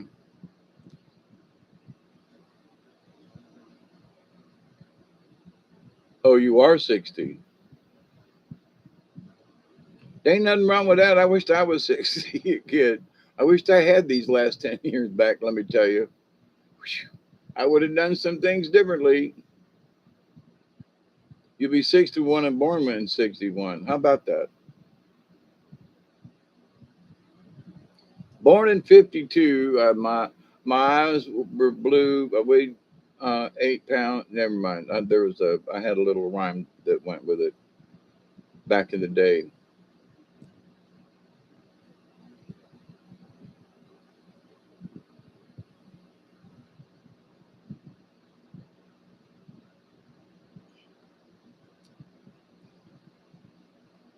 Yeah, I really want to plan something big this year for my 70th because the guy I bought my canoe from, he was like, for my 70th birthday, I paddled from Key West to Cuba.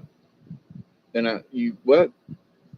Um, yeah. And so for the canoe I had when I bought it from him, I asked him to tell me something, you know, special that he did with that canoe.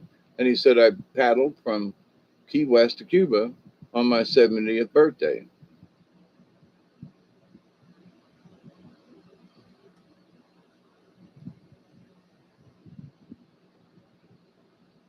Yeah, I would agree with that, Michelle. Um, a long way to paddle. But I still want to go down the Withlacoochee really bad, you know, because of the type of river it is and so forth. Um, and I swear to goodness, if I can't get somebody to go with me, I'm gonna go by my, you know, me and Duggar will go. But I'm gonna go. Um, I've been out on the lake this couple weeks ago with the kayak, and it was okay. I've been on a couple of lakes, and it's like okay, but I really like my rivers, you know, and not necessarily any in particular. Some are nicer than others. Some are a little bit more woolly. And of course, it all depends on, you know, the rain and the high and the depth of the water. You know, all these there are a lot of variables. But for me, I want to make a grand gesture of some type of physical thing like paddling, you know, and not, you know, not just go 5 miles. No, I mean like go 20 miles, you know, just something bigger, not necessarily dangerous or anything. That's not what I mean, but something bigger, you know, like a milestone. Look, I'm 70 years old, but I can still paddle 8 miles down or 10 miles down the river or 20 miles down the river. I still got it. I might only have it for a day, but I got it, you know? And so, um, for some reason, you know, it's been on my mind in that. But with that, though, my brain has been going into these pioneer modes. Like, now, I've always kind of done this in my life, you know.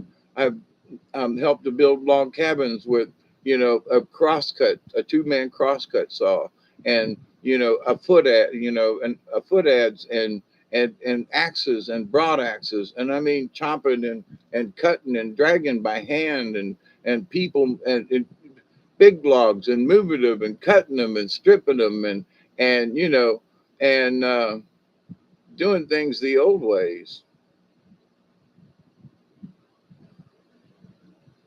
and it was tough. It was really tough. And so this idea that I'm still an old pioneer for some reason, and I want to go down the river. I want to explore. I want to, you know, not sit in a wheelchair and just go, well, I wish. Nah, I really want to do it. And is it selfish? Yeah. And what am I going to get out of it?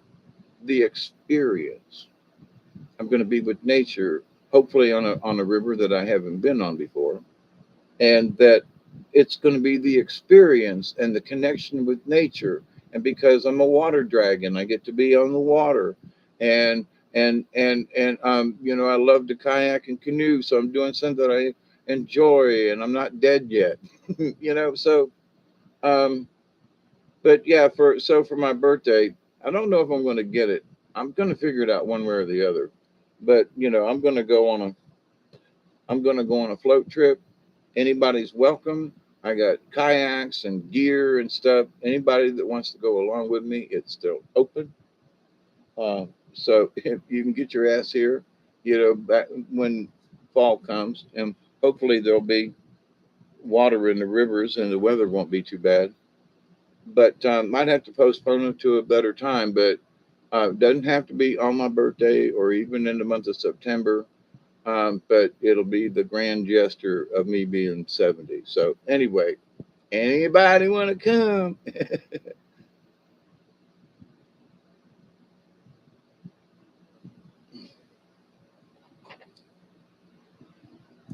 Somebody asked me, and they said, well, um, so you're going to be 70. What do you expect for your birthday? And I said, to be able to see 70 in a day, to maybe see 71, you know. What do you want for your birthday? To be able to walk and talk and, you know, uh, I can't think of anything other than, hey, you know, go paddling with me. You know, quit being a, you know, a monkey's butt and get off your duff. You're younger than me. Come on, go. You know, what? Well, I don't know. Okay. Well, I know I want to do something exciting, and live to tell about it. You know, I'm selfish that way.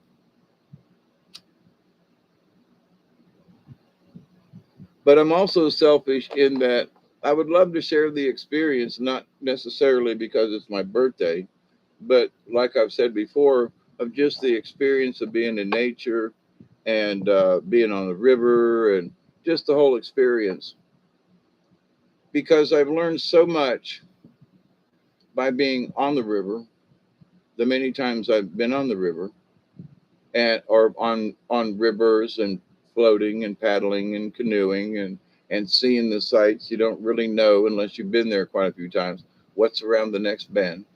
You don't know if there's going to be a gator. You don't know if there's going to be a water snake or a moccasin. You don't know if there's going to be a deer that's standing out getting a drink on a point of land. You don't know if there's going to be, you know, beavers swimming by or whatever. So you just don't know. There could be an egret overhead. There could be, an osprey. There, or hawks, or we don't have eagles down here, but we do have osprey, and they're pretty big. But the idea, though, that around every corner, around every bend is something new. You really don't know what's around the next bend. Now, for me being on the same spots on the river, even though I've been on the river, I still don't know what's around the bend. I've been there before, but the water's up, the water's down. Is there a gator? Are there any gators? Is there a log sticking up that wasn't there before?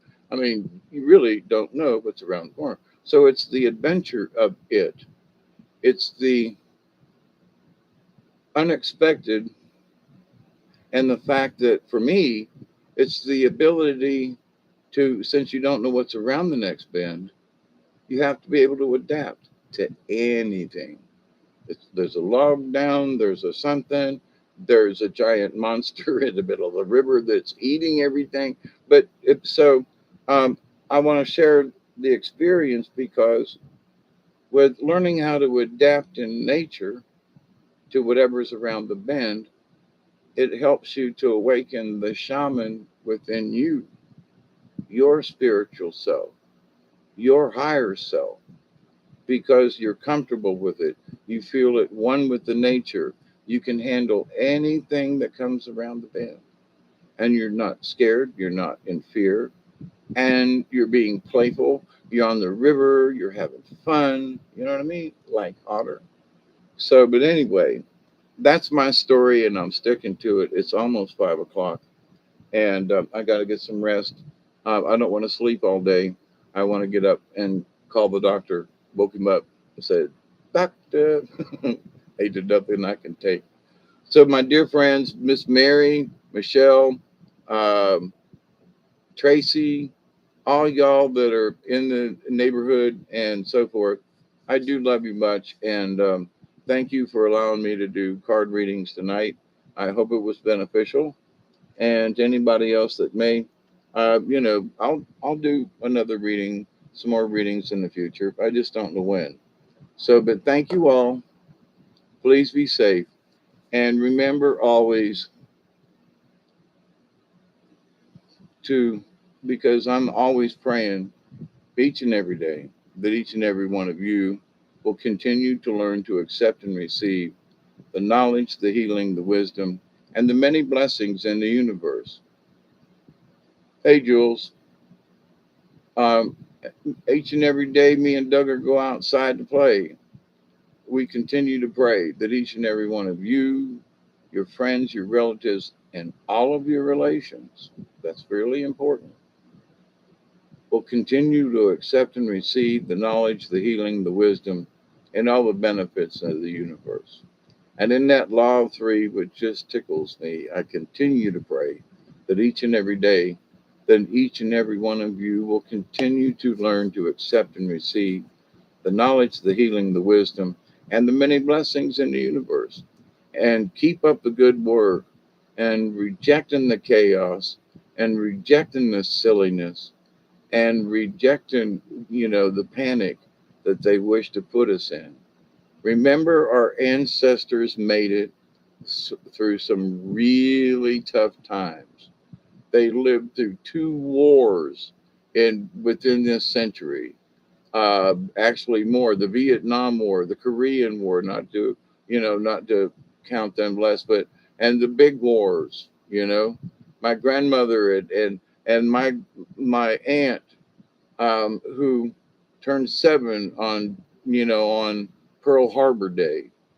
What a birthday present, right? And the fact that they were on rations, they were on gas rations, they were on food rations, and we think we got it bad now. They had rations at least, and people want to bitch and complain. We have made it through worse. The Great Dust Bowl in Kansas and Oklahoma and all out west, and all the people who were displaced, and we've recovered. Parts of Georgia and other places, the little Grand Canyons, where when they farmed the land, they screwed it up and it washed away and created, canyons. And so they learned how to terrace the land and to conserve. You too, Miss Mary. Thank you.